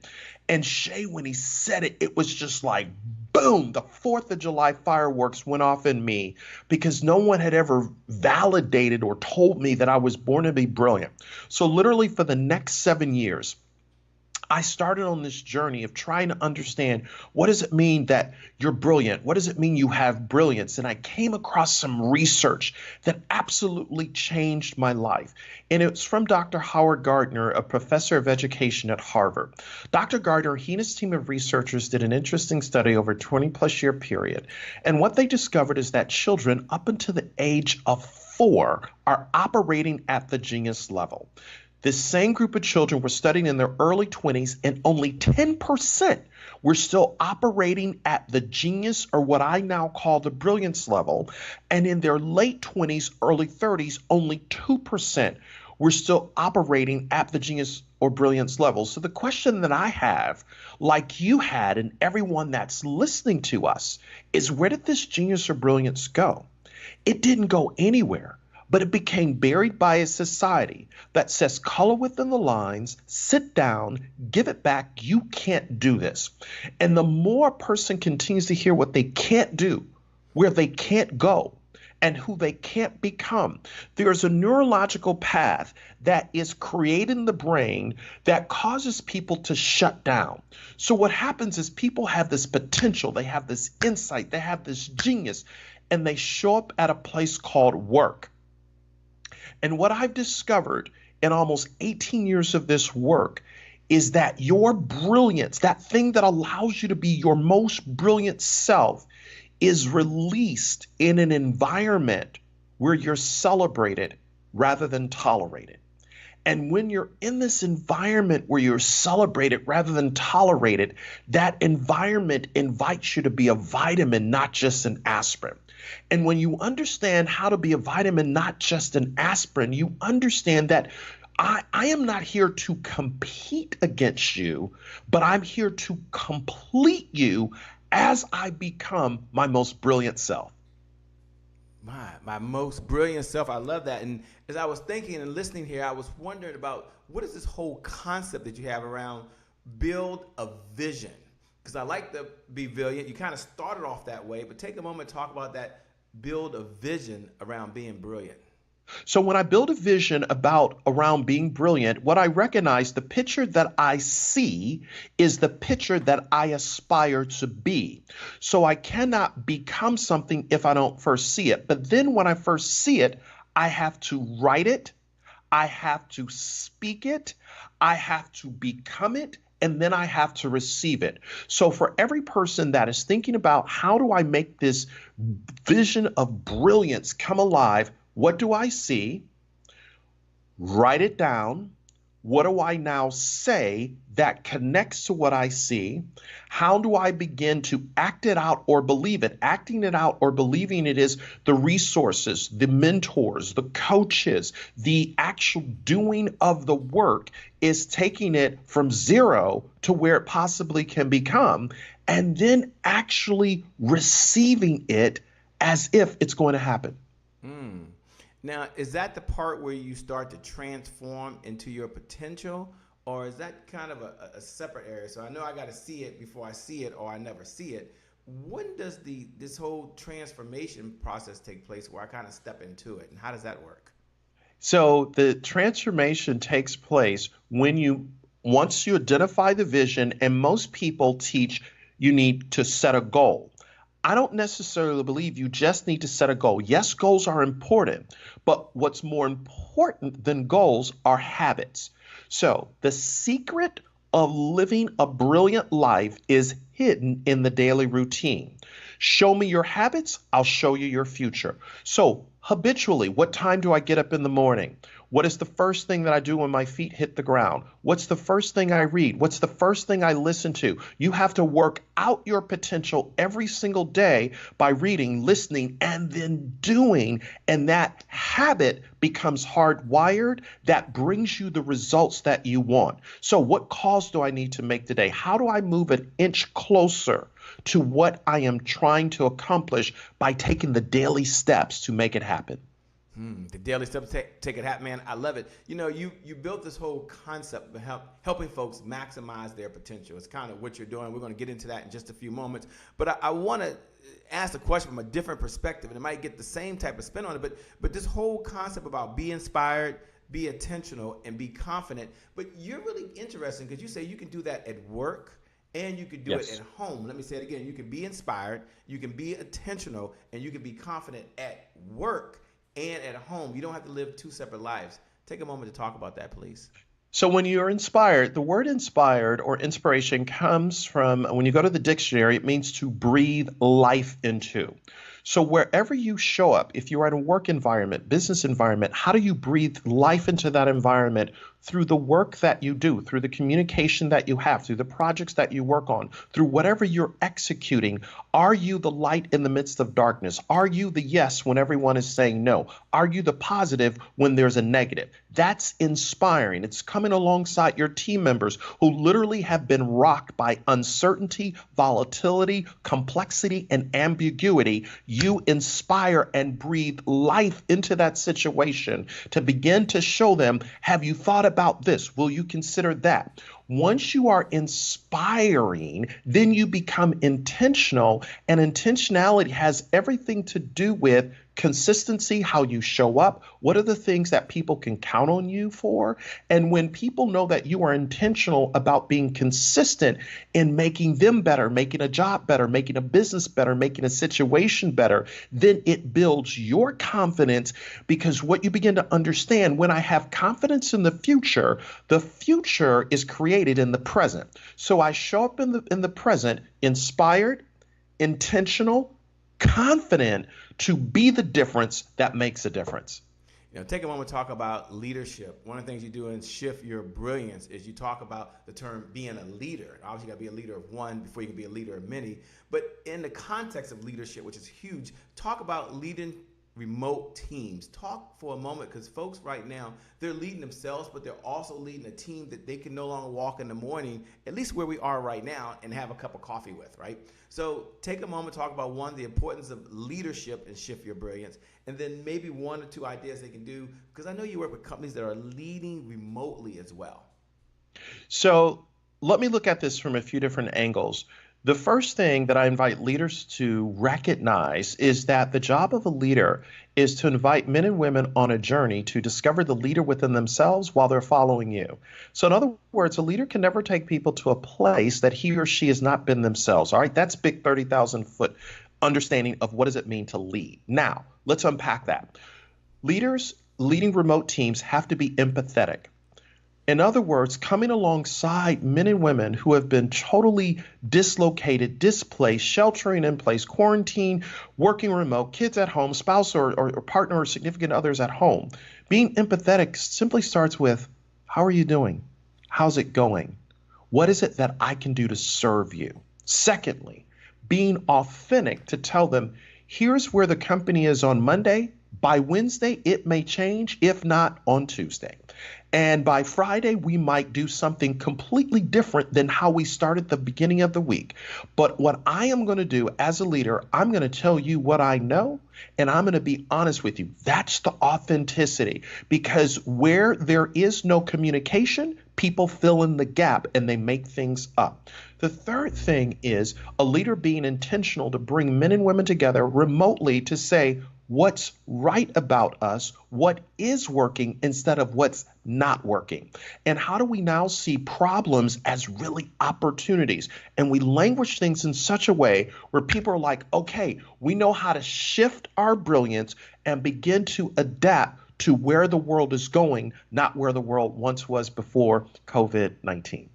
You know, for those folks that are listening, they're thinking to themselves, this is hot. This is really good, Shay. I know you're going to ask him in a minute what his number one key to success is. I got it, Shay. And I know you're going to ask him in a minute what his number one idea he learned from his mentor. So he'll close out and answer those two questions, his key to success and his number one idea from a mentor that he's learned he's going to pass to us. But at the same time, we're wondering, how do we connect with this guy? Like, you know, he's listening, we're listening to him, we're talking to him now. Number one, Shay, what type of folks does he work with now? Because he does work with corporate clients, he does work with organizations, he does work with entrepreneurs. So how do we connect with him, and who does he work with now? Can we stop for a moment? Can you answer that question, and I'll come back and we'll bring it down home just with the last 2 or 3 questions? Yeah, I work with men and women who are looking to break through to the next dimension. And notice I said dimension and not level, because when you study string theory, there are 8 to 10 levels in one dimension. So I work with men and women who understand that they have a dimensional gift within them, and they want to literally catapult, quantum leap to that next level. I help cut down their learning curves by taking my 18-year journey of how I worked at Disney. And 18 years ago, I turned down 4 jobs, a senior director position with Learjet to head up all customer care for Learjet owners in the world. And for the last 18 years, I've worked with almost 2,000 companies in 49 countries. Right now, I'm in London today as we are talking. And so I help them understand, how did I go from Disney to doing this full time? But then what are the key mistakes and failures that I learned from, and build not just success, but significance. And there's a difference. So I teach them and cut down their learning curve through the 10 books that I've written and the 3 online courses we have to say, here's how you do it. But I coach them to their brilliance. And obviously they can find me at simontbailey.com, T for terrific. The site is www.simontbailey.com. The T is for what again? Terrific. Of course it is. Of course it is. Why would I expect anything less? Why would I expect anything less? All right, you know, one of my favorite questions to ask every time is, what's your number one key to success? Now, you've probably learned 20,000 plus ideas. You teach, I don't know how many ideas on success. But if you had to say, Shay, this is just one of the keys to my success that allows me to be successful and the folks I work with to be the most successful, what principle comes top of mind? And kind of elaborate on that, please. The number one principle is the way up is down. When I understand the way up is down, it's never about me, but it's about we. The way up is down is simply realizing that I serve humanity through giving, not just taking. The way up is down is making it about you to understand, when I serve you, it's not just about hearing you, but it's listening to you, because hearing is a courtesy, but listening is a compliment. When I understand the way up is down, it's never about the accoutrements of success, the house, the cars, the money in the bank, all of those things. Yes, they are important and they're nice, but how am I ensuring that I'm helping the least, the last, the lost to level up? When I understand the way up is down, how do I give a hand up instead of a hand out? So deep principle, critically important, that it's taken me some 50 years to really understand this, but this is something that I pass on to people when I coach them to their breakthrough.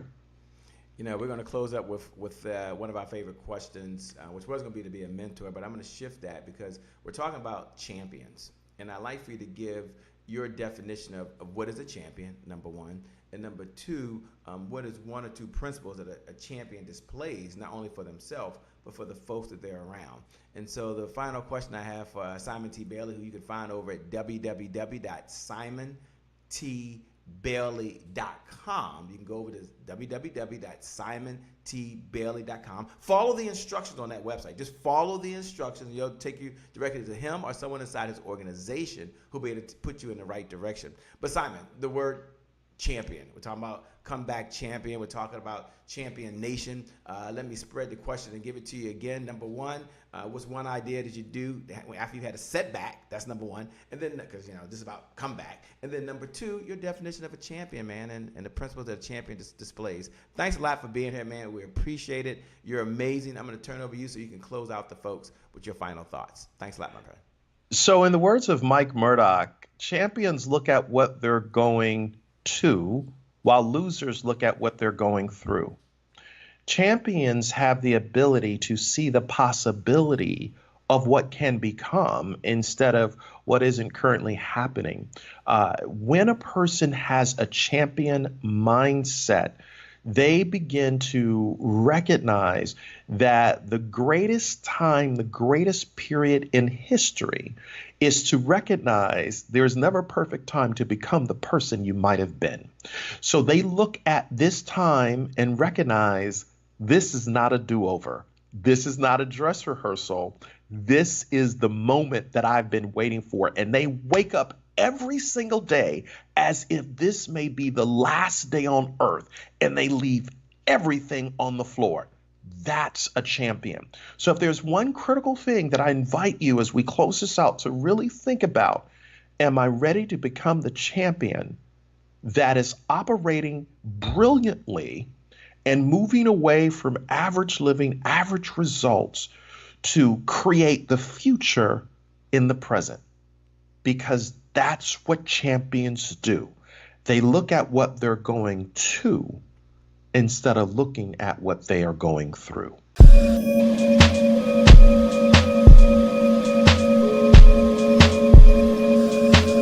Joseph, this is one of those conversations, man, that I was just waiting for. And the reason I was waiting for it because I know that you will change someone's life, you will change their family, and you will change their community by helping them become this multimillionaire megapreneur, which is super cool. But for those folks that maybe don't know who you are, because I could read this bio, and some people want me to read the bio, take a moment, if you would, tell us, who is Joseph and what are you up to these days, my man? Well, first and foremost, Shay, thank you. Thank you for this opportunity to share what is my life's purpose, at the risk of sounding too, I don't want to say arrogant, but too flamboyant about it. It is my life's purpose. And thank you for this unbelievable platform. The Comeback Champion Summit is a platform for all of us to be able to share what has worked for us, and we've taught other people to help them bring their lives to the next level as well. And I'll share with you a little bit about myself. My background is, my profession is I'm a neuropsychologist. I help people get over fears and phobias and emotional challenges that have hindered their lives. And by profession, I'm what's called an ultimate performance specialist. And it's kind of a high-end life coach, if you will. I work people with their businesses. I have the privilege of working with A-list celebrities, Academy Award winners and Grammy winners, and sports figures and millionaires and billionaires. And everybody always wants the same thing. They want more, and they want to go further faster. And so for me, it's about the methodology and the processes to help them get there versus motivation and empowerment and helping people get excited. And so my purpose for doing all this stuff is because then this is why you and I do what we do right now, is it's our opportunity to pay it forward and give back. Joseph, one of the things that I admire about you is your heart to give and your heart to serve. And I know that this conversation is for speakers and authors and coaches and trainers, network marketers, or anyone that has a part of their income tied to something other than just their profession. Although, if they're not having even got started yet, they're going to benefit from this conversation. But so that they're clear, take a moment and kind of define that multimillionaire megapreneur. You came up with the title, How to Become a Multimillionaire Megapreneur. So that we all know what it is and we can confirm we're at the right place. Give us your definition. What is your view of the world? Yeah, let's start with what's an entrepreneur, because all of us on this call have an entrepreneur spirit at the very least. An entrepreneur is anybody that chooses to and actively pursues, meaning they're doing something about it, creating income in methods other than the traditional employer-employee relationship. And that is starting a small business, whether it's network marketing or real estate or whatever, online marketing or anything that they choose to do that. But I have some statistics that's really interesting. And this is the delineation. This is the difference between a megapreneur and an entrepreneur, because everybody wants to be an entrepreneur. And an entrepreneur is, like I said, anybody that does that. But here's some statistics, and you can go and check this out on the Small Business Administration's business recording online. And last year, in 2019, there were 775,000 people that registered to have a new business.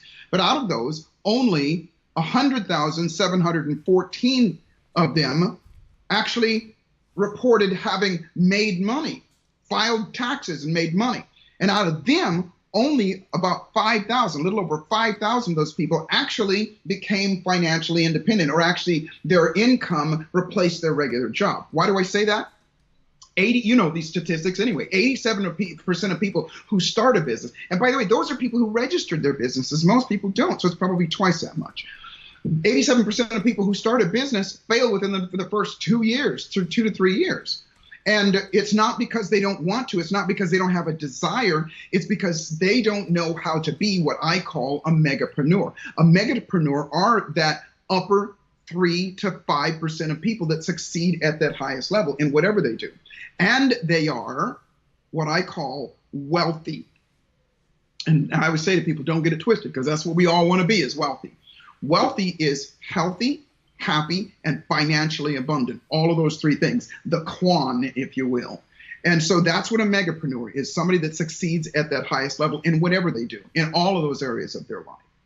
Yeah, but that also opens up the question immediately, which is, what's the number one challenge holding people back from already being a multimillionaire or a megapreneur?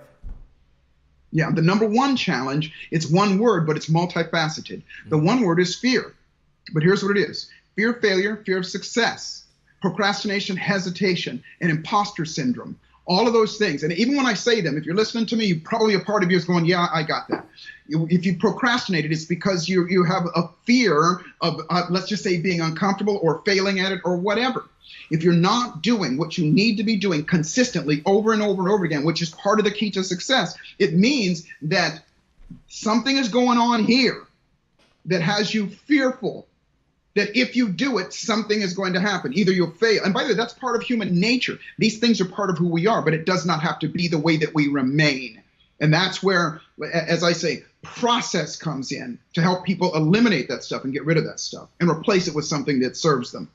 Yeah, so what do we say to the person that says, okay, is this another pump me up? Is this another motivation? Is this another pat me on the back, atta boy, you can go do this?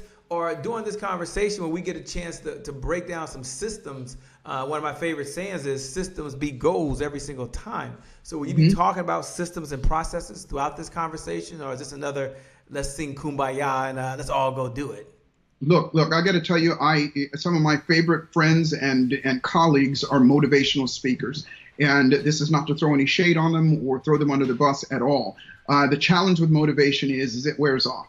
It stays with you, not that long after you've done the thing or gotten the inspiration. That wears off. But what lasts, and the difference between my technology, if you will, or the processes that I bring is, as I said, process is progress. And the process more specifically is to help a person change their psychology, because it's your psychology that keeps you going forward or going backwards. And so this is not about motivation. This is the antithesis of motivation. Knowledge is not power, and neither is inspiration. Inspiration, as I said, it goes away. I always tell people, listen, I got one or two ways we can do this. I can get you excited and tell you some stories and help you feel great and everything, and that's going to last you a couple of days. Or I can give you a skill set that is going to help you change your life. Which one do you want? And obviously, people, 99%, everybody always chooses for the skill set. And that's the difference, Jay. Let me just jump in and just address the elephant in the room and just challenge you to give us a process. I mean, or share one of your methodologies, because I know one of them.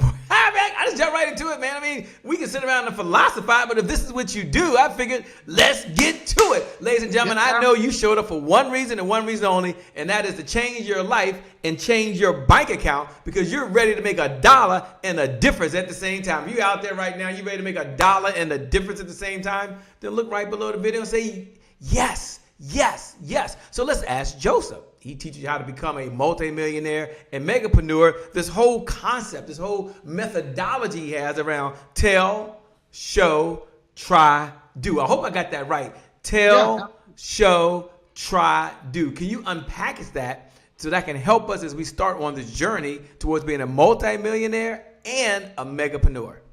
Absolutely. Well, let me start here first. And I call this the 7-figure psychology.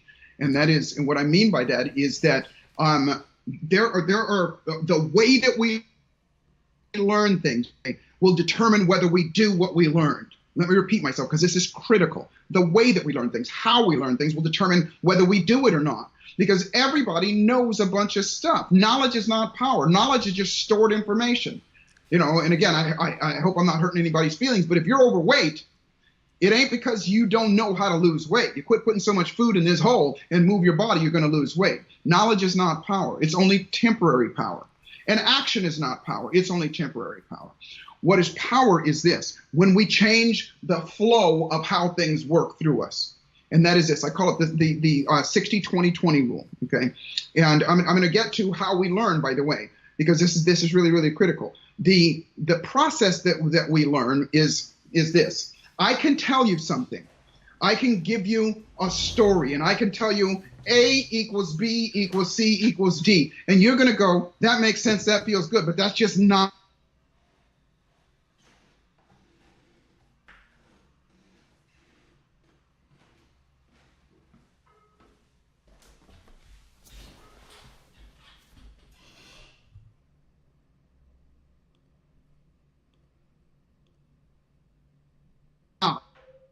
Have you try something. We do something in the moment that I pride myself on. If you come around me, I often tell people, bring me your worst nightmare. Because in that moment, I'm going to show you something that in that moment, you're not going to be able to feel it again. And it's not going to be something that I do to you. It's something that we try together, and you're going to get the result. Then you have that tool for the rest of your life. Remember when I said earlier that I help people get over fears and phobias and emotional challenges? I'm very unorthodox of the way I go about things. I'm a neuropsychologist, which means I have 5 different ways of entering your world and finding out your programming to break that code to help you get over that. But if you come into my office, you got a fear of dogs, there's going to be a dog there. And at the end of that hour, you're not only going to hold that dog and be comfortable with that dog, but I'm going to give you something to do, which means when you leave here as well, that you continue to do, that conditions you to, when you see dogs, you get excited about it. And the fear goes away. So I'm going to tell you, I'm going to show you, we're going to try something together, and then I'm going to give you something to do, because process is progress, not knowledge. So once again, the formula is tell, show, try, do. Is that correct? Yes. And that is the formula for more effective, deep learning that leads to activity versus just learning which leads to just that feels good. Because activity, things do not change unless we change. Things do not change unless we do something. It's not the, you've heard that's old saying that the road to poverty is paved with good intentions. We all intend to do something, but we don't always do what we know. Procrastination, hesitation, those are the thieves of our dreams. Now you are, and I've heard you say this over and over and over again, you're like stuck in this one place that says it all starts with the mind. It all starts with the psychology of the mind. And we may get to that a little later, but I want to talk about the 60-20-20 rule. I think you just broke down the tell, show, try, do, which is something that we can do. That's something that you teach your clients. Is that correct? And you have processes where they're able to kind of go through that and then get the repetition in that. Is that correct? Yes, these are the fundamental elements of a megapreneur. Remember, megapreneurs are that upper 2 or 3 or 5% of people.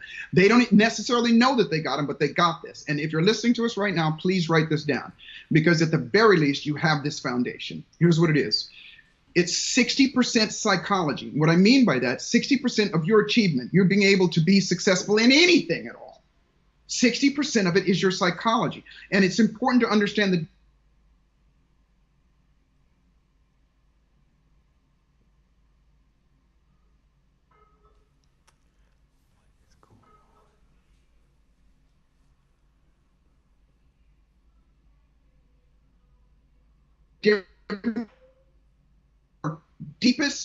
our deepest belief systems. And those belief systems fuel our lives. And so when we change our psychology, that is 60% of what we do. The second thing is 20% energy. And I'm not just talking about the get up and go energy and the stuff that we can have the energy to go do something. I'm talking about the literal electricity that courses through our veins that makes every cell in our bodies work. When we have that and we can master that and we can fluctuate it, we can move it and make it automatic, then it moves to the next thing, which is 20% magnetism. We all have the ability to bring into our lives the situations, the circumstances, and even the material things. Look, everybody here, every single one of us, knows or knows of somebody that when we look at them, we think that that person is lucky. The ball always seems to bounce in their favor, Shane. They're in the right place at the right time. Things happen for them easier than other people. They're not as smart or as educated or have as much talent as we do, but they're doing infinitely better than us. It's because they're literally a magnet to the things that they want. And so the system, the processing, the methodology behind that is to help shift somebody's psychology, and not on a global basis and not on a general basis. You as an different than me, and I'm different than you, and everybody's different. And if I can show you how to go in, and if I can tell you and then show you and you try it and you get a result, then it's yours for the rest of your life. And then what becomes after that is you become that magnet to the things that you want. You get up early, you stay up late, you do the extra stuff, and you attract into your life the situations, the circumstances, and even the material things. It's the closest thing I have and that I know of creating magic. What about those folks, Joseph, that are meeting you for the very first time? I want to get into a little about the pro sequences in a moment, but those folks that are meeting you for the first time, like, man, I get it. The guy owns 5 businesses, Shay. He's making millions of dollars over here. He's able to speak to 20, 30,000 people a month. Oh, Shay, by the way, he's written 7 books. He has his whole doctor's degree. He's taught at the university level. Shay, this guy, he's like in the chocolate factory somewhere. and he's just up there doing his thing. Ask him, a little bit about his backstory. Ask him how he found his way on this journey before he continues on about do this and you need to know this and you can trust me. Tell us a little about Joseph. Well, I'm not going to tell you about Joseph, okay? I'm going to let Joseph maybe share a little bit of his backstory on Joseph and how he got to where he is now, at least the abbreviated version. Yeah, I appreciate that, Shay, because I think it's important for people to know that their teacher is not teaching theory. That whom they're learning from is not somebody that just read it in a book and is already there.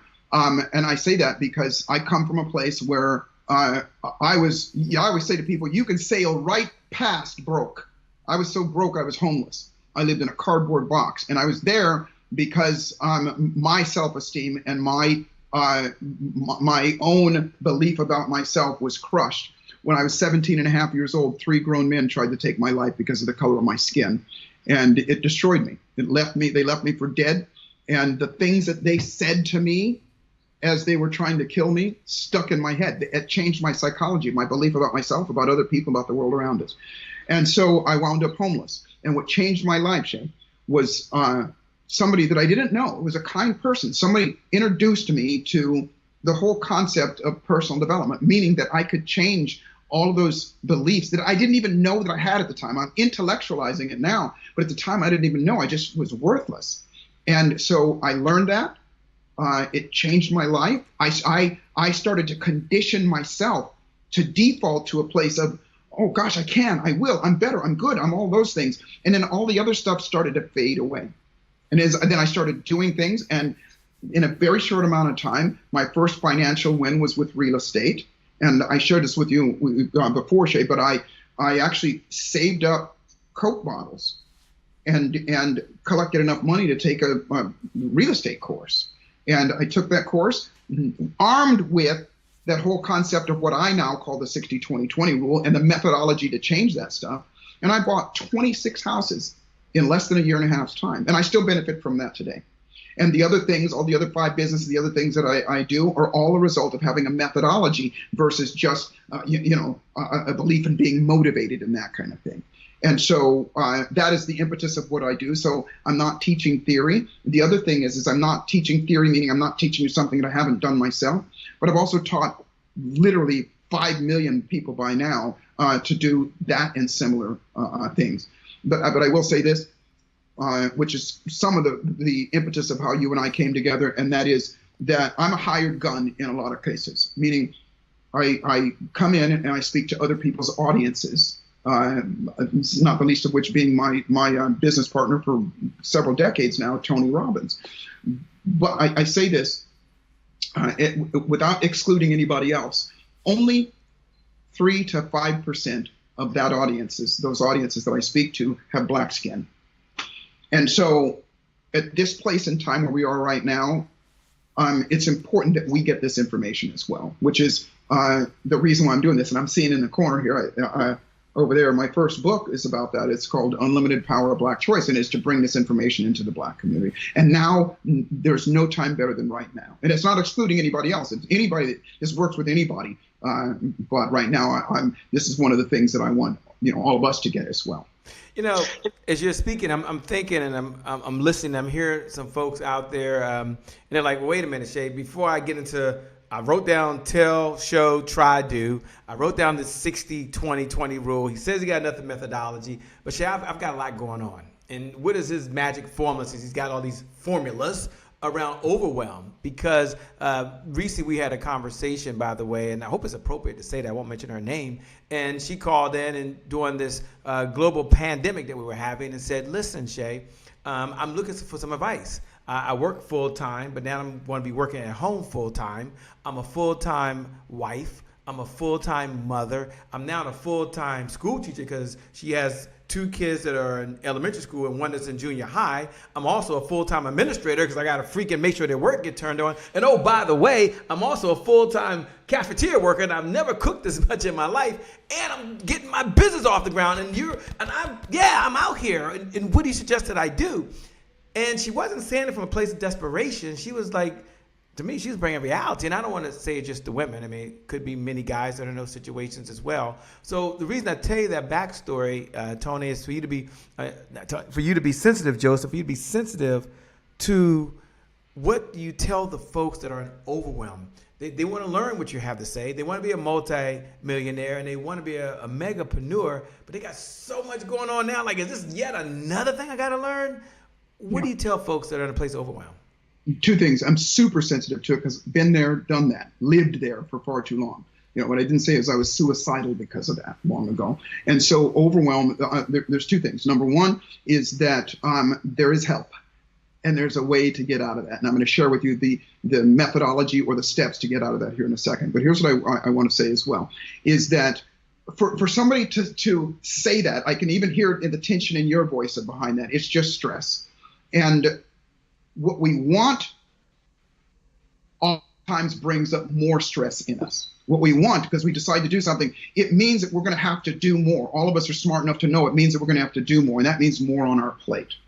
But I want you to understand something. Going back to it, you said this before, Shay. You go, I'm stuck on the psychology first. It's just the way that it is. It is top down always. As we think, whatever we think in that moment will cause us to feel a certain way. Literally, our brain makes our body release chemicals that cause us to feel good or bad, stressed or relaxed, happy or sad. So whatever we're focused on, whatever we're thinking about in that moment, makes our body feel that way. And however we feel will determine what we'll do. If you feel good, then you'll do good. If you feel excited, then you'll do more. If you feel frustrated, and then you'll procrastinate. All of those things. That's a no-brainer. No pun intended.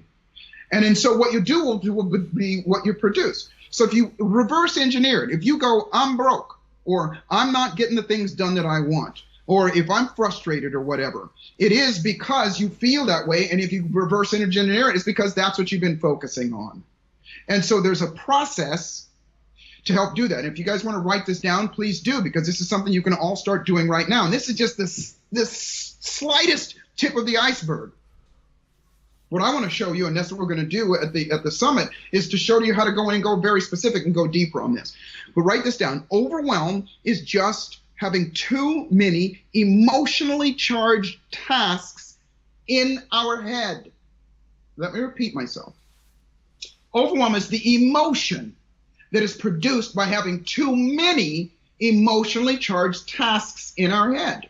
You just said she's a mother, she's a wife, she's a school teacher now, she's trying to start her business, she's a cook, all those things. And they're in her head, and whatever she's looking at, all of those things, she does not have a good emotion tied to them because it doesn't feel good. Probably in the end, she wants so much more. That's why she started a business. And even that makes her feel stressed, which means the brain is releasing something called cortisol, which makes us feel bad, which makes us not perform as well as we could. And back on the 60-20-20 rule, oh, don't get me started. I'm getting excited now, Shay. Back on the 60-20-20 rule, that means your energy level is low. If your energy level is low, then you're not going to do things. So the way to get out of it is this. Number one, list. Write everything down that you have to do.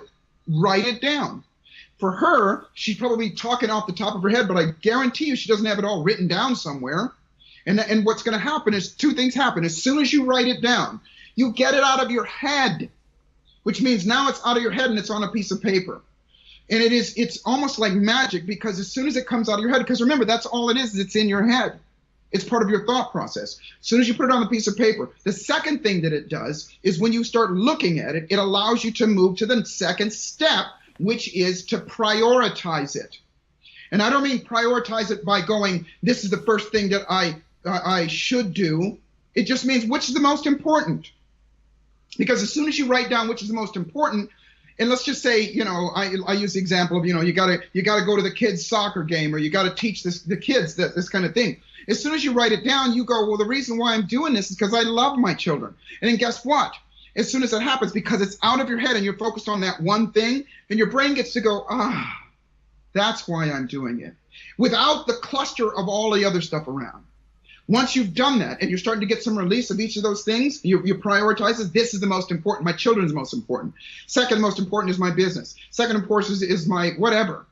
Then you got it on a piece of paper. And all I'm trying to do is to get you to realize is that the process is the alleviating process, is the process of releasing the stress.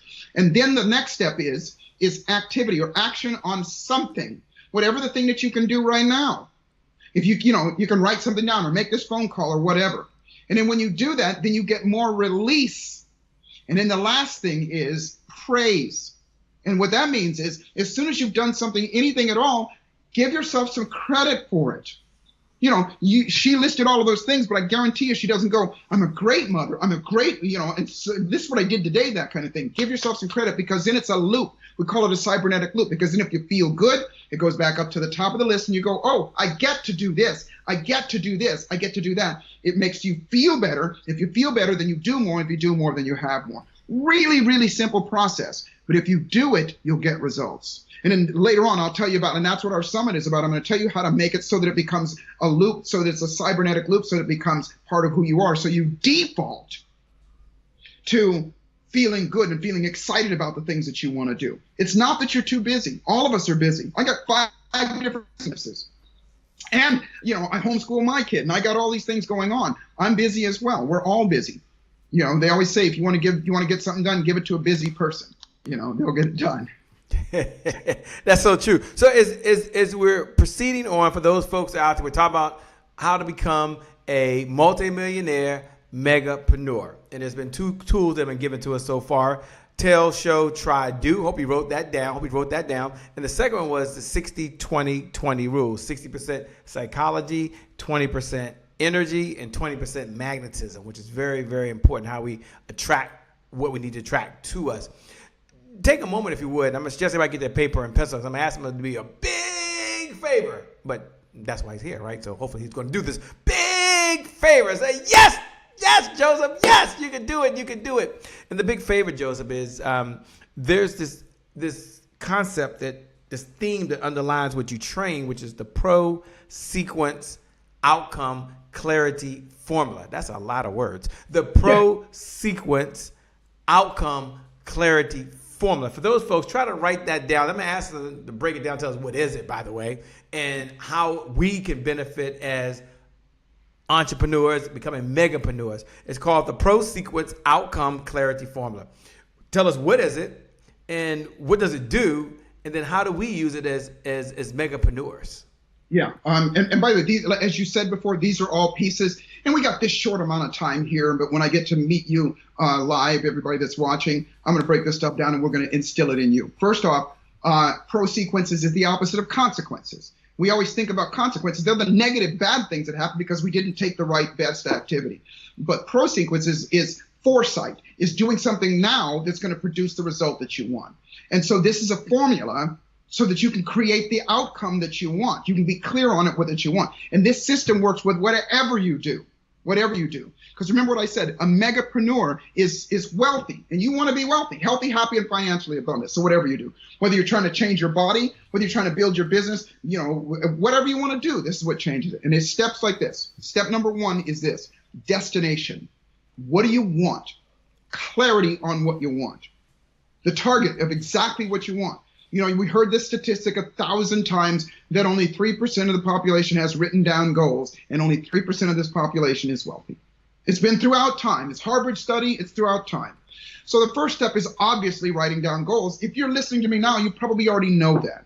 But here's what happens, and this is why I love your concept and the process that you talk about, Shay, which is today is your January 1st. Because most people do January 1st, and then guess what, the time that they look at, the next time they look at their dreams, goals, and desires is next January 1st. And then what that makes it is that 80% of the New Year's resolutions that people made are the same ones that they made the year before because they didn't do it.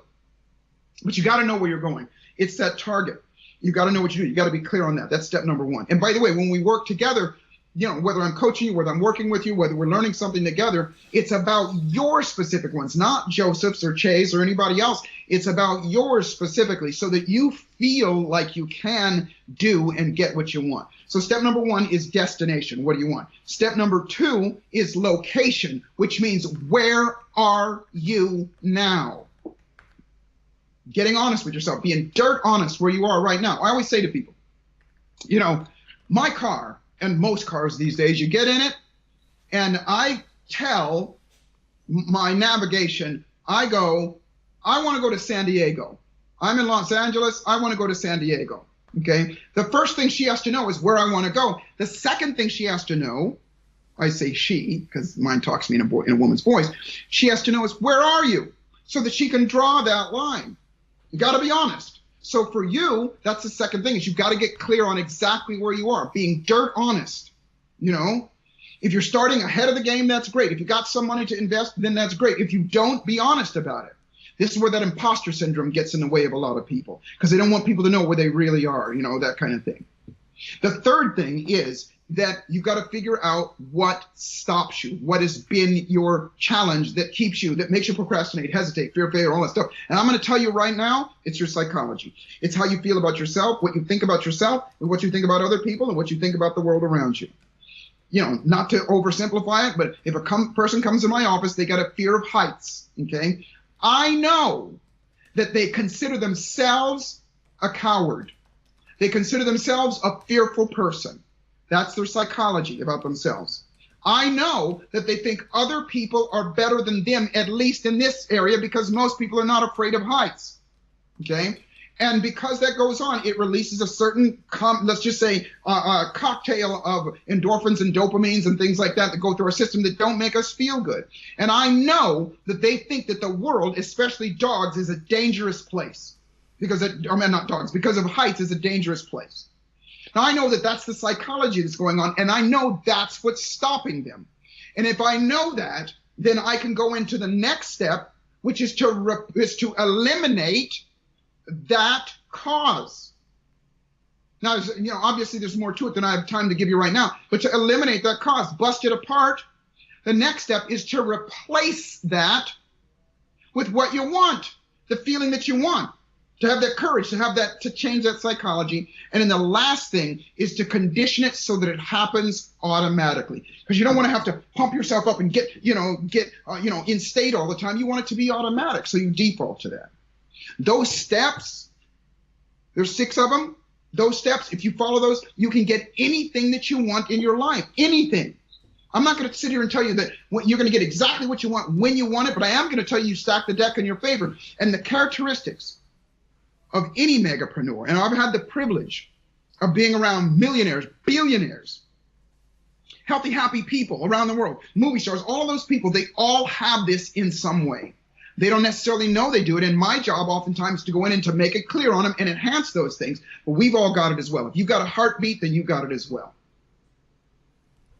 And one of the things that you said, I think that was very important in there, is that we all have it and we all can bring it out. What does Joseph say to the person who says, okay, I got it, I'm following her, Shay, I'm tracking it, got my destination, got my location, they're taking the notes and they're working, and I know there's a process that we're going to talk, we'll talk about in a moment of how they can stay in this conversation over and beyond and to work with your organization to help them accelerate and move faster.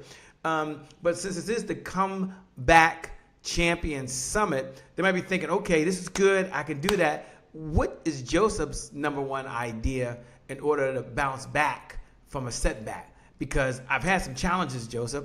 I believe in what you're saying, but I've had some challenges in the past, so I've got to get back going. So I need a little help, Joseph, on just getting back on track. And I think, Joseph, life is a series of being on track, and then you're off track, and then you're on track, and then you're off track. And there's someone out there that's off track. And do you mind if we slow down for a moment and we'll speed up and you kind of share how do they get back on track so they can implement some of these processes that you're talking about now? Yeah. First off, that's a pattern with people. In other words, if you're on and off, that's your pattern. If you get to a certain, all of us have self-sabotage, all of us, self included. That, we mean to do something, we're going to do it, whether it's, stick to your diet or, build a business or do something, we mean to do it, and then we start and we stop, and we start and we stop. That is your pattern. And your pattern is going to keep on happening over and over again unless you do the one thing, and it's methodology, it is a strategy, if you will, to interrupt that pattern and do what I said in the middle of this, which is to break that pattern apart and eliminate that pattern and replace it with the pattern that you want. And I'm going to give you a really quick example, and this is part of the Tell, Show, Try, Do. I just told you that it's about breaking the pattern. But I'm going to give you a real quick example, and then when we meet, this is one of the things that we're going to do at the summit, is something called a pattern interrupt. And this is a way to interrupt that pattern. When I say interrupt the pattern, I mean bust it apart in that moment so you can replace it with something else. A pattern interrupt, and I will reiterate this at a deeper level for you specifically when we do this. If you have a pattern of procrastinating, if you have a pattern of starting and stopping, where you are right now, your fear is that pattern's going to come up again. You're going, I got to get going. I got to do this now. I got to start now, especially at this time. You're doing all that stuff. You get excited and you may even start. But guess what? Inside, if your psychology, 60% of if your psychology is going, you're not good enough, you're not fat, you're not smart enough, or the world is against you, or whatever, then that is going to dominate it and you'll slow down. Okay, so that pattern, any pattern, you've got to interrupt first. See, people try and change things without changing how they feel about something, without changing the existing core bottom. But I'm going to give you an example, and again, I'll repeat this when we meet next or at the summit. However, we're going to do it at the summit, and that is this: a pattern of thought is a pattern of emotion. Whatever we're thinking, and it makes us feel a certain way, so on and so forth. And I'm going to give you an example. This is the show that you've all done. You're sitting in your house and you go, you're sitting in the living room and you go, I got to go in the kitchen and get an ink pen. You stand up, and in that moment, you're in that pattern, that pattern of thought, that pattern of your physical body, that pattern of expectancy, that pattern of everything, emotion. You want the pen, you got to get the pen, you got to do the pen, okay? Or go get the pen. You stand up and you go into the kitchen, and there you're standing in the kitchen going like, what the hell did I come in here for? Now, we've all done that. But what's really important that you get, and this is part of the methodology and a tool that you can use, is that what you did was you created an opportunity to grow. And what that means is this. When you interrupted that pattern by standing up, by moving your body radically, 4 things happen. The first thing is you're no longer in that thought focus pattern. You're no longer focused on the ink pen. The second thing that happens is you no longer have that emotion about the ink pen. You no longer have that urgency to get that ink pen that made you stand up in the first place. The third thing that happens is that you've created what's called a scotoma. You've created a blank spot in your mind. That's why you can't remember what you're doing. A blank spot in your mind is extremely valuable because it's a vacuum. And what does nature always want to do to a vacuum? It always wants to fill it up. And so the fourth thing that there is you have the anything that you want. And so the reason I say that is this: if you have a pattern of procrastination, hesitation, any of that stuff, utilizing that same process, you can cause yourself to feel that way, interrupt that pattern, and your brain is going, what? And then you can fill it up with something, and I'm going to show you how to fill it up with something. You do that enough times, that becomes the new pattern. You want to know why I got so much energy? Why I do what I say I'm going to do? Why I have all those things? Is because I have that. I've conditioned it into myself, and that's what I share with other people as well. So you get up early, you stay up late, you do the extra stuff, and you're pulled towards what you want. Not being motivated, you're pulled towards what you want. You can do this for yourself. Now, there's so much more I could talk about, but just because of time, I want you to get it, that for things to change, you've got to change. But the thing that's got to change is your psychology, your psychological patterns. And I'm not going to, I say, tell, show, tried you. I just told you. I just showed you. And then when we get together, we're going to try it, and I'm going to give you something to do so that it becomes your conditioning tool. I need a microphone so I can drop it. I love how you do that, my man. And, sitting here, I was thinking about the 7-figure psychology, but I'm also thinking about this whole being a megapreneur now thing. Yeah. And, one of the things that I admire about your organization is they spend some time putting together a way to stay in this conversation over and beyond where we are now. And I know when I was sitting in the audience or even watching online, I always wish there was a way that I could stay connected, that I could stay in the conversation, that someone could feed something directly to me that I could use on my time when I wanted to, that would work best for me. Take a moment and talk about the power of being able to grow using technology these days, which is being able to learn online, I'll say it like that, that helps people still progress. Because there's some folks that still think, well, if I can't be there in person, it's a little bit of a challenge for me. Take a moment and demythify that if you can for a second. Then let me talk about something that your team is doing. Yeah. First off, what choice do you have?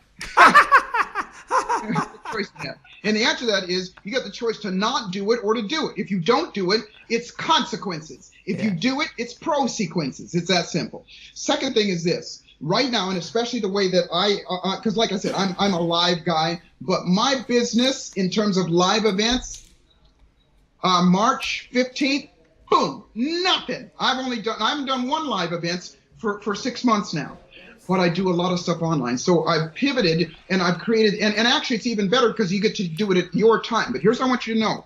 If you come to me, shouldn't I say if, but when you come to me, it's not going to be just Joseph telling you a bunch of stuff. You're going to do some things and you're going to get a result. And so the difference is, just like we're doing right now, we have a one-on-one and you get, whether it's me or Shay or anybody else, you get the one-on-one with that person. And it is critical right now that you adapt to that whole process of learning digitally. That I don't care what anybody says, it's here to stay.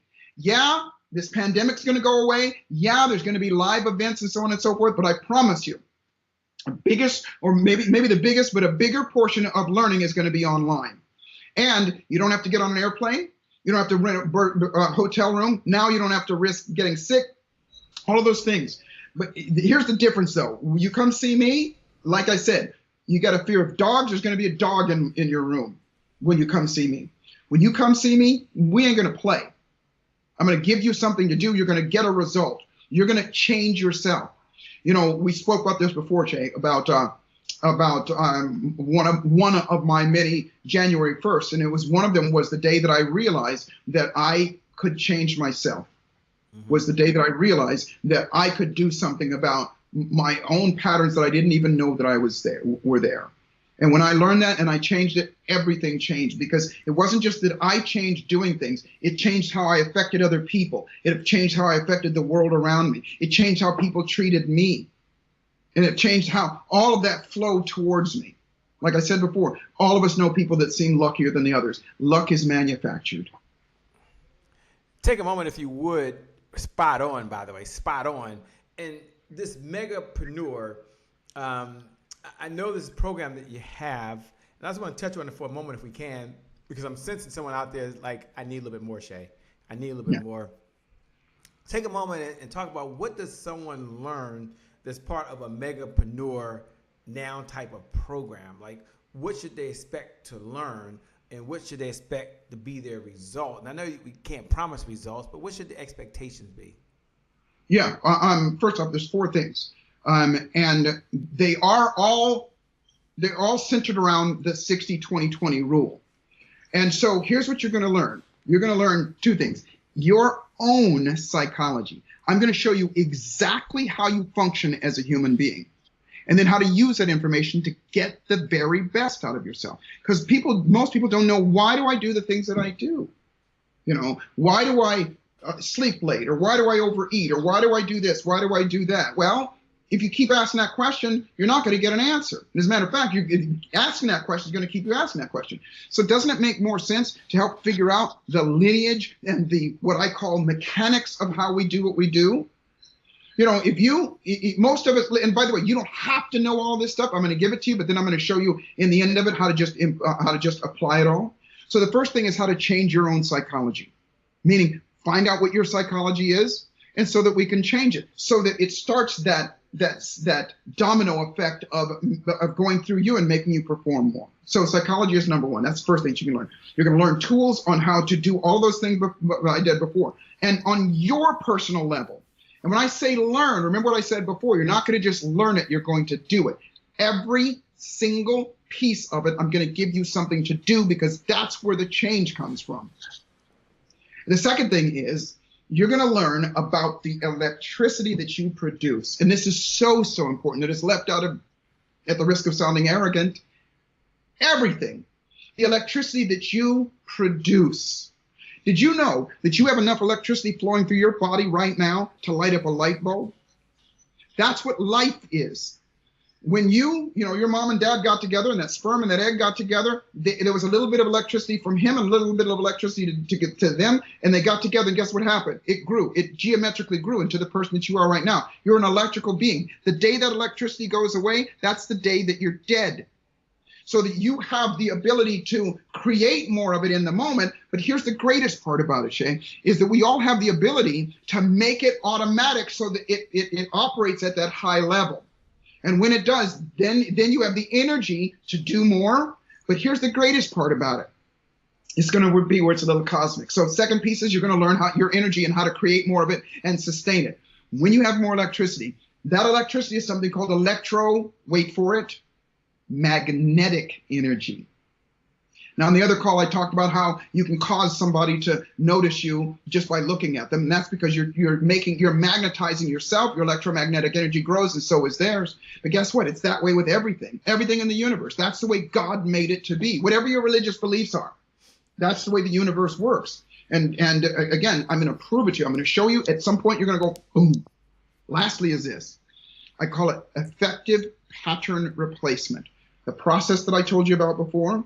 You're going to, and I say this, bring me your worst nightmare, your worst fear, your worst memory, your worst emotion that you have, because at one point during this process, you're not going to be able to feel it again. And it's not going to be something that I do to you. It's something that you're going to do. You're going to get the result, and you're going to realize you got this skill for the rest of your life. And so, I'll say this. I usually close with this, but I'm going to say it now. It's never too late to have a happy childhood. All of us are a result of whatever happened to us in our past. And where you are right now is a sum total of what you were. But it doesn't mean that's where you're going to be, because you can change that. And so my friend called it, Joseph, this is your superpower. My superpower is this, is helping you find out exactly how you function, because you deserve to see how you function at your absolute optimum. You deserve to experience that, and then you deserve to put it in place. And that last piece, Shay, is what you're going to learn, and what you're going to do is to condition it so that it becomes a natural extension of who you are. So you don't have to, get up and pump yourself up, so that it becomes who you are. And that's, it's a real brief overview. But if you go to Megapreneur Now, then I made a video for you. I made things that gives you more detail. You can get more information about that particular program. So head on over to megapreneurnow.com. Let's all make sure the website works. I mean, seriously, no offense, Joseph, I'm sure it does work. But you watching out there right now, you open up a browser. Just do this now. Let's just check it out. It's 30 seconds of our time. Let's open up a browser. I don't care if you use Google Chrome. It doesn't matter which one. Type in www.mega, M-E-G-A, preneur, P-R-E-N-E-U-R, now, N-O-W.com. And the site's going to come up. And this is something I know that you're doing very, very special for those folks that are out there watching and tuned in. If the site doesn't come up, it's because the offer's down. Okay, but there is an opportunity for you to stay in the conversation over and beyond today and then improve where you are to get to your destination. And I'm going to ask Joseph to take a moment to talk a little bit about one of his other concepts, which is, I think, if I got it right, I think it's a process precedes progress. I think that's what it is. Process precedes progress. And so some of you right now, you need a process, you need a system, you need a structure that can help you proceed to the progress you're looking for. Joseph, if they're over there right now at www.megapreneurnow.com, check it out. Make sure it's a good fit for you. Look at it and go through it right now. Take a moment, if you would, and kind of frame that conversation around process precedes progress. Because many of them out there right now, this is what you need. You just need a system. Yeah. It is this. Look, as I said before, knowledge is not power. We can get all the information that we want, which, by the way, and this is certainly not to throw any shade on anybody or throw anybody under the bus. It's just that, we opened up with this before, Shay, that there's so many people that have bought programs and courses and things like that they've not done much with, and a great deal they have not done anything at all. So it's not the knowledge. We live in a day and age where there's so much knowledge out there, where there's so much information out there. You're in the super information age. And so getting all that stuff is one thing. Process creates progress, or I like what you said, precedes progress. And what that means is, if you don't do anything about the underlying challenge that is keeping you from going forward, getting up early, staying up late, doing all those extra things that you need to do to create that business, we all know it. We all know that we got to work hard. We all know that we got to do things extra. And by the way, it's not that much more. Look, there's kids. And when I say kids, I mean the youngest billionaire now is 20. I think they just announced it a few months ago, 21 years old. Billionaire. Now you may say, okay, well, she was born with a silver spoon in her mouth and so on and so forth. Yeah, okay, set her aside.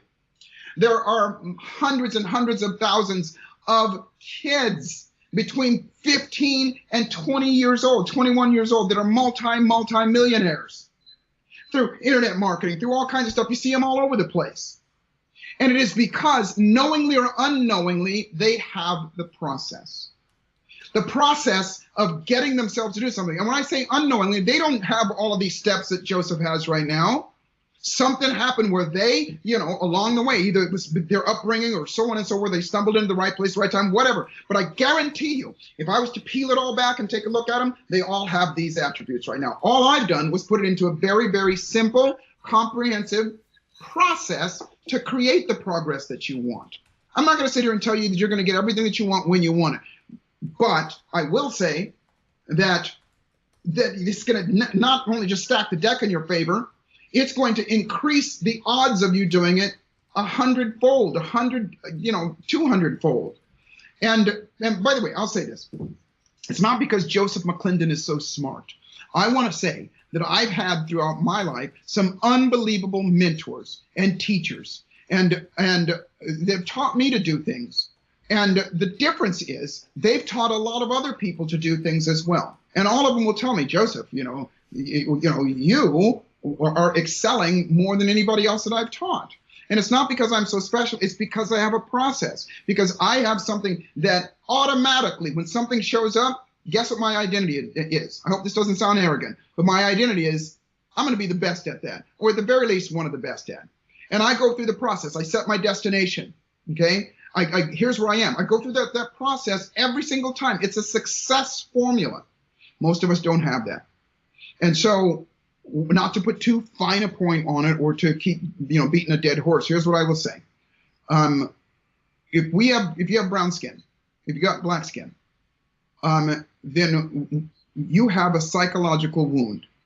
And that wound is, remember I said, how we feel about ourselves, other people, the world around us.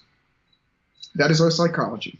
And it's not your fault. It's something that was given to us and instilled in us, instilled in everybody. And by the way, this is not to eliminate anybody, for 400 years.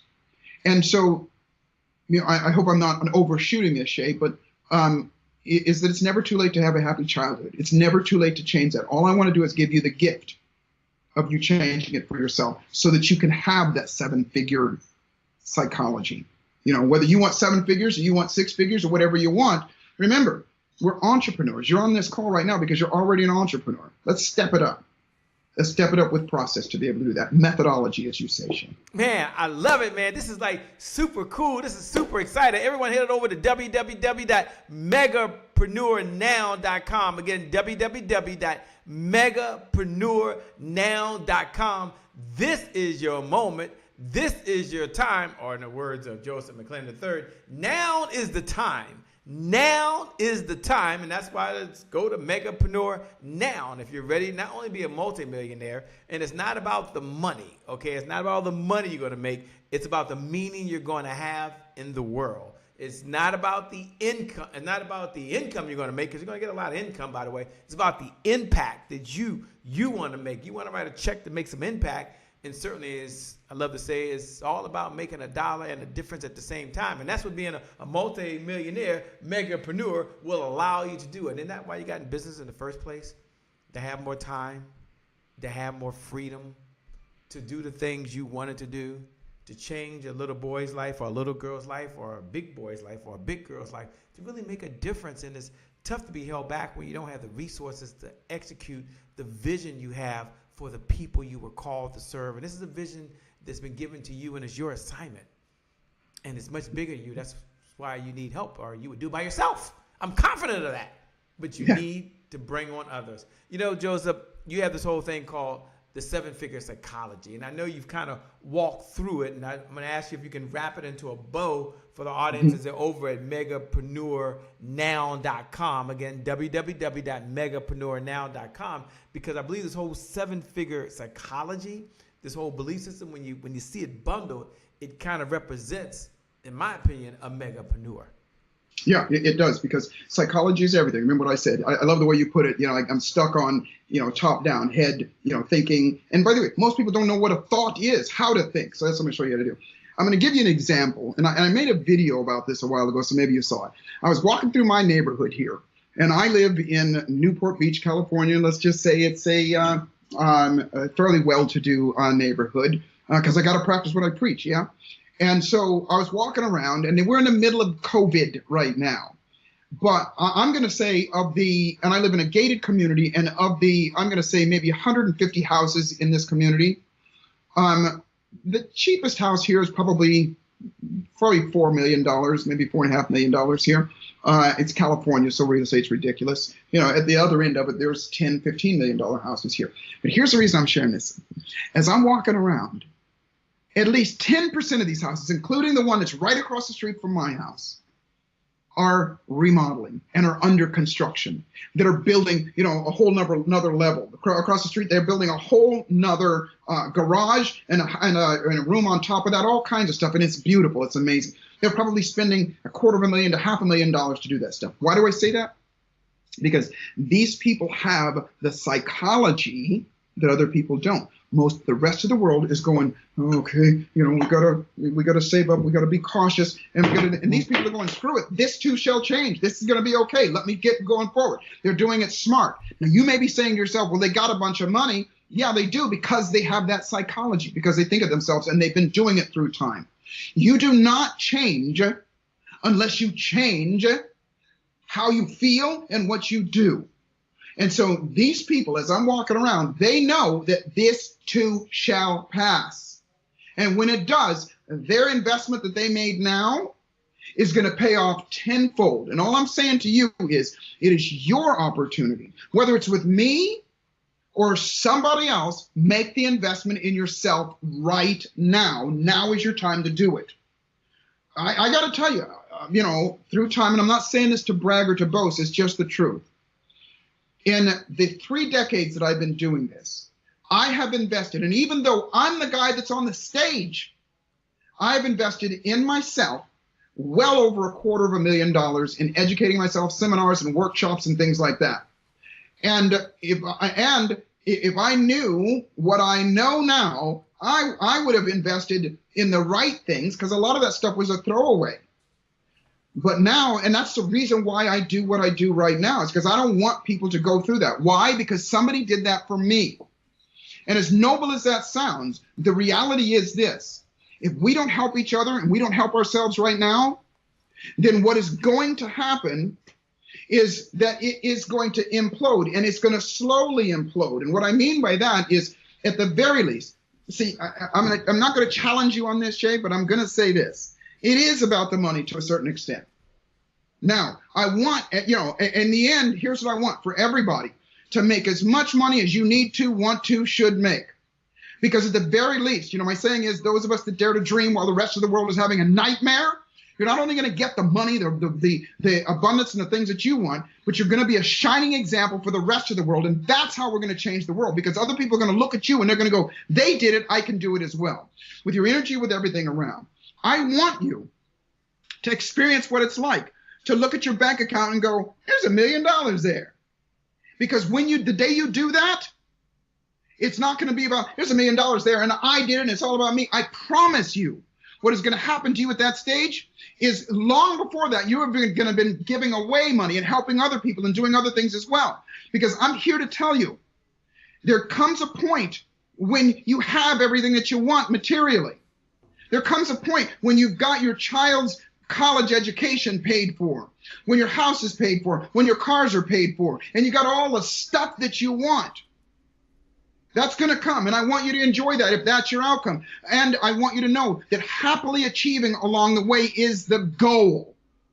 It's a voyage, not a journey.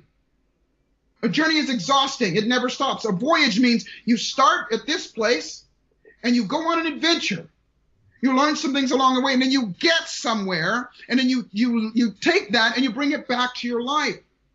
Shay, you said it at the very beginning. I love the way you just said right there with regard, there's that little girl, that's little boy that you can help. There's somebody that looks up to you. There's somebody that looks to you right now and goes, they're amazing. I get emotional when I do this, when I talk about this, because we have to do this now. It is our time right now. We have to do it. The world is ready to change. Are you? Are you? If you're ready to, at the very least, that's what the Comeback Champion Summit is all about, is to give you the tools, to give you the insight, to give you the opportunity to do something now. Now, I get excited about it, Shay, and I apologize. No, I don't. I unapologetically say that now is your time, and it's time for you to step up, everybody. Now is your time. It's time for you to step up. And Joseph McClendon III, you've already stepped up, because one of the things that you've agreed, for everyone that's over at megapreneurnow.com, I want you to continue to do that, is that Joseph has agreed to not only stay in the conversation, but to show up and do what I would call a VIP bonus round. Absolutely. To go over and beyond this. And this is a gentleman that said, Shay, I'm here until I can give everything I possibly have, which I really, truly admire and I truly adore. And one of the things he's going to be doing is taking even a deeper dive than in the time he has now. And we'll be getting together for everyone who is a champion Nation VIP member, or you can get a VIP pass. Just go get the VIP, go to Champion Vault, I think it is, Comeback Champion, or Champion Nation Vault, I think it is, .com. We'll put that up there so you can see it. But head on over there now, and he's doing a special broadcast, a special conversation where you can engage and you can ask questions, and you can be involved in this, so he can walk you through one or two other processes that's going to help you not only create the breakthrough, because some people stop at the breakthrough, but make sure it continues and it becomes a habit. One of the things that I love that's been said many times, but I hold on to it, is that people form habits, and habits form futures. And so Joseph McClendon is helping you form the habits and become a multi-millionaire megapreneur following his systematic approach. So Joseph, take a moment and tell them, what they should expect when they come over, which would be more of an engagement type of style. I would call it a celebrity Zoom type of meeting, but I don't have any sponsorship by those guys, and we're doing this because we want to do it, by the way. So whatever platform we use, when you show up, Joseph is going to show out, and you're going to get what you need to get to the next level. So Joseph, tell them what can they expect? I mean, they're like, oh my gosh, Shay, is there more? I mean, is it possible? Look, I wish I could tell you that there isn't any more, but the best is still yet to come. Someone write that down below in the video. With Joseph McClendon III, the best is still yet to come. What should they expect over at the VIP bonus session, my man? I love you, man. First off, one of the things that you said right there, because I didn't know we get to take questions, and I thrive on that. So you have between now and the time that this happens to ask any question that you want. Now, this is going to sound incredibly arrogant. I'm going to pre-frame that ahead of time, but I want to just tell you the truth, the real. Okay.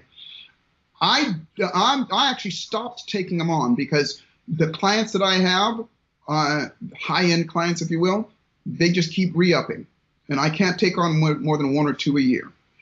But I charge $350,000 a year to meet with them once a month. And most of the time now, because it's COVID, it's online like that. Now, I'm not saying that to brag or to boast, but I want you to know that guess what the biggest value that all of them say is they have the opportunity to ask me questions. Yes, I teach them things. Yes, we go through some things, but they have the opportunity to ask me questions. And so what I say to you is obviously what Shay said, we're going to teach you some more things. We're going to take a deeper dive. And remember, this is all about you personally. Don't look at this as just general information. I want you to do something for you. I want you to be selfish. But this is your opportunity to ask me questions, and I'll stay there as long as Shay will allow me to be on there. And that is this. Ask me questions about anything, about any of those areas, health, wealth, happiness, all that stuff. I am not saying that I'm the end all and be all. However, I am saying that my experience over the past 3 decades now, internationally, all over the world, my personal belief is, I feel this to my heart, there's nothing and nobody that you can present to me that has a problem or a situation that I cannot give you at least some tools, some strategies, and some processes to help change that situation. So come to that with your questions, come with your enthusiasm, come ready to make a change, not just get information. Joseph, man, you're amazing. You're incredible. Everyone, make sure to get your VIP lifetime member pass. VIP lifetime is one time. You get to not only enjoy Joseph, who's going to be there, but you get to ask your questions. And some of you just want to be a fly on the wall. I get that. You get to be in there. And others are like, I can't wait. I'm engaged. Shay, I'll be there early. Well, I would be there early as well, because to be on time is to be late. To be early is to be on time, as they say, and I get that. Joseph, let me first say thank you so much for being a part of the Comeback Champion Summit. It was a way for us to connect and for us to do some good, man, for us to do this power partnership relationship that allows us to change lives. And at the end of the day, that's what it's all about. How can we serve? How can we add value? This is the second to last question, because I love to ask the question. And earlier we asked it again, and I think it's so powerful. And that is, share the lesson from your father. Now, I couldn't help but to ask that, by the way. I got two requests. I got the lesson from Pops, and then from your dad. And then I have, of course, my favorite all-time new quote, screensaver, by the way. My favorite all-time saying that I just plucked off of your Instagram page, by the way. Yeah, I'm a stalker, okay? Yes, I'm a stalker. I'm like all of you, man. I'm out there to be stalked. I'm a student first, by the way. I'm a student. So I saw it. I'm like, oh my gosh. You know, when the question is asked, and I got to ask him a question, it's not about me, but when the question is asked, how many ideas do you need to change your life? I always hear one. One. You jot this down in your notes. One good idea implemented is better than 1,000 ideas you know right now. Hello, And preach, how preacher. true is that? And Joseph's probably dropped about 200 golden nuggets during this conversation. So you should be like overloaded and ready to go. So Joseph, give us a story. I know we got so much time. Give us a story on your father. You know, that one story that I was asked. I got about 6 text messages, and Eric sent me like 4, by the way. And he's like, Shay, ask the story about the father. I'm like, what is he talking about? But I'm so glad I did, man. It's such a blessing. First thing I'll say is yes. I just gave you a fire hose, like you're trying to get a drink out of a fire hose full of information on this. And I want to promise you that that's not what we're going to be doing. We're going to break it all down. We only have just this little bit of time, and we're going to break it all down, and especially if we go working together further. So be prepared for that. But here's what I'll say. The question that he's saying about, and my newest book is called Dare to be Magnificent. And it is that magnificence means to magnify the essence that we have inside of us. And it's 5 key things that my father taught me that I credit him for my ability to do what I do, even when that person gave me the book and introduced me to personal development that allowed me to step up and actually do instead of just getting the knowledge. And they are these 5 things. I'll start off by saying my father was the most patriotic person I've ever known in my life. He loved his country. My father passed away in 2017. I know yours did as well, Shane. And my father was that guy that on Memorial Day, he was the guy that was out there at the unknown soldiers' graves, putting flags on their graves, you know, boots on the ground, things like that. He was just that kind of person. He served 25 years in the service. And because he was a military guy, he was very, very disciplined and very strict. And so he taught us some things. And here's the 5 things that he taught us. And by the way, this is, you know, the details of it are in the newest book. It's actually finished now. It's being printed as we speak right now. And by the way, I'll tell you, my friend Les Brown convinced me to write another book. I have 7 books now. And I didn't want to write another book, but if you don't know Les, he's an amazing, amazing guy, and he wrote the foreword to the book. But anyway, here's the 5 things. Integrity is number 1. Integrity is number 1. My father would always say, you do what you say you're going to do, not just what you say to other people, but what you say to yourself as well. And by the way, I will say to you, that's part of the process. If you don't have integrity, you have a pattern of being disingenuous or not having integrity. That's just a pattern. You can change it. The second thing is tenacity, meaning that you are consistent about something, that you're doing it over and over again. My dad used to always say this: when you do it, you don't do it some of the time, not most of the time, all the time. My dad used to, you know, he believed in exercise and taking care of yourself. And he used to have all of his children. I have 3 sisters. And all of us, we had to do 50 push-ups, 50 knee bends, 50 sit-ups, and 50 pull-ups, 50 jumping jacks every single day. Not some days, not most of the days, every day. He put a chart on the wall. Now, this is a little obsessive, but I'm glad he did it. And my dad worked, you know, a couple jobs, and he went to school late at night. And so he'd come in late at night. And if we hadn't done our stuff, because we had integrity, we couldn't lie about it. If we hadn't done it, he would wake our asses up in the middle of the night. Get out here and do your push-ups. Dad, I don't want to do it. You only had to do that a couple of times before you learned. The next thing was energy. I talked to you about that before. And I'm not going to go deep into it, but my father believed, and he taught us to have the energy, to think about it, to know that you have the energy. The next thing was joy, to be happy, to be joyful, to be grateful about things. And again, all of these are processes to get them if you don't have it. And the last thing was kindness. Kindness. And it is one of the things that draws me to you, Shay, is your level of kindness. Kindness means, helping somebody, to give to somebody, to help somebody else. It's not about you reaching the top of the mountain and going, look, I did it. It's about how many people you bring along with you. And you don't have to do what we do, which is, standing in front of people and doing all this stuff, just being you and just reaching out and helping somebody. I'm going to say this, and I hope I don't steal your thunder when I say this, Shay. And that is, you said before, what's your big takeaway from all of this? What's your takeaway from even what we've talked about right here? At the end of every day, you got to go, what is my takeaway from that? Because here's what you said. Your big takeaway could be somebody else's, I forget what you said after breakthrough. Breakthrough. Okay. and I'm going to put this on Instagram. I'm going to give you credit for it, just so you know. I said your big takeaway could be somebody else's breakaway. Okay.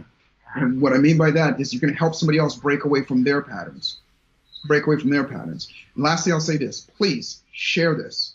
She's going to tell you how to share it and things like that, but share it as though it's your own. Because as you do, then what happens is that you spread, not only you spread the wealth and you help change other people's lives, but you create more for yourself as well. It becomes a cybernetic loop. You don't have to give me credit for it. I don't need it. You have to give Shay credit for it. He doesn't need it. You can claim it for yourself. Or you just go, whether it's on Instagram, you just go, hey, here's what I learned today. Listen to this crazy guy and here's what he said. Give your takeaway to somebody else. Share it with somebody else.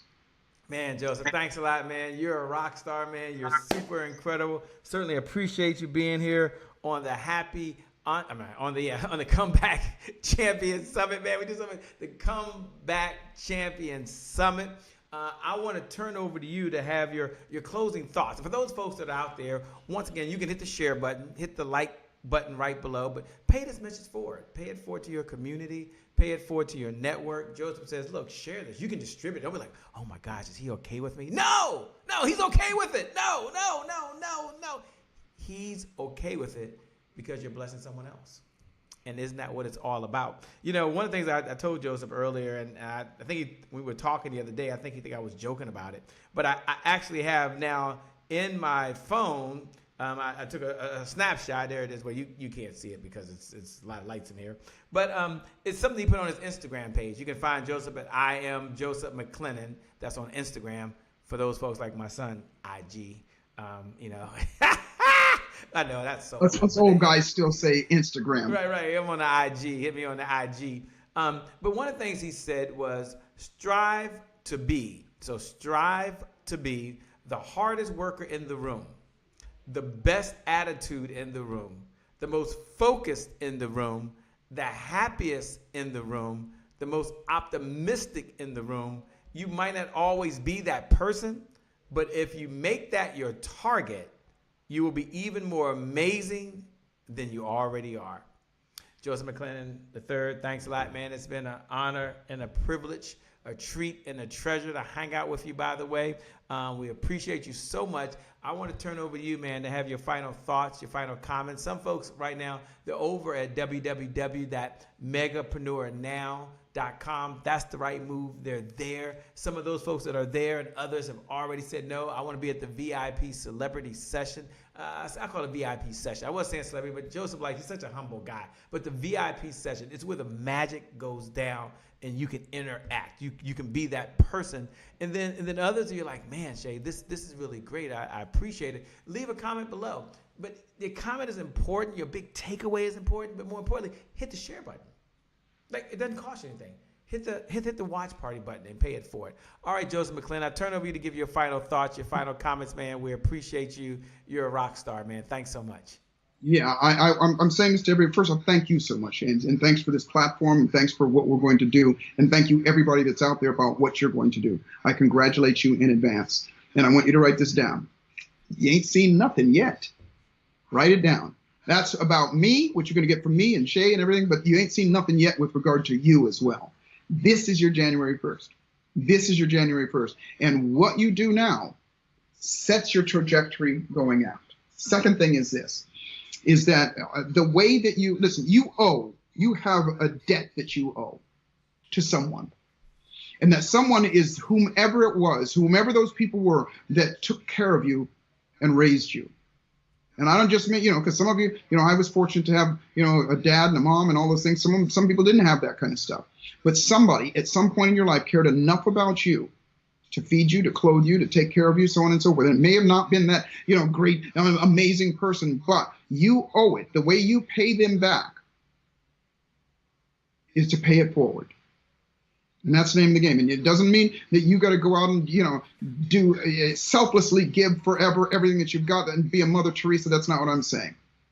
But how you pay it, how you give back is you give forward. And that is you share the knowledge, you share the wisdom, you share your example, you share, as Shay was just saying, hit the like button, hit the share button, do whatever it takes to constantly share, give. Your life will flow accordingly to how much you give. And it doesn't matter. Right now, we're in crazy times right now. It doesn't take a rocket scientist to figure out that these are crazy times, but you can always give something. And I'll give you a perfect example. There are people in my neighborhood right now that are, there's 6 couples that I visit regularly. I bring them food. I do stuff for them. I chat with them and things like that because they're scared. They're in their houses. They're so, they're old and they're in the high risk area. You do something as well. Give to other people. Write this down. Life is exactly what you dare to make it. And fortune favors the bold. Life is exactly what you dare to make it. Dare to step up outside of your comfort zone. Make that investment in yourself with your time, sometimes your capital, sometimes your energy. Dare to be different. You already are. If you're on this call, you're different than somebody that's sitting there, sucking in more Netflix. So the trick to life is to boldly dare to make your life magnificent. I'm Joseph McClendon III. Shay, I thank you so much. I cherish you. I look forward to sharing even more in the differences in the lives of people that we will make, and that you that's out there listening, the differences in the lives that other people will make as well. Thanks a lot. And for you that's watching, thank you so much for tuning in. Thank you for watching. Thank you for hitting the share button. Thank you for paying this message forward. And I want you to know, for you that's watching, for you, the best is still yet to come. The best is yet to come. The best is yet to come. My name, for the folks that are just tuning in, is Shay Brown, the happy entrepreneur. And remember, time is long. Life, on the other hand, is very, very short. We got to live in the moment, and we got to make it count. God bless, and I wish you success. Peace. We out. Thanks a lot, Joseph. We'll see you later. Thank all y'all there for watching. Y'all are incredible. We'll talk to you soon. Bye-bye.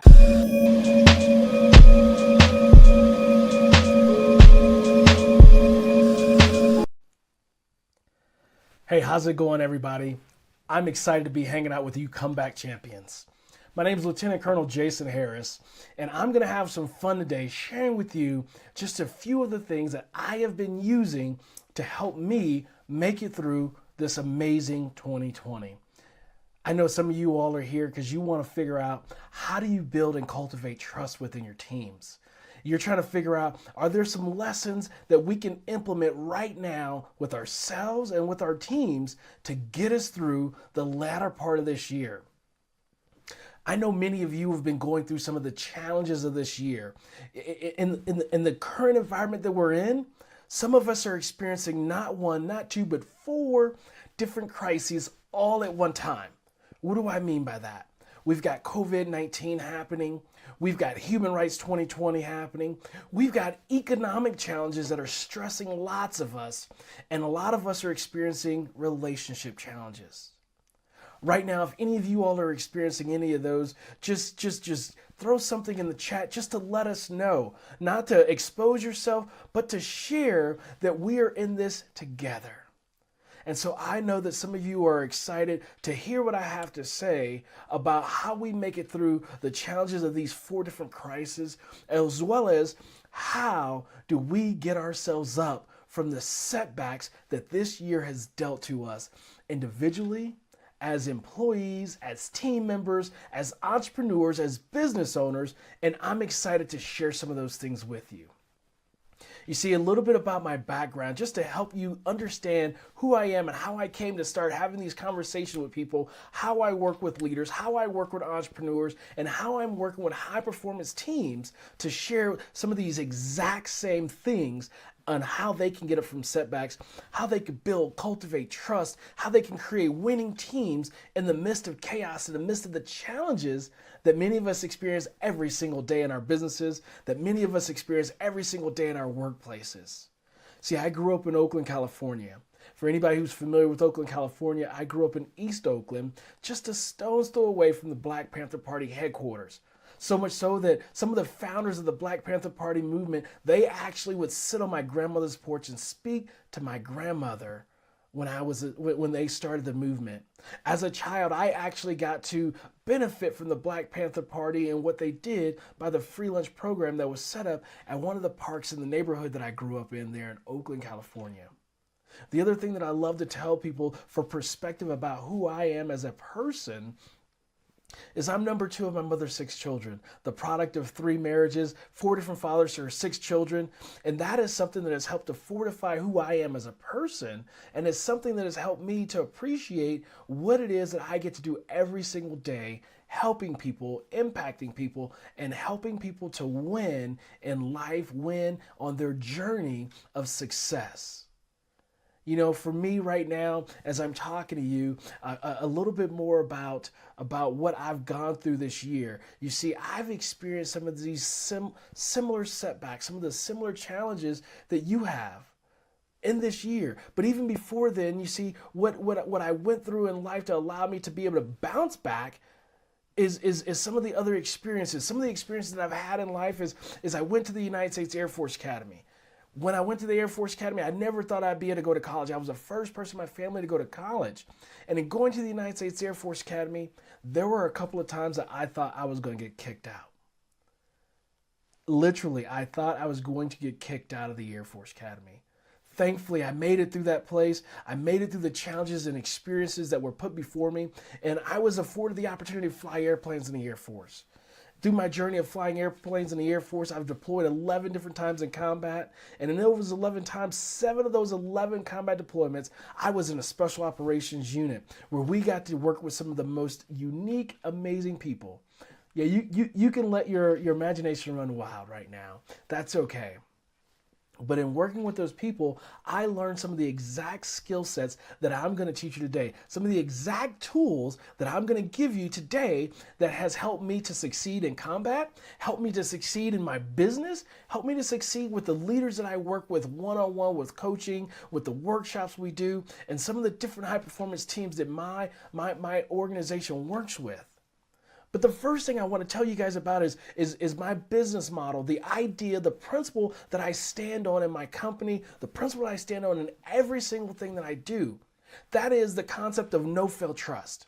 Folks, in everything that we do, we have to figure out how do we cultivate no-fail trust. And building no-fail trust, that is an idea, that is an organization that is strictly built on commitment and trust. Period. That's what we want in our organizations. That's what high-performance teams have, and that's how high-performance teams win. We get that in our organizations with being able to trust the training, being able to trust the process, and then most importantly, we have to be able to trust the people. When you figure out how do you cultivate trust, how do you cultivate it in those people, and you empower those people, that's where you build an organization that is built on trust, that's built on commitment over compliance. And that's what's important. But right now, a lot of you are trying to figure out how do you get up from a setback. And I'm going to share how you can get up from a setback and how you can use these exact same tools, not only for yourself, but also for the organization, for your team that you're building, that high performance team. Again, we start with the training, start with the process and the people. What do I mean? In the training part of it, folks, right now, many of you are working jobs or you worked a job before you started your business. And even in your business, what was the number one thing that was required? There was a set of training that was required to get you to the point to be able to perform the basics of the job. Would you agree? If you agree, just give me a yes in the chat box. If you agree, then from training, then to solidify our training and to support our training, then we built a process, or the organization gave you a process. In the military and aviation, flying airplanes for an airline, flying airplanes for the military, we have these things called checklists. Many of you all probably have a checklist in your job to do your job. It says, okay, you start with this step, then you go to this step, then this step, then this step. There's a checklist, right? The training, and then a process, which is a checklist. And then after that, we move into the people. Right now, I've learned right now that I had to go back and review some of these things to allow me to take care of myself. That people part of that equation. For you all, some of you all are experiencing some of these same challenges. I realized that I was having some very challenging days, some very challenging weeks, challenging months over the last several months. And I realized that I had to actually go back to some of the exact same lessons that I teach. And in teaching those lessons, I had to reteach myself so that I can bounce back. And talking about our people, talking about myself, our people, they are the most precious cargo within our organization.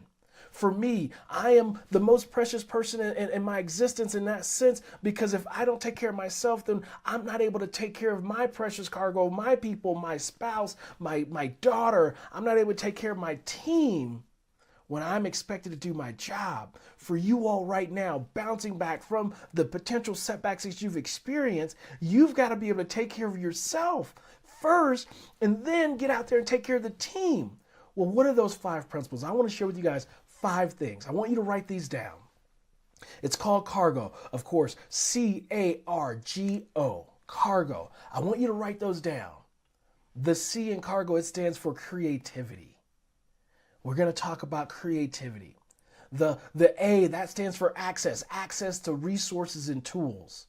After access to resources and tools, the R, that's for responsibilities. After our responsibilities, we talk about goals. And then after goals, I want to talk about opportunities for success. Again, CARGO, cargo. Because our people are our most precious cargo. And we have to give our most precious cargo, our people, the right tools and the right cargo to succeed. So I'm going to give these to you today, and I'm going to talk to you a little bit about them so that you can put them into practice for yourself as you prepare to make an amazing comeback as we finish out this year stronger than ever, and as you finish out this year like a champion. Right now, if you guys are excited about this, I want you to put in there, just type in the text, type in the comments, champion. Because I know you're going to come out like a champion when this is all done and said with. That's C, creativity. The first thing we have to do is we have to give ourselves and we have to give our team members the space to be creative. When I was down and out, when I was struggling with those days that just seemed rough and challenging in the past few months and those weeks, what I realized was that I had not given myself the space to be creative. When I stopped, I slowed down, I took some time, I went outside, I went for a couple of hikes, climbed a few mountains, and what I realized was that I had missed giving myself the space to be creative. Right now, I want you to think about this. When is the last time you gave yourself the space to be creative? When is the last time you gave your team members the space to be creative? I want you to write down, if you know last time you did it, write it down. But more importantly than writing down the last time you did it, I want you to write down when you were going to provide yourself the space to be creative and how you're going to provide yourself the space to be creative. For some of you all like myself, it might be taking a hike. It might be going on a long run or starting to go on long walks in the morning to find that space to be creative so that you're not constrained by all the uncertainty. You're not constrained by all the things that are happening around us that's creating anxiety. Give ourselves space to be creative. The next thing, access to the right tools and the right resources.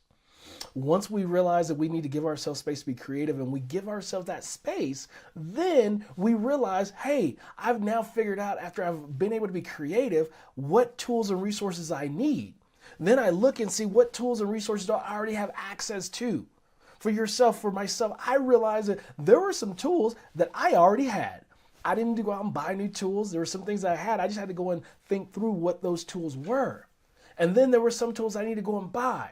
This is not about spending a ton of money, especially as business owners and entrepreneurs. It's all about the bottom line. It's all about the budget.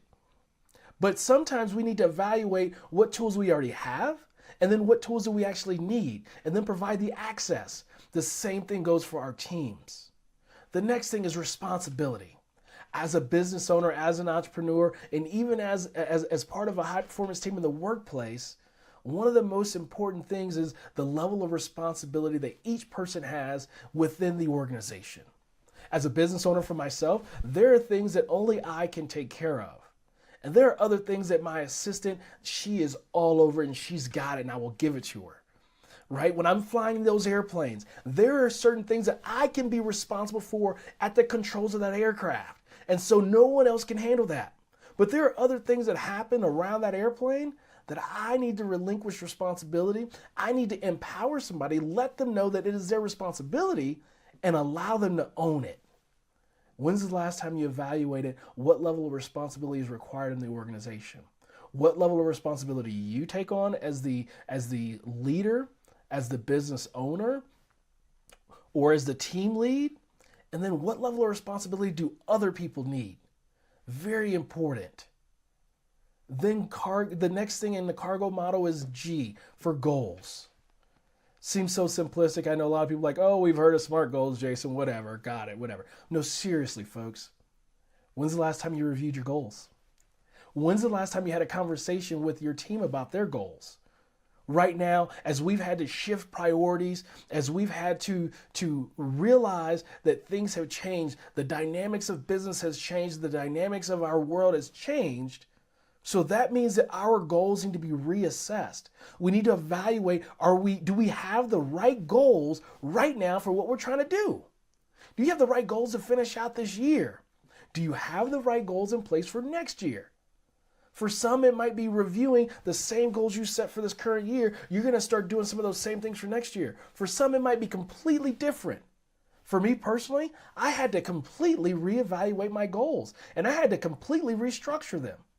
And then I had to start sharing my goals with my team. I then had to begin to understand and appreciate what their goals were, because I realized that their priorities also changed. Again, review what those goals are. Of course, we all know there's so much more. We can go so much deeper into goals and how we do that.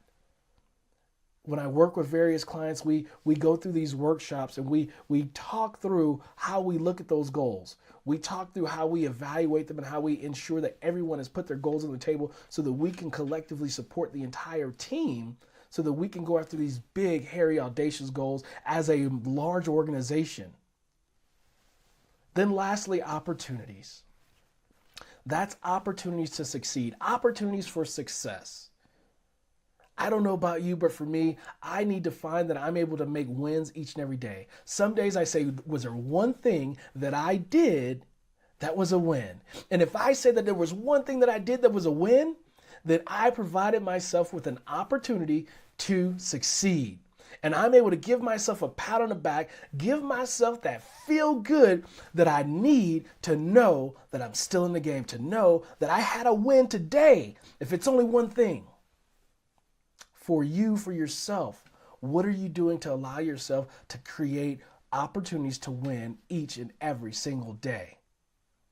Every week, every month, every quarter, whatever that space and span of time is, give yourself that opportunity. For your people, are you giving them the opportunity to succeed? Our people, they actually want to know that they're doing a good job. How do you do that? You show that you provide opportunities for them to win, opportunities to succeed, and you pat them on the back. Give them that feel good that they need, that they're looking for to be committed to the team. That's what people are looking for. That's how we build, that's how we cultivate trust. Again, cargo, C-A-R-G-O, creativity, access to tools and resources, appropriate levels of responsibility, goals, and then opportunities to succeed and opportunities for success. Again, going back to all the basics of what we talk about is no-fail trust. You've got to always be to trust the training. You've got to always be to trust the process. And most importantly, you have to be able to trust the people. How do you trust the people? You provide them with the right cargo. That builds a culture of trust. That builds a level of commitment like no other. And at that point, you cannot fail. You personally cannot fail. Your people will not fail. Your team will not fail because you have trusted the training, the process, the people, and you've given your people the most precious cargo, the right cargo to succeed. You've given yourself the right cargo to succeed. Again, I am Lieutenant Colonel Jason Harris. I am beyond excited to see what each and every one of you all are going to do as we finish out this year strong and as we get ready to be champions walking into the beginning of next year, ready to completely crush it. I'd love to connect with each and every one of you. If I can help you on your journey, walk with you on your journey, whether that's a text message, whether that's an email, whether that's a phone call, a shout out, whatever it is, looking over some deal, some proposal, whatever that might look like, let me know. Connect with me. Feel free to send me a text. You can text me at 719-203-7257. Again, text me 719-203-7257. Connect with me on Instagram at Jason O. Harris. Jason, O as in Otis, Harris. When you connect with me on Instagram, I'll connect with you back. Connect with me on LinkedIn. Shoot me a little note. Let me know that you want to be connected, and I'm excited to connect with you. You can find me on LinkedIn the same way, Jason O. Harris. Again, I am excited about you all coming back from any setbacks that you've experienced this year. I'm excited about each and every single one of you being comeback champions, and I'm excited to see what you all are each going to produce as we finish out this year strong as champions and as we stand tall, ready to start the new year grinding hard as business owners, as entrepreneurs, as successful leaders in our homes and with our families and in our workplaces and in our businesses as we come out swinging as champions. Again, I'm Lieutenant Colonel Jason Harris. Shoot me a text, 719-203-7257. Find me on LinkedIn, find me on Instagram, or you can go to my website, nofailtrust.com. Again, nofailtrust.com. Thanks, and make the rest of this year an amazing year and be a champion.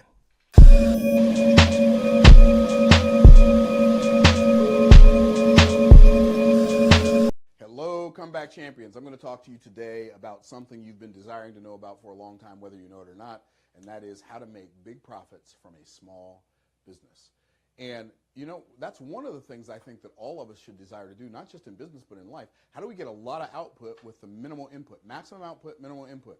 And making big profits from a small business is something that you can do. Our business does millions of dollars a year in revenue, hundreds of thousands of dollars a month, sometimes 7 figures in a month.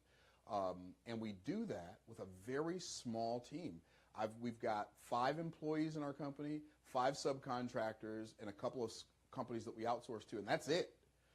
And we generate a massive amount of revenue, and nothing compared to where we're headed. But you can do that too. I can remember when I first got started in business, I was like so many other people. I did so many creative avoidance activities because I thought having a business meant having business cards. I thought having a business meant having stationery. I thought having a business meant renting an office. I remember we used to spend all this money on office space and stationery and business cards and all this stuff that doesn't do anything to affect the bottom line.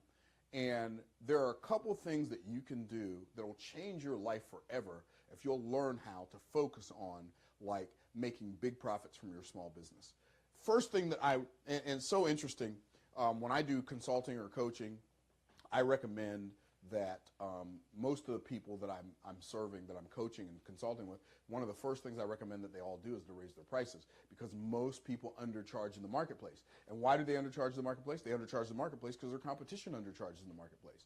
And now I am effectively one of the highest priced service providers in my space, and yet we sell out our events not week after week, month after month, because we don't do them every week, but month after month after month. Our events are always full. Our trainings are always full. We've always got plenty of coaching clients, and you can do the same thing, regardless of whether you have a business, whether an agency where you do marketing for other businesses, whether you're an author, a speaker, a coach, a consultant, some other high-level entrepreneur. Do you have a video agency?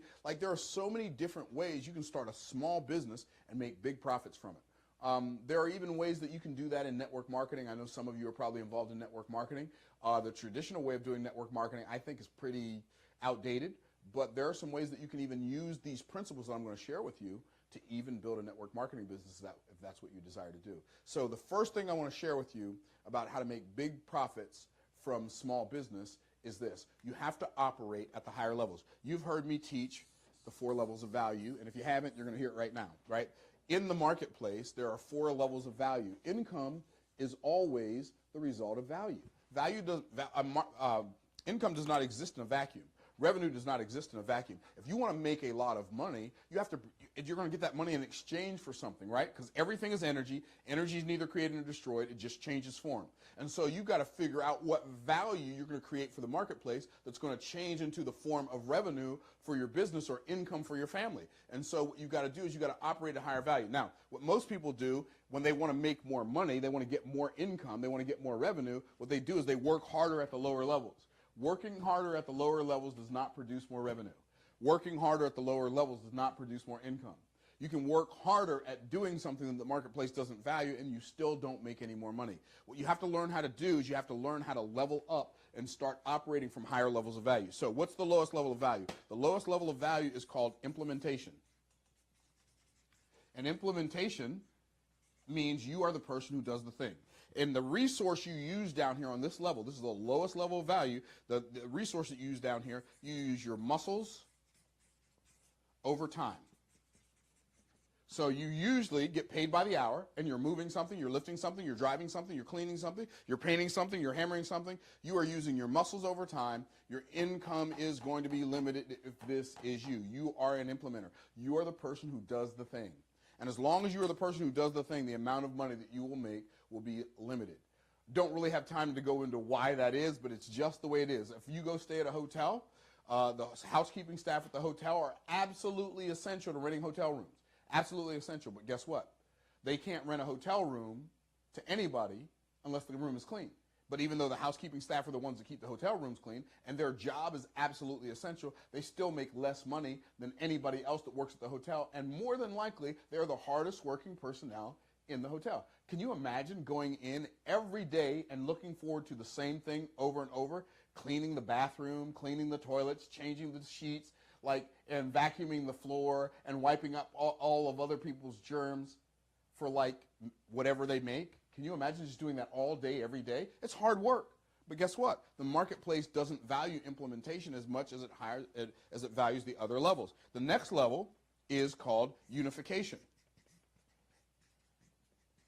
Unification means that you are no longer the person who does the thing, you are now the person who manages the people who do the thing, and the resource you use here is you use your management skills. So you're managing other people. You're going to make more money. If you're operating down here at the lowest level of value, you make somewhere between minimum wage and $80,000 a year. You make minimum wage if you're working at McDonald's or Taco Bell. You make $80,000 a year if you're a mechanic and you work on a Bentley or a Rolls Royce or a Mercedes, right? You might make up to $80,000 a year, but that's a ceiling. When it comes to your income, when it comes to your business revenue, you want floors but no ceilings. Does that make sense? So the next thing you want to do is you want to figure out, how can I level up? Well, you could become a manager, and you could manage the people who do the thing. Well, guess what? On this level, using management skills, you might make, on the low end, you might make $40,000 a year, right?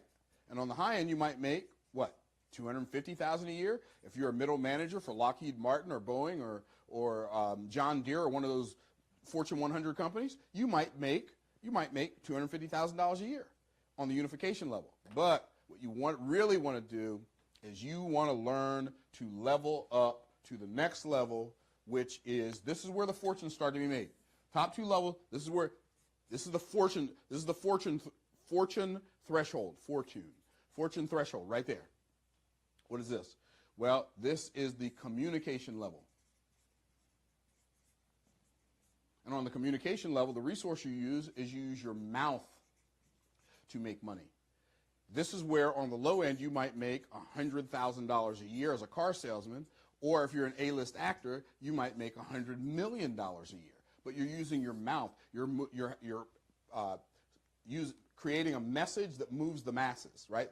It's interesting that movies are called movies, isn't it? They're called movies because they move people. So you're using your mouth to move the masses. And so communication, that's an A-list singer, A-list actor, it could be a car salesman, it could be somebody who sells insurance, it could be somebody who's an author, somebody who's a speaker, somebody who's a consultant or a coach. You use your mouth to make money, and because you use your mouth to make money, you're going to make somewhere between $100,000 a year and $100 million a year. On the low end, it's $100 grand. On the high end, it could be $100 million. And anywhere in that, based on where you are right now, I mean, seriously, wouldn't you be okay leveling up to the next level? Well, the highest level of value is called imagination. This is where you use your mind to make money. And the reality is, this is the highest level of value because people who come up with the best ideas, you're going to make on the low end $1 million. And on the high end, you might make billions because you come up with ideas.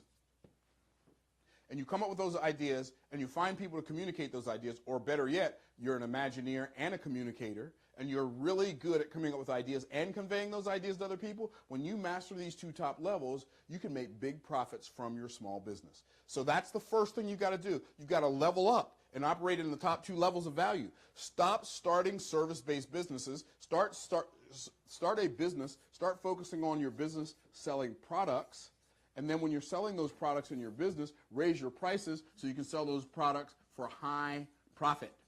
I like the word profit. I love what Jim Rohn used to say. Profits are better than wages. If you make wages, you can make a living. If you earn wages, you can make a living. But if you earn profits, you can design a life. So that's the first thing you got to do. You've got to operate at the highest levels of value. The next thing you have to do is you have to make sure you are in the right business market. You say, Myron, what is the right business market?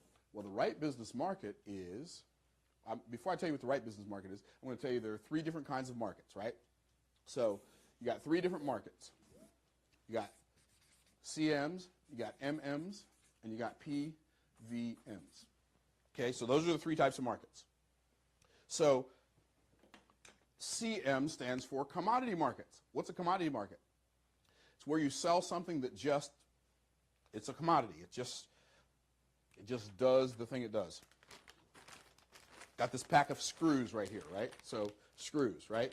And so let's say you have a hardware store, I have a hardware store, this pack of screws, I sell mine for $5. You say, well, I'm going to show you, I'll sell mine for $4.99 or $4.95. I'll show you, I'll sell mine for $4.90. And then you say, I'll show you, I'll sell mine for $4.85. And then we keep on lowering our price until one of us goes out of business.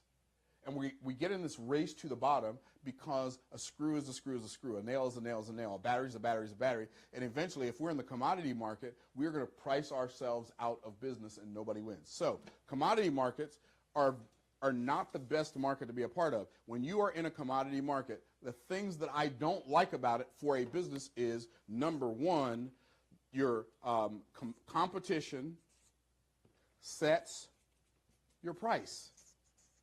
Why would I want to be in a business where somebody else sets my price? That doesn't make any sense. Like, if I'm going to be in business, doesn't it make sense for me to set my own prices? That's why you're better off being in a business where you have no competition, and the only way you can be in a business where you have no competition is to come up with a better idea than everybody else who thinks they're in the same business as you, and then communicate that idea better. More on that in a minute. So the competition sets the price. Another thing that I don't like about it is a race to the bottom. Nobody wins that race, right? It's a race to the bottom. Another thing I don't like about this, no conversation, zero conversation happens with your customers until the point of sale. That's maybe the worst thing about it. You don't have any conversation with your customer until they get ready to buy. They come and say, hey, how much are these screws? And you say they're $4. You say, okay, here's the $4. Like, this is a terrible market to be in. It's not fun. The margins are very low. I mean, you'd be doing good in a commodity market if you can make 15% on your cost of goods.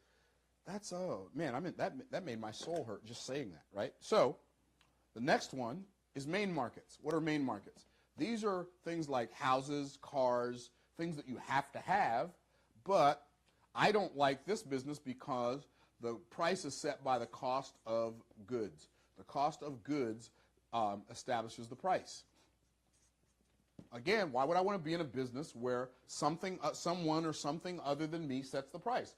I want to be the one who sets the price for what I sell. For instance, I'll give you a specific. So, if I were to go into the main market and I were to publish a book, which I did publish a book, but I published it myself. I didn't go to Random House. I didn't go to Simon & Schuster. I didn't go to one of the big publishing houses and ask them to publish my book because this book is 150 pages, 150-page book.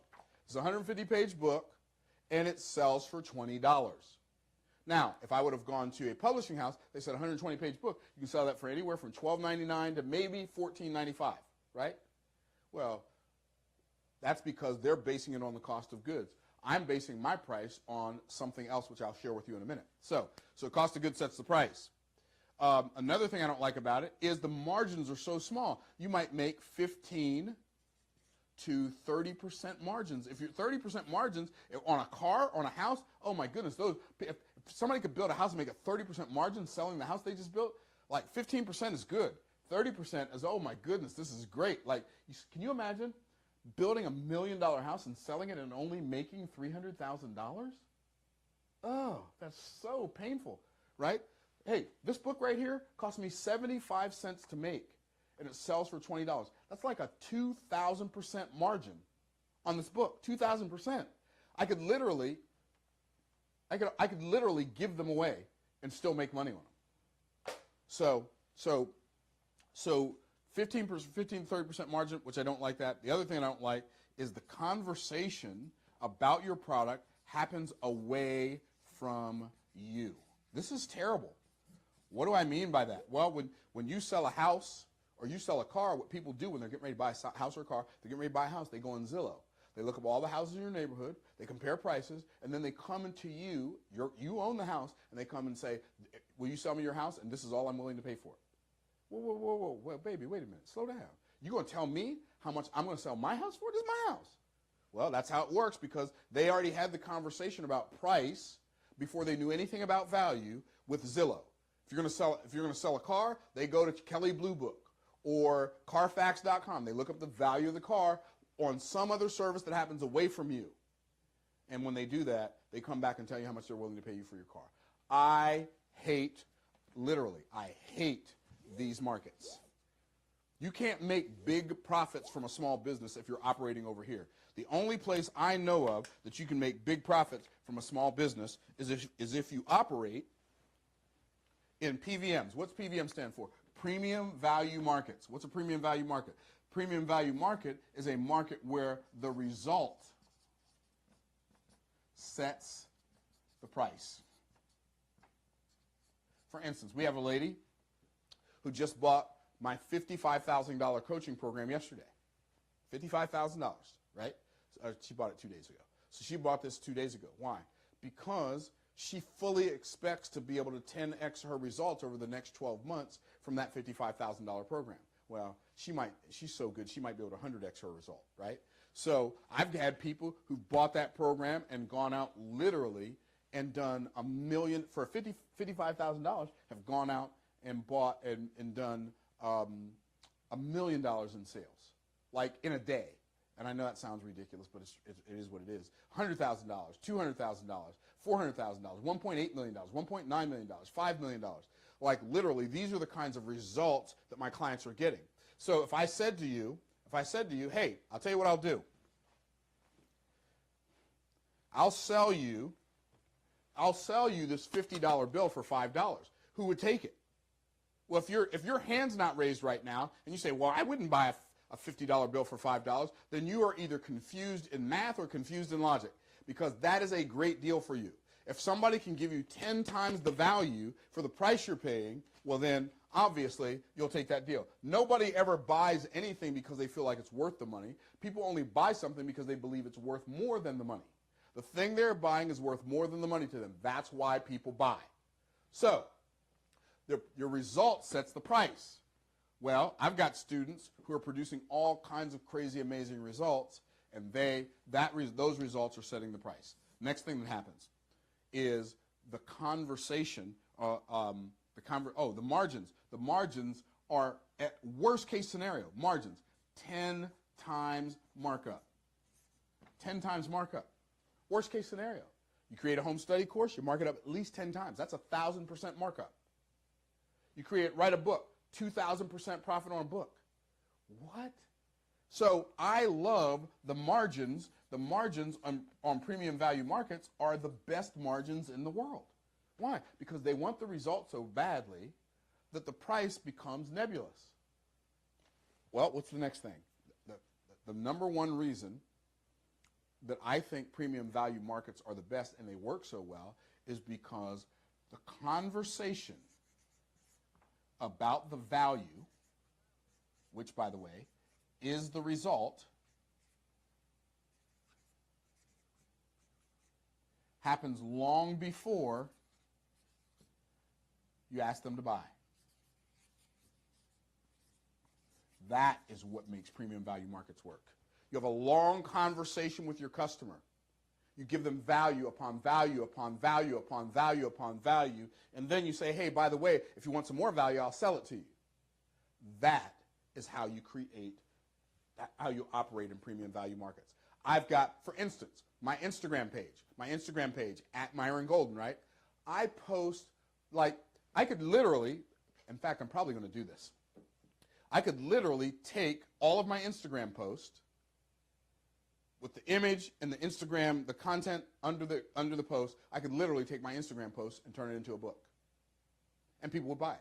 Why? Because when I do an Instagram post, it's not just, hey guys, I'm here at the beach. No, when I do an Instagram post, it's an image, it's a quote, and then it's a couple of paragraphs. Why? Because I want to give so much value in the marketplace that when I ask for something, people feel like, man, he's giving me so much for free already. I got to have this next thing.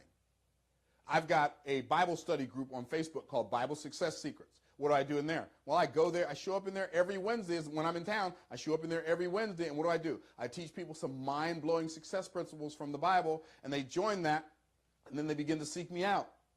I get interviewed on podcasts. I have my own podcast. And so what I'm doing is I'm making myself findable by creating value in the marketplace. And so I'm having long-tail conversations with people long before I ever ask them to buy anything. In fact, a lot of times I'll have a long-tail conversation with somebody, and they'll come ask me if they can buy something. See how powerful that is? So you got to have the right market. The next thing that you want to do is you want to make sure that you have the right business model. And so you want to have the right business model. And what is the right business model?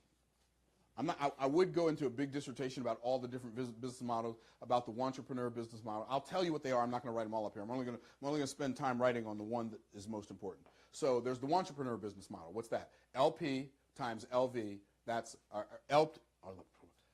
LV times LP, that's a entrepreneur business model. LP stands for low profits. LV stands for low volume. So you get low profit times low volume. That's a entrepreneur business model. That is a person who wants to be an entrepreneur, but they don't know how to be one. So they go around selling low price products, low profit products, and they only sell a handful of them every now and then. And so they want to be an entrepreneur, but they're really a entrepreneur. Stay away from the entrepreneur business model.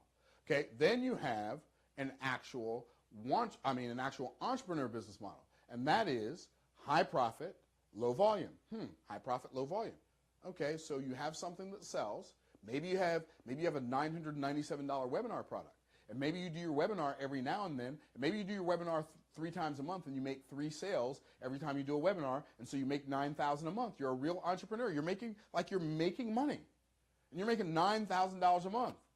But guess what? You're not going to get wealthy on $9,000 a month, and maybe where you are right now, $9,000 feels like wealth, but you will find out in short order that it's really not that wealthy. So you say, okay, so the entrepreneur is okay. The entrepreneur is like stay away from it. Then you have a business model called the Waltrepreneur. What's the Waltrepreneur business model? The Waltrepreneur business model is the Sam Walton business model. What's that? That's LV times LP. That's HV times LP. HV is high volume times a low profit equals Waltrepreneur. This is what people who are e-commerce sellers on Amazon and on Shopify and all these other sites, Etsy, they sell a lot of a low profit product, but they sell so many of them, they make up in volume what they lack in profit, and so they get rich. Sam Walton on what I call the Waltrepreneur business model, right? Because Sam Walton, Waltrepreneur. So Sam Walton, the Waltrepreneur business model, Sam Walton became the richest man in the world. He was 3 times richer than Bill Gates before he died. He was so rich when he died that when he died and he split up his wealth between his heirs, his wife and his children became the 2nd, 3rd, 4th, 5th, and 6th wealthiest people in the world. That's how rich Sam Walton was. Bill Gates moved into number 1. Sam Walton's family moved into 2, 3, 4, 5, 6. That's crazy town, right? So why? Because he had a good business model that he understood. And Sam Walton said, I never want to make more than 30% of my customers. But he had customers all over the world. He would go into rural areas and he would put up these discount stores and he would bring these people these great deals. And he'd shop around for the best value and then for the lowest price, and then he'd bring that low price into a rural area. And then he built the Walmart chain, which is was for a long time the largest retailer in the world until Amazon came along, right? So that's the Waltrepreneur business model. And then you have my favorite business model, which is the wealth entrepreneur business model, and that is this: high profits times high volume. Let's say you've got a program. Let's say you've got a program that makes you $20,000 profit. Let's just say. And let's say with that $20,000 profit, let's say you sell one a week. So you sell 52, well, take 2 weeks off, you sell 50 a year. Guess what that is? That's right. That is $1 million per year because you had the right business model. This is the wealth entrepreneur business model. The road to wealth is paved with high profits and high volume. High profits times high volume equals wealth entrepreneur. If you have a $20,000 profit program and you sell 50 of them a year, one a week, you sell one of those a week, it's going to give you $1 million a year. Well, if you sell 2 a week, it's going to give you $2 million a year. You sell 4 a week, it's going to give you $4 million a year. See how powerful this is? This is the concept that can take your life to the next level. But there's one caveat, and that's this. You have to have the right message to market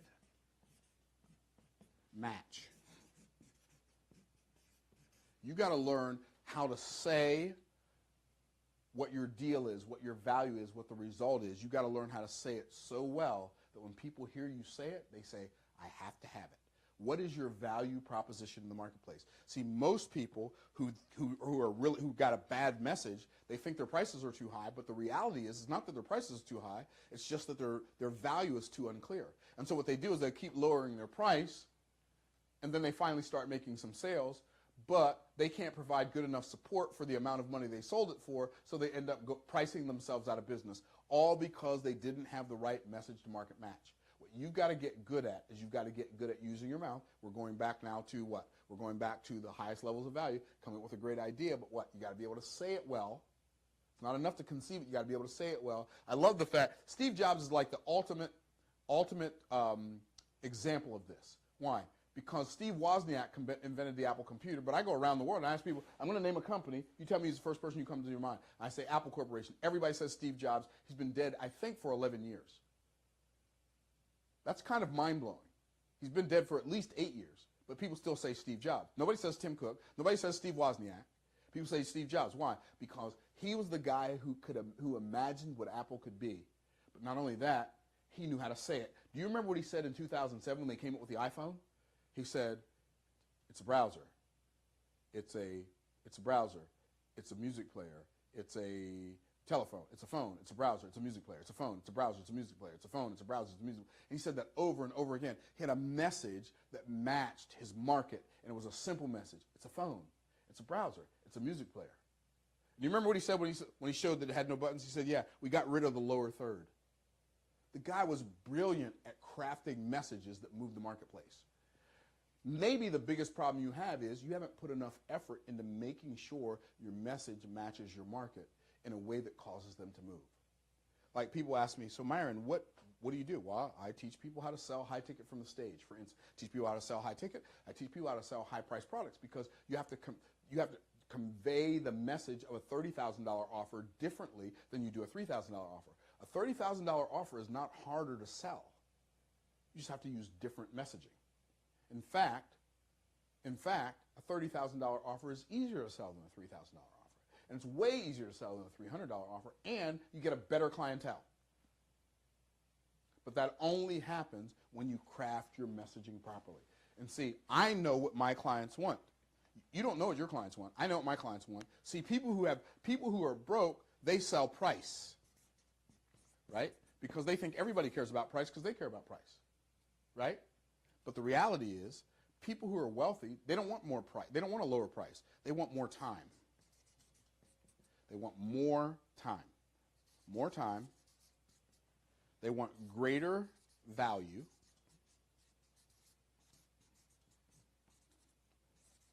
They want less hassle.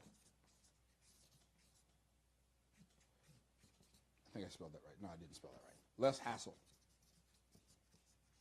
I think I spelled it right. They want less hassle.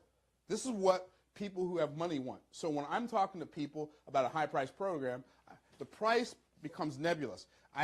The price is, in fact, I was talking to this lady who just bought this program. She said, you know, you just said $55,000 like it was $55, didn't you? I said, well, what's the difference between $55,000 and $55? A couple zeros, right? Right? And so I de-emphasize the price, and I emphasize that they're going to get a fast result. I emphasize the fact that they're going to get great value. I emphasize the fact that it's not going to be a hassle. And when you do that, then you can make big profits from your small business. You don't have to spend a lot of money to make a lot of money. You just have to figure out how to be profitable fast, early, and over a long period of time. And when you do that, you can make big profits from your small business. I hope this helps.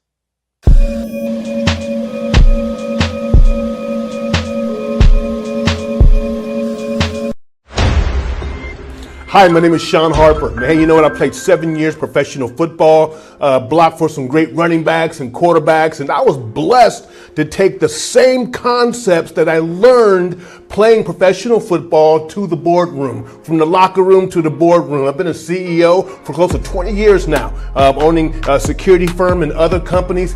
It has been an absolute amazing ride. COVID, though, wow.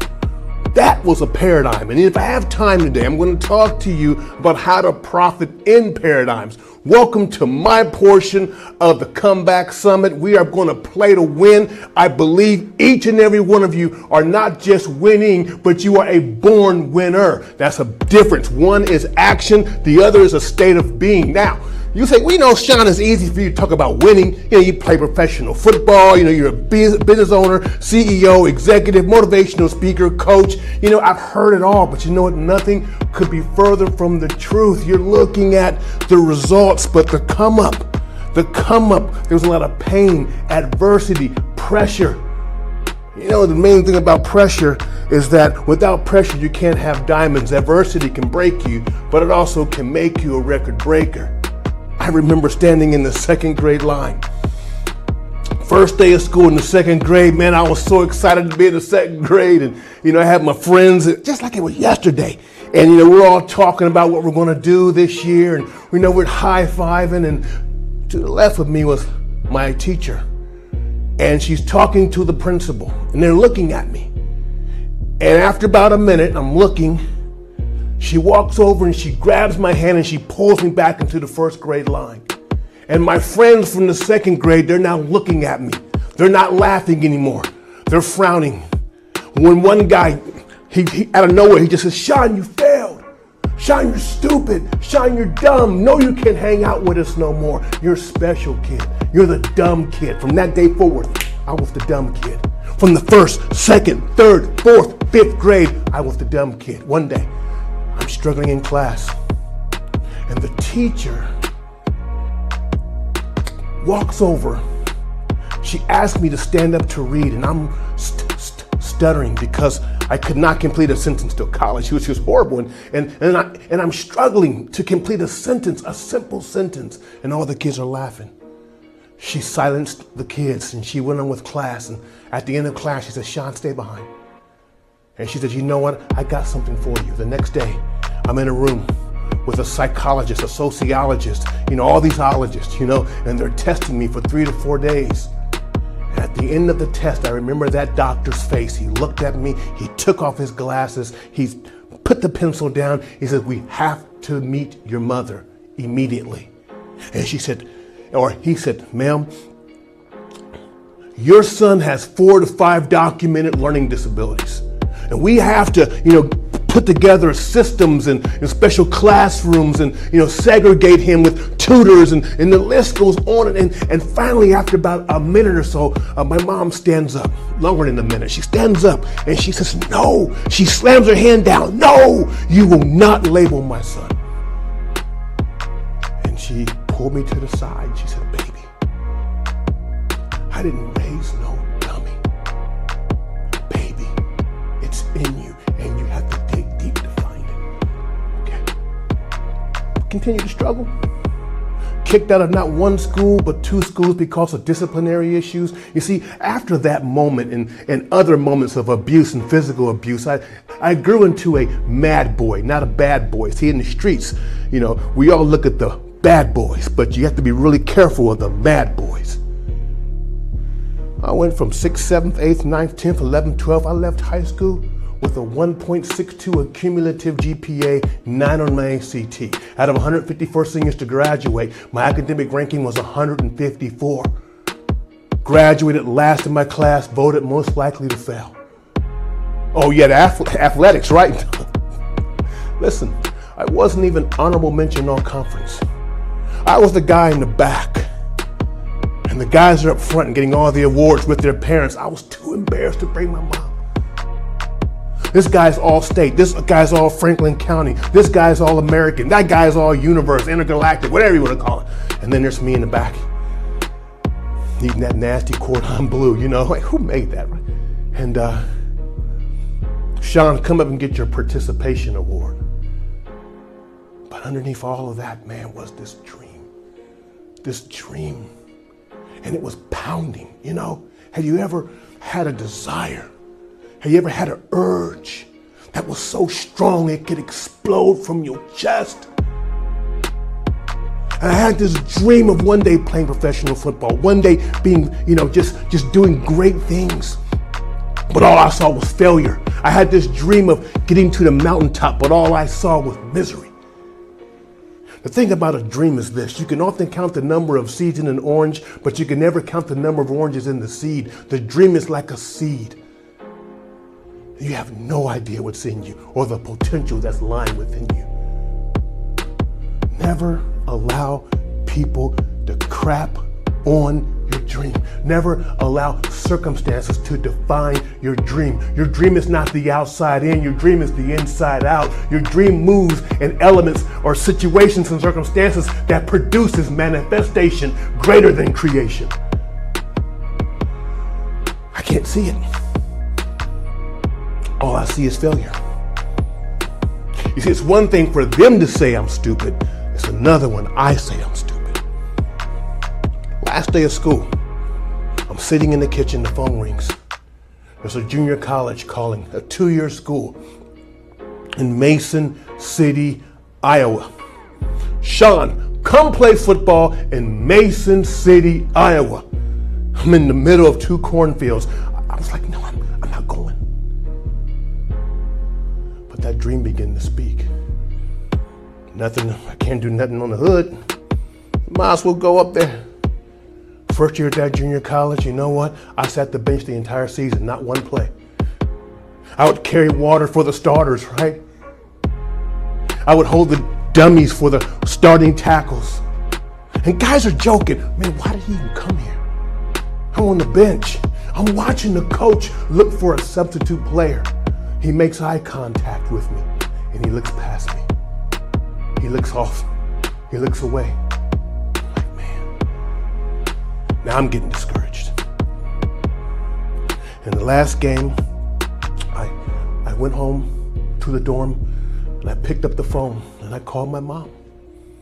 And I said the 2 words, man, I thought I would never say. I'm like, Mom, I quit. Mom, I give up. Mom, I want to come home. Now I'm expecting my mom to, oh baby, come on home, you know. But my mom just, that same fire that I saw in the 5th grade rose up again. She's like, no, go back. I hung that phone up. I said, you know what? You're right. You're right. I don't have the smarts. I don't have your intelligence. I learned later I have a different level of intelligence. But at that moment, I don't have your intelligence. Yeah, you're right. I'm not starting here. Yeah, you're right. I'm one of 6 kids on the South Side, single parent. Yeah, you're right. According to what you have told me, and according to what I've read and what I've seen, you're right. I will never be successful. I said, well, baby, I can win. And I created a distinction in my mind, a breach between success and winning. I know nothing about success, but I know everything about winning. See, I've been raised to play football since the 2nd grade, so I understand the concepts of winning. And so I begin to merge winning overlaying success. I said, oh, let's go, baby. But I created a separation between success and winning. You're right, yeah, I won't be successful, but I can win. I understand winning. I've been playing football since the 2nd grade. I was horrible at it. My mom made me play. I didn't want to play. She just put me out there because I needed a male role model because my father left when I was 3 years of age. But I know how to win. I studied winning, and I took the laws and the concepts of winning from the football field, and I brought it over to the success room, to the success platform, and I've been killing it. I've been killing them. I made the separation. See, we're groomed to be successful, but we're not called to be successful. We're encouraged to be successful, but our whole flesh and being doesn't move on a success model. It moves on the winning model. Draft day in the NFL, 3rd pick in the 4th round. Full ride to Indiana University, blocked for a Heisman candidate. Played years in the NFL Europe. Retired, took the same concept. Now I put it into the business world. I applied it to life itself. And it's been sitting there and in our face the entire time. We're not called to be successful. We're called to win. The challenge is that most of us don't know how to win. It was stripped from us around the 3rd or 4th grade. By the time you realized or you were taught or told that Santa Claus is not real, they introduced another concept called success. See, before that, we were playing the win-lose games like hide and seek, race you in the street. That's based off of winning because that is who you are. It's the essence of your being. What do I mean by that? Well, I explain it to you. You're 1 to 2 or 3 million sperm cells.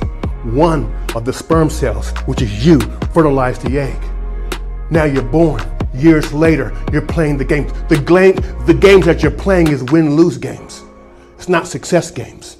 And then you get a little older. You're playing video games. Oh, I remember video games. I would go to the store in the 80s. I would take a stack of quarters like this big, right? And I'll put it on the video thing, and I'm just waiting to play a game that enticed me for hours. Level after level after level. I've never seen the end of Miss Pac-Man, Defender, Tempest, Galga. Never seen the end of it. I just kept playing it over and over and over. Why? Because I am addicted to winning. I was born to win. My DNA resonates with winning. Gambling is a multi-billion-dollar industry. I fly into Vegas all the time. As soon as I get off the plane, I hear the boom, boom, boom. People at the slots playing all day, waiting for the win. I bet you if those slots were free, they would still play because that pulls the win out of you. Football is a multi-billion-dollar industry. Think about it. Sports, multi-billion-dollar industry. Why? Win. I'll prove it to you. Take your favorite team, NBA or NFL. I'll give it to you. No, NHL. Why not? Let's throw that in there too. Let's say your favorite team lost every single game for the next 5 years. You're a fan. But are you going to the game? Are you going to wear their gear? You're not. Why? Because you can't identify with losing. You're not. Same team wins every game for the next 5 years. You can't find a ticket. Winners. You see, we talk about your why and man, listen, your why is so important, but there's something deeper than your why, and that's the win. You see, your why is your motive. The win is your perspective of who you are. You are a winner. You see, first, actions. And then if you want to go deeper, you look at the motive of your actions, and they're based off of your belief. And that's where a lot of the speakers and a lot of the trainers stop at. You have to believe, and you have to speak the affirmation. That's fine. But there's one more, there's actually two more. There's one more level deeper than believing, and that's being. That's why you can give a lottery winner millions of dollars and 2 years later he or she's broke. Why? Because they have it on the outside, but they don't have it on the inside. Being. And the being is the winner. So winners always manifest winnings. Before you can become, you have to be or believe. Before you believe, you have to be. And that's what I'm attacking now. Is Sean, who are you? Victim or victor? Sean, who are you? I'm a winner. If I'm on a roller coaster 300 feet in the air, right? And I'm 300 feet in the air and I'm looking down and I know that it's a ride, I mean, I'm not gonna scream. I might yell like, oh, right? Scream. But if I'm 300 feet in the air and then there's an announcement, the brakes are broke, the ride is broke, it's a different type of scream. I know it's a game and I know how to win the game. And since I'm a winner, and if life is a game, you play the game to win, the rule number one in winning is that there's always a way to win the game. That's very important. Because what happens is that they show you what winning is. First of all, winning is more than money, way more than money. It's the fullest expression of who you are mentally, physically, socially, economically, and most important, legacy. This ain't no race. This is a relay. The baton was handed to some of us, we got to pick it up, but we still have to run. So check it out. There's always a way to win the game. So I'm playing video games with my son. I'm trying to bond with my boy, right? A couple years back. And we're playing Star Wars Battlefront, right? And we're like, man, we got to level 12. And we're stuck at level 12. And every day I would come downstairs. Son, before dinner, 45 minutes, level 12, let's go. Get to level 12, smashed, broke down, beat up. I'm like, man, day after day, week after week, month after month. Finally, my son's like, Dad, come on, man. Let's find something else. I'm like, no, we're going to beat level 12. We're going to kill that stormtrooper. We're going to win. Every day, my son's getting frustrated. I don't care. I'm like, one day, I'm playing this game, right? And I'm running from a stormtrooper, and I hit like the B or whatever button, and I jump behind these barrels. I'm like, oh, I'm dead. I'm dead. The stormtrooper runs right past me. I'm like, he didn't see me. Oh, this is crazy. He runs the other way. He don't see me. So this time he ran across. I'm like, pow, pow. Killed him. They don't see me though. I'm like, oh, son. I tell you what, you go around, you run kind of slow, whatever, and you bring them all. Let them chase you. And when they get right past me, they're going to run past me, and I'm going to pick them all off. We did it. Bam, bam, bam, bam. I'm like, wow. Level after level, the same strategy, same barrel. I'm like, this is amazing. We beat the whole level within a couple days, right? And my son looks at me. There's a glitch. There's a glitch, Dad. And I almost break. No, it's not a glitch. In order for them to legally, morally, and ethically call it a game, in the program, they have to put away the win. They know all the glitches. They know all the codes. That's what they got beta testers for. They put it there so they can call it a game. So this is what they do. They introduce the game to us. They change the name of the game called CCS. Then they give you the rules. And then you watch and you'll spend the rest of your life trying to become who you are. They devalue you and try to give you what you already got.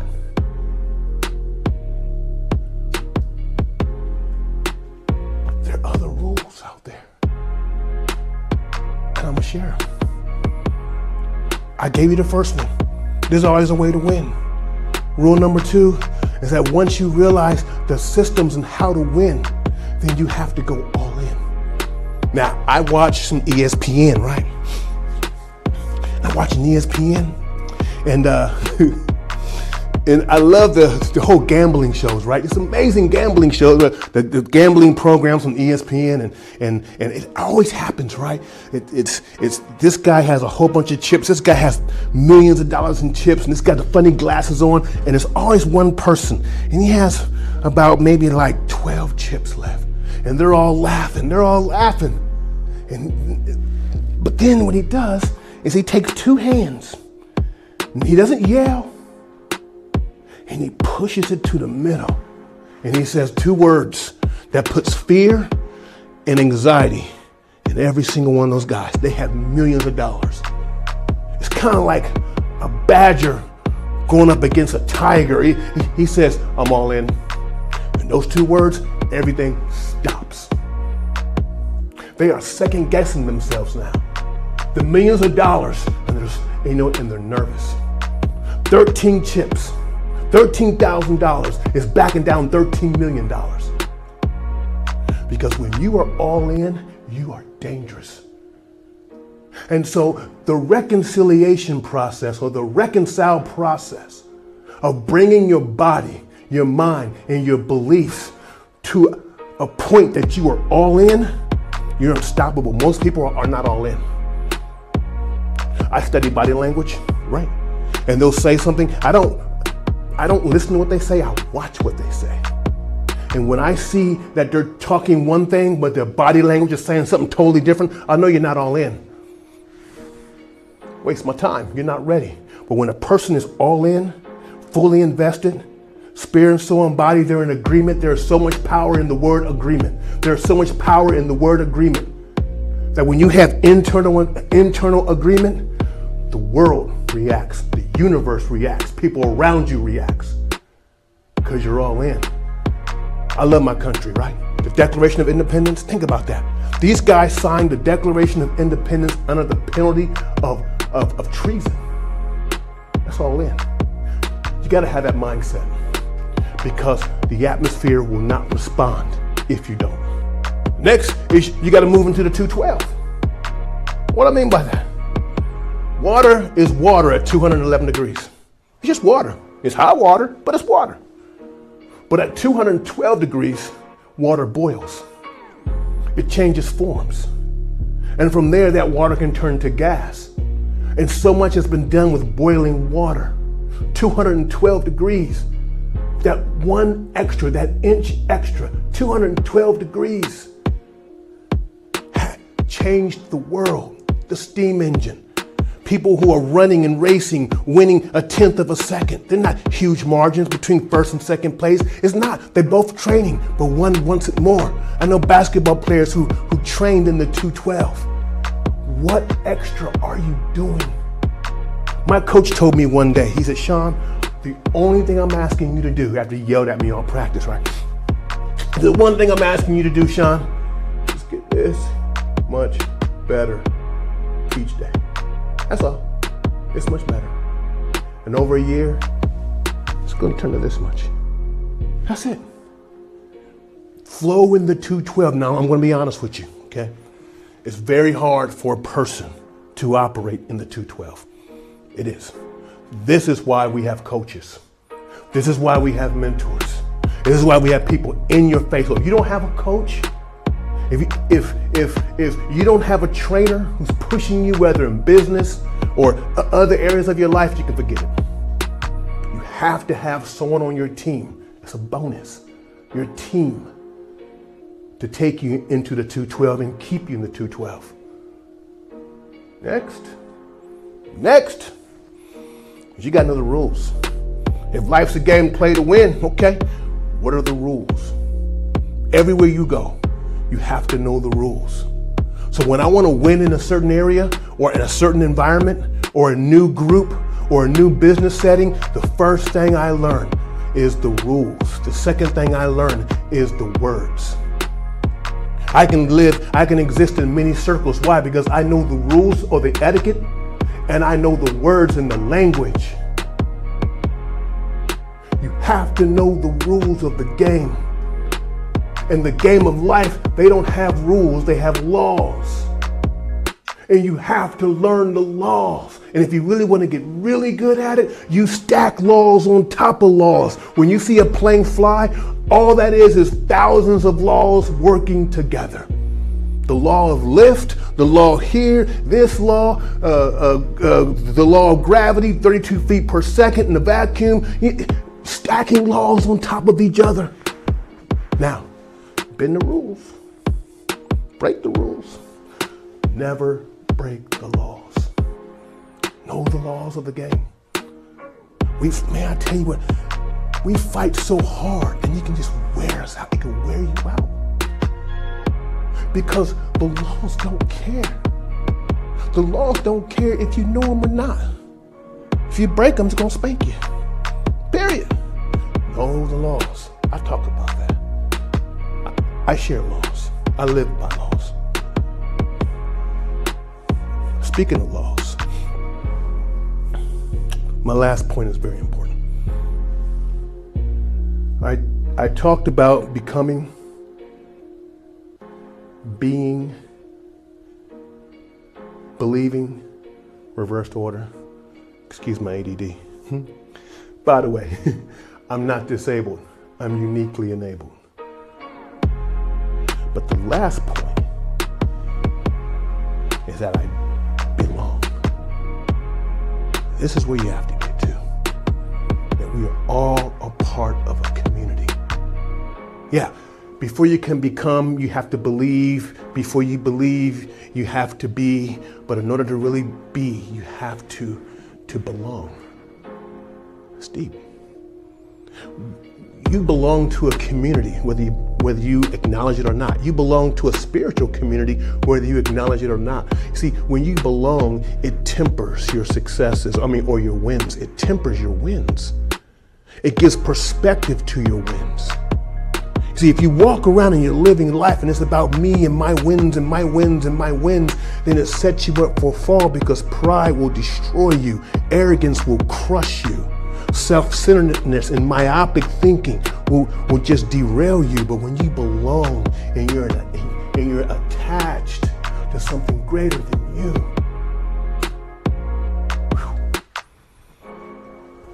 I belong to God. And that's who I am. I'm not ashamed of it. And that gives me the balance, and that's my core. And that makes up my core. And when you have a strong core, it balances your muscles. When you have a strong core, it allows your muscles to transfer from your legs to your chest when you play football. I have a core, and my core is Christ. Period. And if you don't like it, cut it off. I don't care. I'm gonna give you a bonus though. And the bonus is, winners know how to prosper in paradigms. Paradigm. That's where you win. Let me explain this to you. Hold on. I need to explain this to you. The paradigm is where winners prosper. In 1983, a bunch of guys stood up and they made a rap video. In 1983, it was called the Super Bowl Shuffle. They made the rap video before training camp. They made the rap video before any game was played. Do you know what are the odds of a team predicting that they are going to win the Super Bowl? Go to the Super Bowl and win the Super Bowl? Think about that. And they're putting it on national TV. They're speaking it in the atmosphere on national TV. It's called the Super Bowl Shuffle. Look it up. Now, how is it that they were able to announce, declare, and predict a game that they were going to win at the beginning of the season? Well, Sean, it was positive thinking, yeah. Well, Sean, they were all in agreement. The law of agreement. It's true. But there was something deeper. They had a secret. And the secret was that the year prior, they invented a defense. It was called the 46 Bear. Up until that moment, last season or 1982 a little. But up until those 2 years, that defense was never introduced. Before that, before the beginning of football, no one knew about the 46 Bear. Rex Ryan, Tolbert, they created a defense, a brand new defense the NFL has never seen. They created a paradigm shift. And they were going to profit from the paradigm shift. Well, Mr. Harper, what's the difference between 1982 and 83? Well, they had to add on one more player, and that was the refrigerator. He was a rookie. And once you put it in there, the 46 was complete, unstoppable. They created a paradigm in the NFL, and they went to the Super Bowl. You profit in paradigms. 1990, the internet was used for the first time for public use. That was a paradigm. Look at the companies that went up. Look at the companies that went down. 9/11, it's a paradigm. Why am I saying this? It's because COVID is a paradigm. COVID is probably the greatest paradigm shift in the history of America, of the world almost. And in that moment, unbeknownst to some companies, they were given a termination certificate. Companies are going to go away, but other companies are going to explode. Winners don't look at the circumstances and say, oh me, oh my. Winners look at the circumstances and the changing paradigms and say, how do I win? How can I win? There are some stocks that are going through the roof right now. And there are some stocks that are going to file for, or companies are going to file for bankruptcy. Paradigms. You're in the midst of one of the greatest paradigms in the history of the world. And if you have a winning mindset, you'll kill it. You will kill it right now. You will kill it right now. I'm glad you're watching this summit. We have 60 to 70 speakers, and they're all bringing all types of nuggets. Lock in. Chew on the meat, spit out the bone. Be teachable. I'm gonna bless you again on my way out the door. I'm gonna give you access to my book, free book. You go to Sean Harper, ShawnHarper.co. There's a book right there, man. You can just log in. It's yours for free. ShawnHarper.co talks about the winning strategies and the winning laws. The winning strategies, laws like the 212, laws like capacity. These laws you have to understand and capitalize on if you're going to win. Bless you. Thank you. You guys are amazing. God bless you. And listen, you will get knocked down in life. But if you can look up, baby, you can get up. That's what we do. We play to win all day. Okay, success is for suckers. You know that I am out to win. No holding back, I'm giving my all and going in. With Sean Harper, it's time to get up off the bench. You got the potential, it's time to rise to greatness. Go for what you want, there is not a comfort zone. Dream big and never stop till you get it done. Eradicate the negative and keep on climbing. You are a winner, remember, if no pressure, no diamond. Yeah, get off the bench and play to win with Sean Harper. Hey, this is Dr. Willie Jolly, and I want to welcome you to my office, to my studio, and I want to welcome you to this special session on how to grow your speaking business, your speaking enterprise, and how to grow and go to the next level. How many of you are ready to go and grow to the next level? If you're answering yes to that, then I want to say you've come to the right place, and I've got a special session for you today to help you to do that. For those who don't know, I'm Dr. Willie Jolly. I'm host of the Willie Jolly Wealthy Ways show on Sirius XM, which I'm proud to say is the #1 self-help show on that network, as well as the Willie Jolly Wealthy Ways podcast on iHeartRadio and C-Suite and Spotify and TuneIn and Stitcher. And then I'm the author of a number of books. It only takes a minute to change your life. A setback is a setup for a comeback. Turn setbacks into greenbacks. An attitude of excellence. Make love, make money, make it last. And I am grateful that I have been able to be a professional speaker. A professional speaker. What does that mean? That means I get paid to speak. And I've been able to be a professional speaker for over 30 years. And so I am grateful for this opportunity to kind of share some tidbits, some tips of what I like to call techniques, ideas, principles, strategies, TIPS, techniques, ideas, principles, strategies to help you to grow your business. Why is that? Well, because somebody helped me. Somebody helped me when I was a new speaker. I was struggling. Somebody blessed me, gave me insights. Somebody gave me opportunities and taught me how to grow a business. And so I want to return the favor. And I've learned that you must have an abundance mindset, abundance mentality. My dear friend Les Brown always said, Willie, always remember there's more than enough for everybody. And I have learned that over the years with Les as we've traveled on the Get Motivated tour. I replaced Zig Ziglar. He replaced General Colin Powell on the tour. And we would open and close for many years all over America. And so I am in complete agreement with Les that there's more than enough for everybody. So if I can share something with you today that will bless you or help you grow your business, I will be very excited about that. Well, let me start with this, that the speaking business is an incredible business, has blessed me tremendously. Tremendously. I have done things and been places I never dreamed I would be. The opportunity is incredible for the speaking business. There have been millions of dollars generated through my office, millions of dollars that we have been able to generate right through this office, to come into our office and to come into our operation and our organization. Millions of dollars from clients and customers all over the world. We've been able to travel. My wife and I have been able to travel to places we never dreamed of we would ever get to. We were able to go to South Africa for Coca-Cola South Africa, and while there, go on a safari and get to go to where Mandela was in a prison cell, to get to many cities around South Africa. We've been able to go to Dubai for Johnson & Johnson Middle East and to be able to fly first class to Dubai and to have an experience like I've never had in an air flight, and then to get there and stay in the tallest hotel in the world and to speak 1 hour speech, but yet to be able to be feted and taken care of for a week on their dime.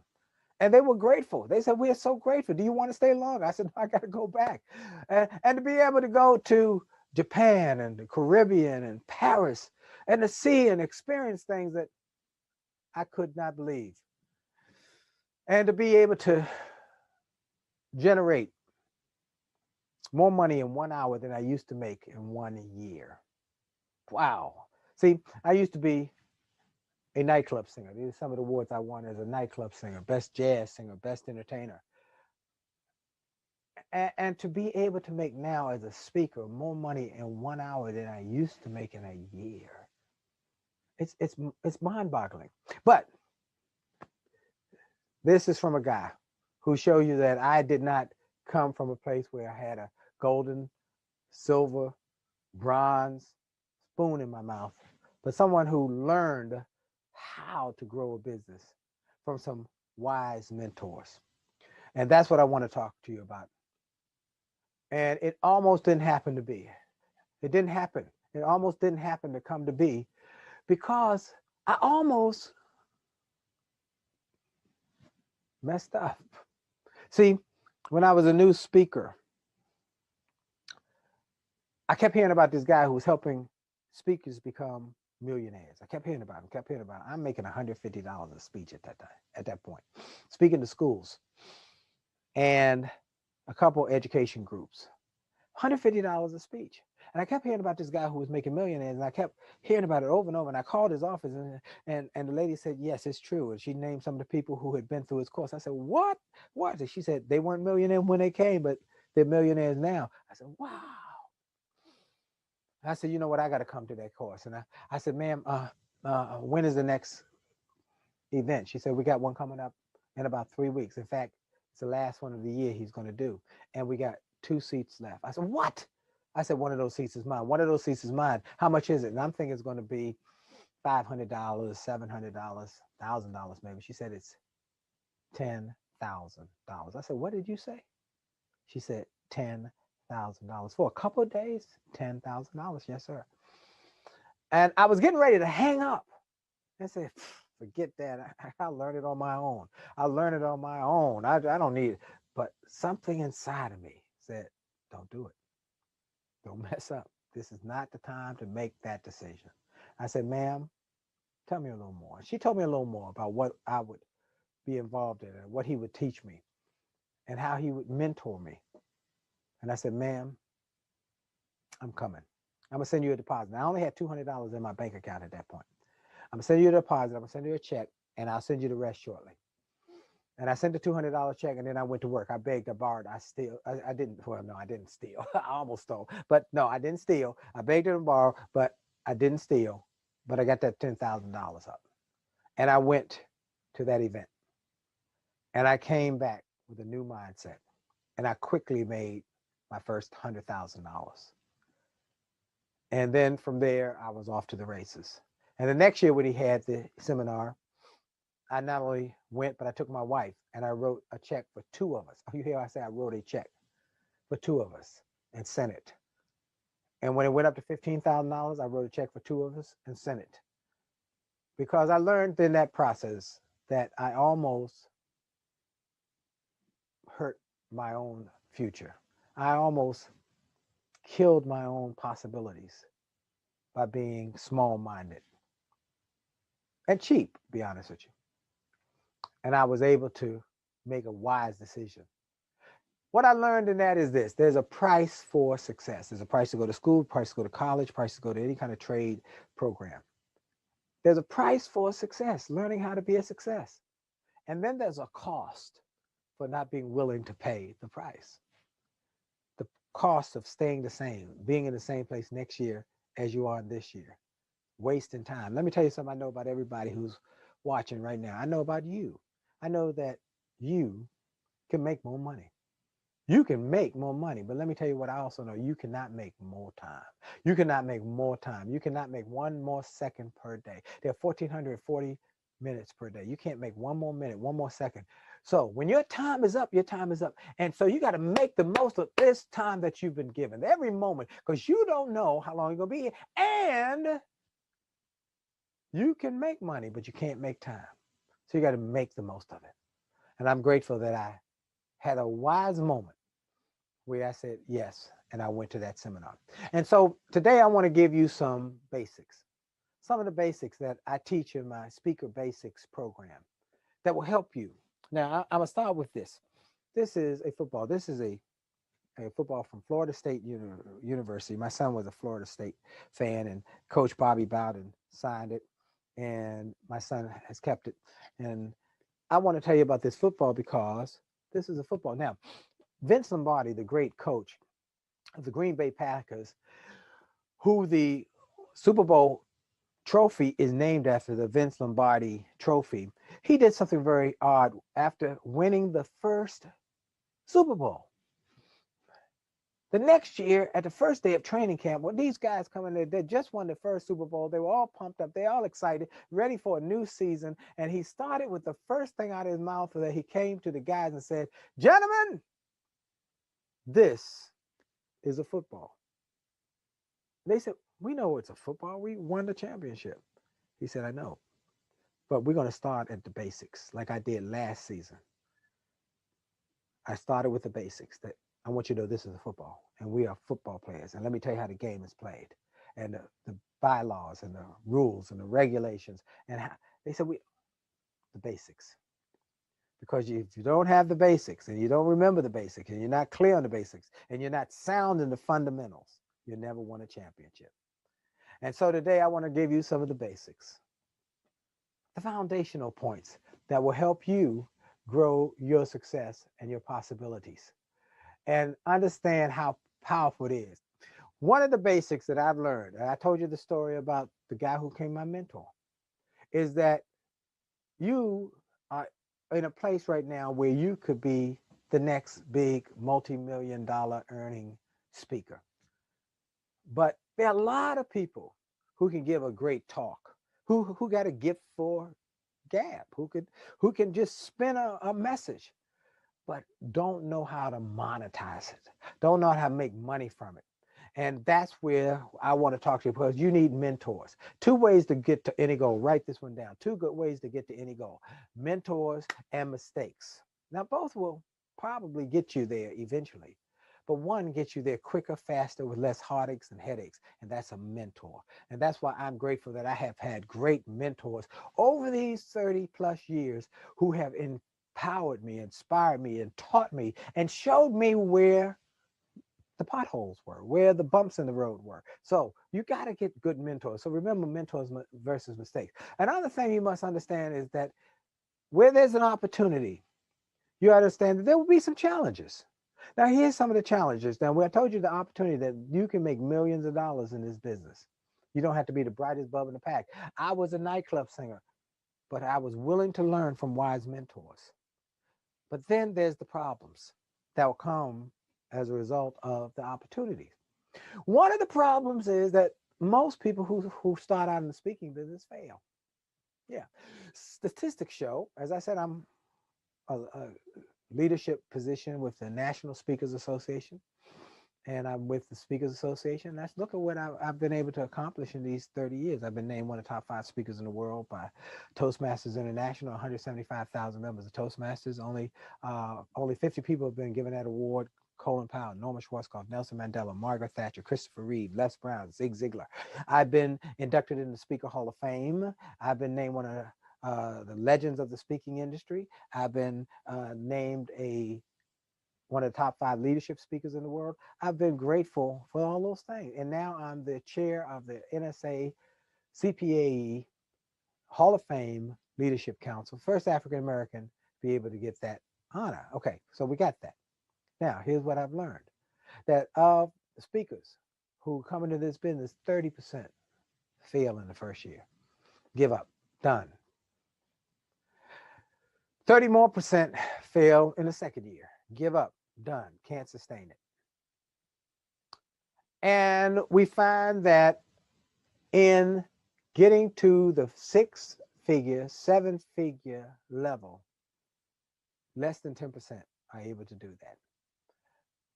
And that is what I want to talk to you about today. I want to talk to you about the basics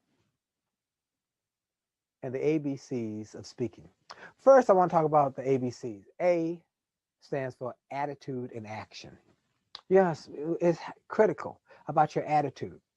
There'll be some setbacks, but I've written it. A setback is set up for a comeback. You got to understand wherever there's an adversity, there's an equal and greater opportunity. So there'll be adversities, there'll be challenges, but you got to have a positive attitude. Critical. Now, most people who start speaking typically have a positive attitude. It's the action that goes with that attitude, a positive action, what I call faithful courage, a action that says, I believe in what I'm doing and I'm willing to take action on those steps. So there got to be consistent action.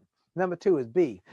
B is for belief and behavior. You got to have a positive belief that you will make it, that you will sustain yourself. I remember when I was just getting started and I was talking to a friend and he said, what are you going to do now? I said, well, I'm quitting my job. He said, what are you going to do? I said, I'm going to become a full-time speaker. A speaker? You think people are going to pay you? I said, yeah. He said, I don't know if that's going to work. I said, let me tell you something. I said it with such a belief that within a decade, I'm going to be one of the best. I spoke it before it became a reality. I spoke it into being. I spoke it into existence in my mind, in my spirit. That was 1991. In 1999, I was named one of the top 5 speakers in the world by Toastmasters. Within a decade. So you must believe it.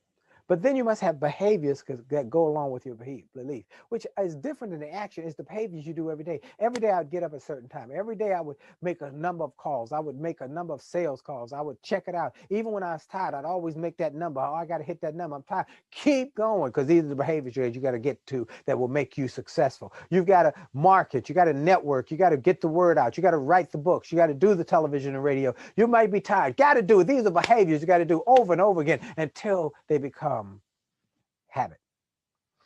So A is for attitude and actions. B is for belief and behaviors. And C is for your content and your character. Content. The content that you're developing, that you may be able to give a funny story or a great message, but can you sustain it? Can you create more great messaging? Can you create more content? And then what about your character? Your character can either lift you or kill you. We've seen people who were superstars who had a character flaw, and that character flaw ruined them. So you got to have a consistent character. In other words, I cannot be talking to you about high level thinking on the stage and then backstage tell you these dirty, nasty, racist or homophobic or any kind of those kind of jokes. That's not character. No, it has to be consistent. I can't be one way out there and one way in here. No, no, no. You got to be consistent with your character. And that's one thing I've always talked to everybody I know. I try and make sure they know that if you hear from me, you hear from my mouth, you can take it to the bank. Because I want people to know that I'm a man of character and a man of integrity. And I'm going to treat people, no matter where they come from, no matter where they're stationed in life, I'm going to treat them with dignity and respect.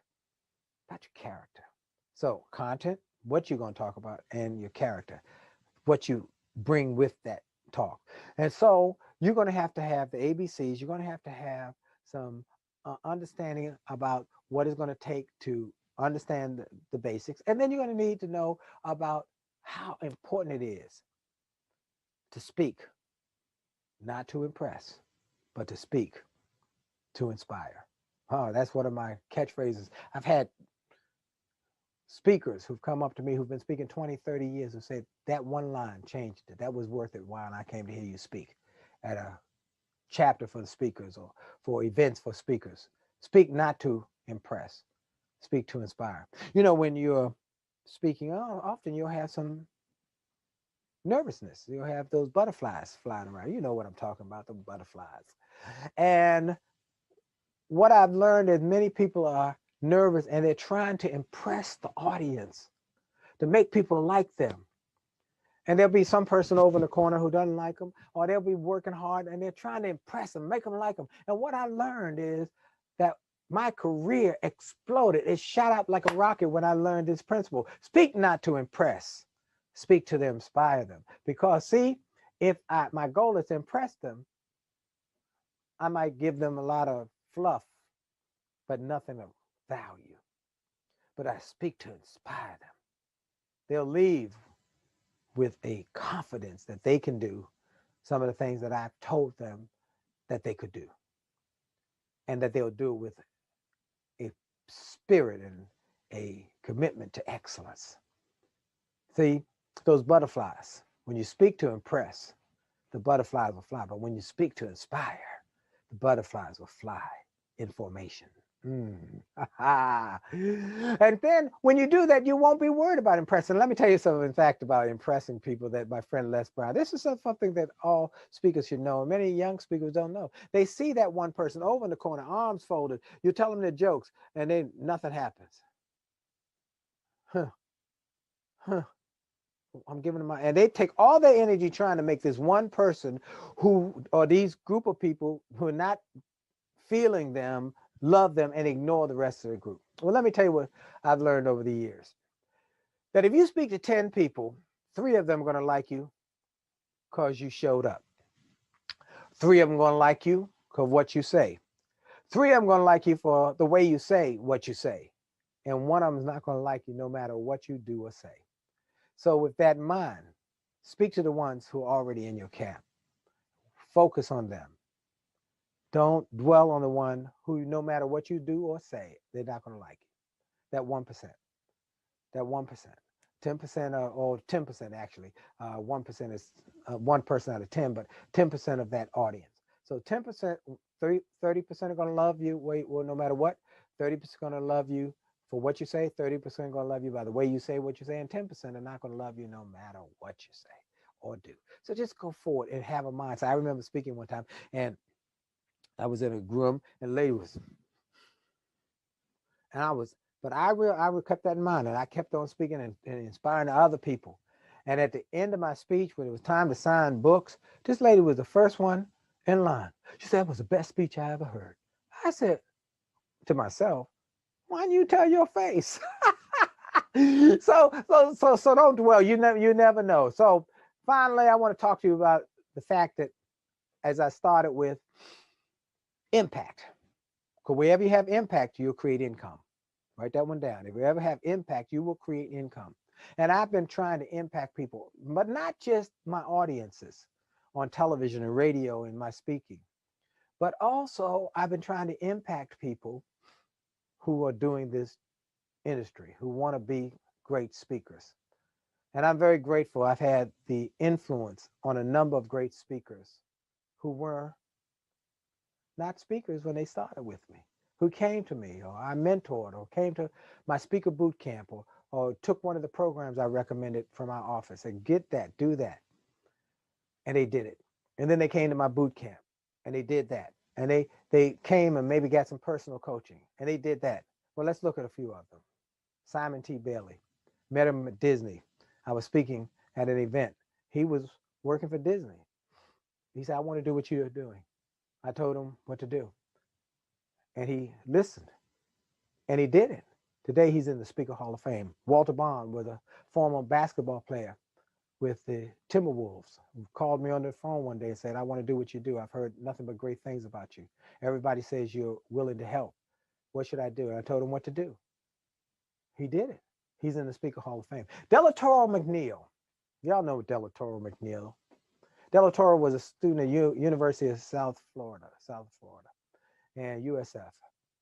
And he came to my event when I was in Tampa, speaking for the Martin Luther King City program. He saw it in the paper and he called my office and said, can I come and meet him? And he said, I'll help at the table. And my assistant who was with me said, oh, sure, we'll happy have, and we developed a friendship. I told him what to do.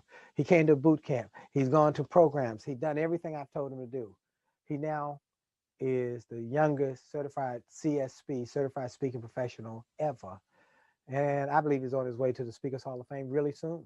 And he has spoken all over the world for the $1 Million Roundtable, the highest level speaking opportunity that many speakers try for years to get on that stage. He's done it not only in America, but in Korea and Japan. He's one of the top speakers around the globe. Bernice Armour, former military lady who was a Marine helicopter pilot, called me and said, I want to do what you do. I told her what to do. She's now one of the top female speakers in America on the corporate circuit, making $20,000 per speech. I'm loving these stories, and that's what I want to say to you. I want to help others. I want to help others who are really ready to grow and go to the next level. So here are two things I want to give you. Two things. I was in Los Angeles with Les Brown. We were doing an event, and we're backstage, and he said, Willie, look at this. And he saw an email of this guy who was charging speakers this outrageous amount of money to learn how to be paid 5 figures. Now, the guy might have been sincere. He might have had written some books or read some books or learned about it somewhere, but he hadn't done it. See, that's the difference between a coach and a mentor. Now, coaches are good. Coaches, Tiger Woods has a coach who has never won a Masters who coached him through it. There'll be some good coaches, but a mentor is someone who's done what you want to do and can tell you what to do, how to do it, and how to get there quickly. And so he said, Willie, and they're charging like 50 grand to teach him just the basics. I said, wow, I know if I had tried to learn the basics that way, I would have never been able to do this. Initially, I needed help.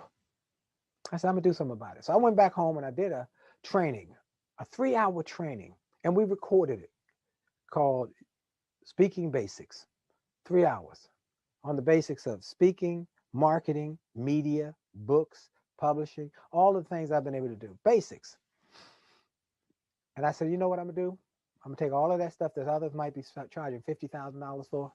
I'm gonna charge $100, $97 actually, $97, because that's all I would have been able to afford.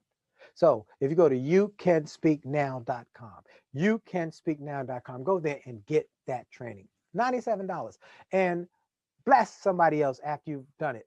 Turn somebody else onto it. Tell them, hey, look, go get Willie Jolly's training. Others charge $50,000. He said he understands the pain, the challenge, the hurt, the difficulty getting up and going and growing your business. He just charges $97. Go get it. The other thing is that some of you want a little more time with me. So you might want to come to my boot camp. Now this year, we might have to do it virtually. But if you will reach out to my office, then we'll tell you how to register for the upcoming programs we're going to do. And you can do that if you send us an email at info@williejolly.com. info@williejolly.com. Info, INF as in Frank, O at WILLIEJOLLEY.com. Say, hey, I want information on the boot camp that's going to happen, whether it's virtual, real, or live or not, or when it's going to happen or whatever. And then some people say, I want coaching. I had a guy who saw one of my television programs, just sent me a LinkedIn message. He watches me on LinkedIn every day. He said, I want coaching from you. I want personal coaching. I want it, and I'm willing to pay for it because I know that that's how I'm going to get to the next level. I want one of the best to teach me how to be the best. So we have that option as well. So again, that's info@williejolly.com, and my team will let you know about that. So, but you know what? Those are all options. My recommendation, just start with youcanspeaknow.com. Just go there, youcanspeaknow.com, and get started. And if I can be of more help, if I can be of more service, if you need more from there, we got options. But I want you to just get up and growing and going and do it at a reasonable rate so that you can then help somebody else along the way and along the path. And that you will be part of that 10% that gets to the 6-figure, 7-figure incomes from speaking. So I want to thank you for your time. I want to thank you for this opportunity to share some ideas with you. I want to let you know that I'm confident that if you do these things, these techniques, ideas, principles, and strategies, and you take full advantage and believe in yourself, the ABCs, I will see you doing great things like those others who I mentioned. So I will close like I began. You have only just a minute, only 60 seconds in it. It's forced upon you. You can't refuse it. You didn't seek it. You didn't choose it. But it's up to you to use it. You must suffer if you lose it. Give account if you abuse it. Just a tiny little minute, but your eternities are wrapped up in it. This is Dr. Willie Jolly. Thank you for your time. Hope you enjoyed this, and may God continue to richly bless you. And remember, for sure, as I say at the end of my XM show, for sure, your best is yet to come. God bless you.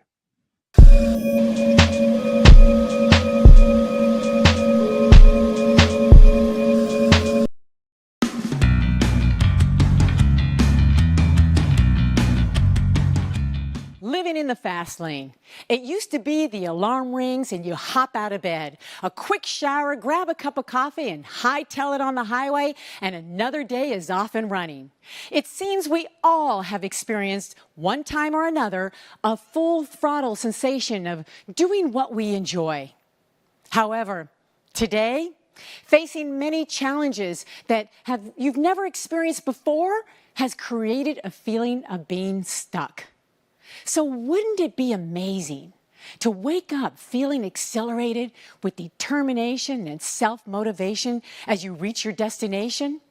If your answer is yes, stop being in the past lane when you can be in the fast lane so that you can awaken your inner champion to lead and succeed. How? As a competitive swimmer and performance expert, I'm always intrigued with new techniques and strategies that help accomplish this type of task. Recently, I was getting ready to compete for my home swimming team pool and saw something remarkable posted on the wall. It was this sign that read, "How to get better." As I looked closer at the sign, it had 3 key points. Show up to practice, listen to your coach, and be a good teammate. I thought, how easy and basic are these? Until I said, well, Deborah, are you doing them? Right now, you may be asking yourself the same question. How to get better? Not easy to do, right?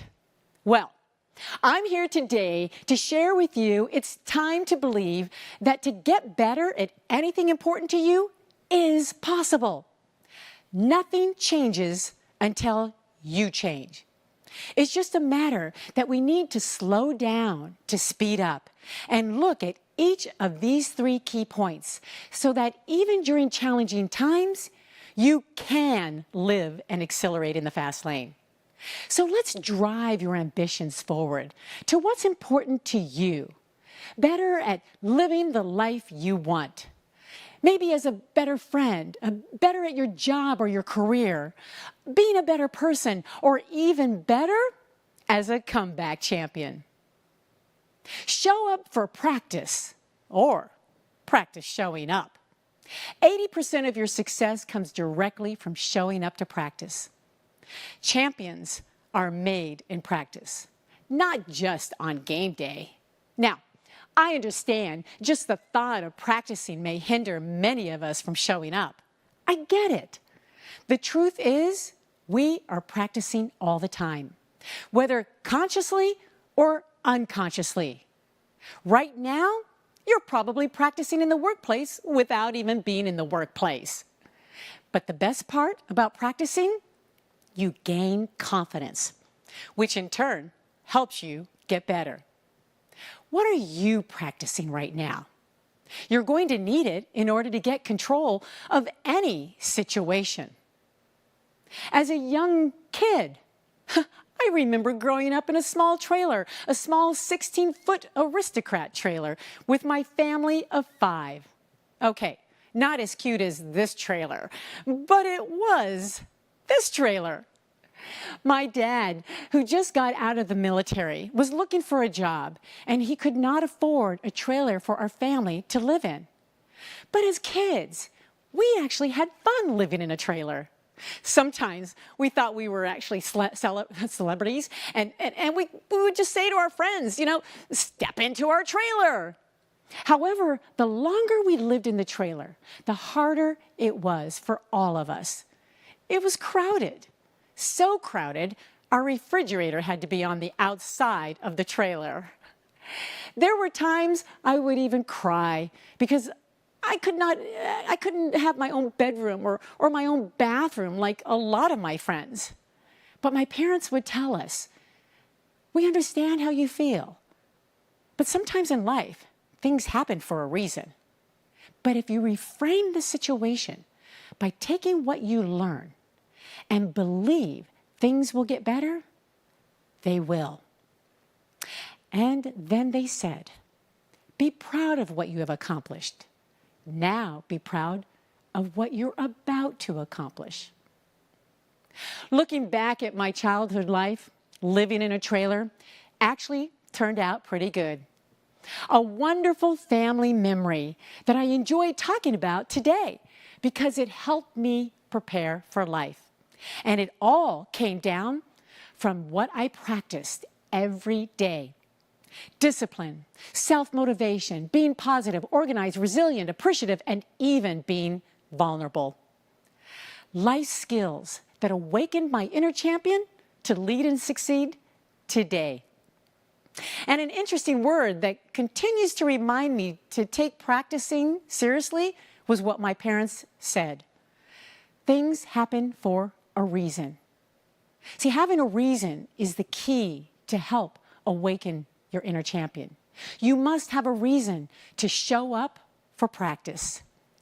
And if it's something new you want to do or discover, just know you're not starting from scratch. You're starting from experience. So do something different than what you expect, because champions are made in practice. So tell your friends and family, what is your reason? And what better way to get better than to listen to your coach? A coach that will share their knowledge and experiences so you can take a shortcut to lead and succeed.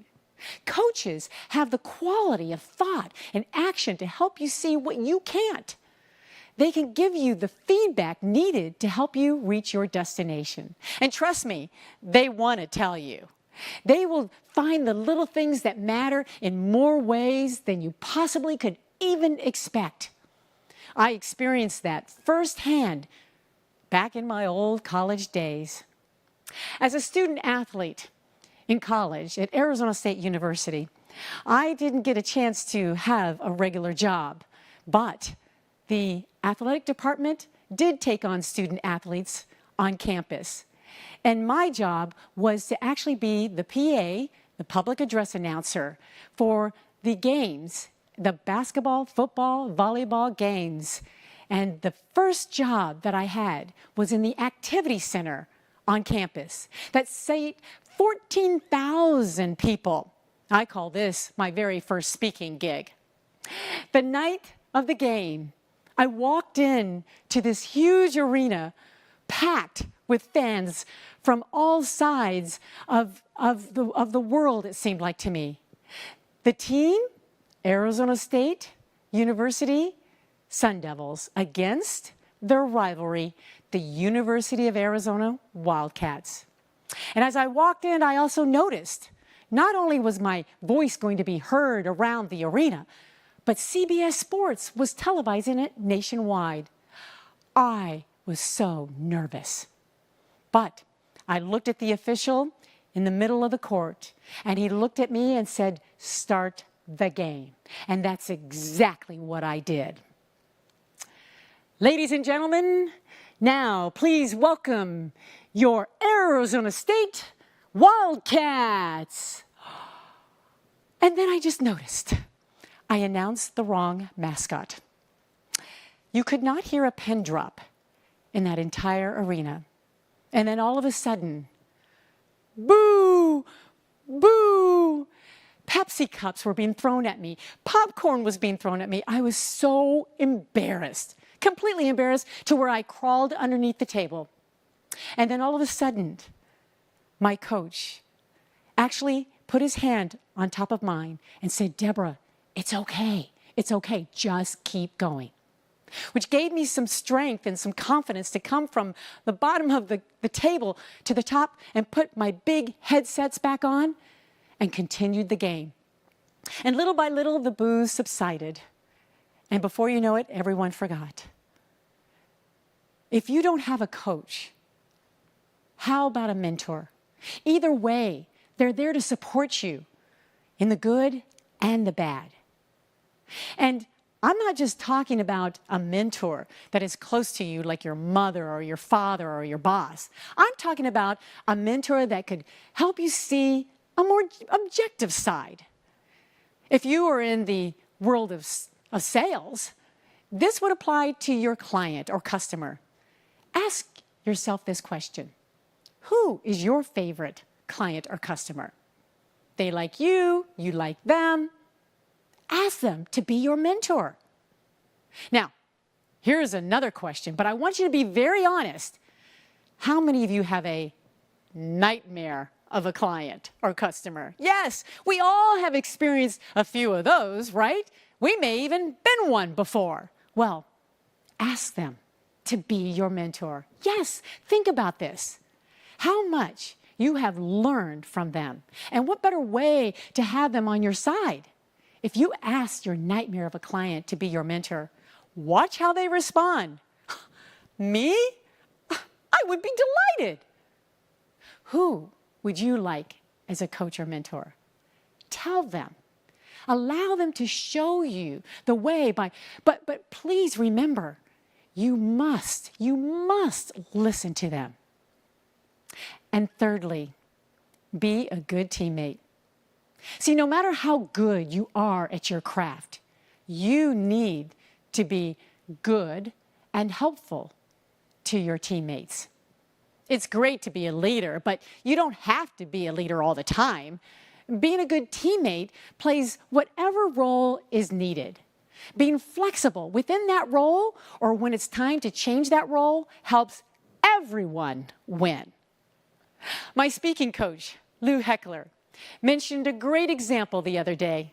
Think of the comedian Jerry Seinfeld and his popular television show. Now, although Jerry was the lead actor, who happened to be the funny characters that stood out among everyone? Elaine, George, and Kramer. To be a good teammate, you don't have to have the lead role. Play a role that fits for everyone. Now, Here's another great example. I'm standing here at a very highly prestigious production company called Video West. Looking around me, I see cameramen, I see set directors, I see designers, I see the assistant producer, and so much more. The magnificent creativity that I have experienced here during this virtual event that now you are experiencing right now is being accomplished before our eyes because of a dynamic team effort. Everyone knows their roles. And being a good teammate and knowing their roles makes everyone better and successful. See, to be better today, it's never just one thing. When there is something you really want, you will have to work hard for it. And when things don't work out for you, well, the first time in particular, keep trying. That's what a comeback champion does. They keep trying. And sure, failure is an option. But if you're afraid to fail, you will never know what to learn. When I was a little girl, I dreamed of being a princess or a beauty queen. My first pageant was something I've never experienced before. And you can probably notice I'm a big athletic girl. And competing against well-trained, polished, beautiful contestants, I quickly discovered being inexperienced in this type of competitive arena was an understatement. I still remember walking across the stage with people glaring at me. I froze. And at that moment, I knew I had blown it. I lost. I was devastated. I cried while telling my family that I'll never do this type of contest again. Right then, I quit. Well, until a few months ago.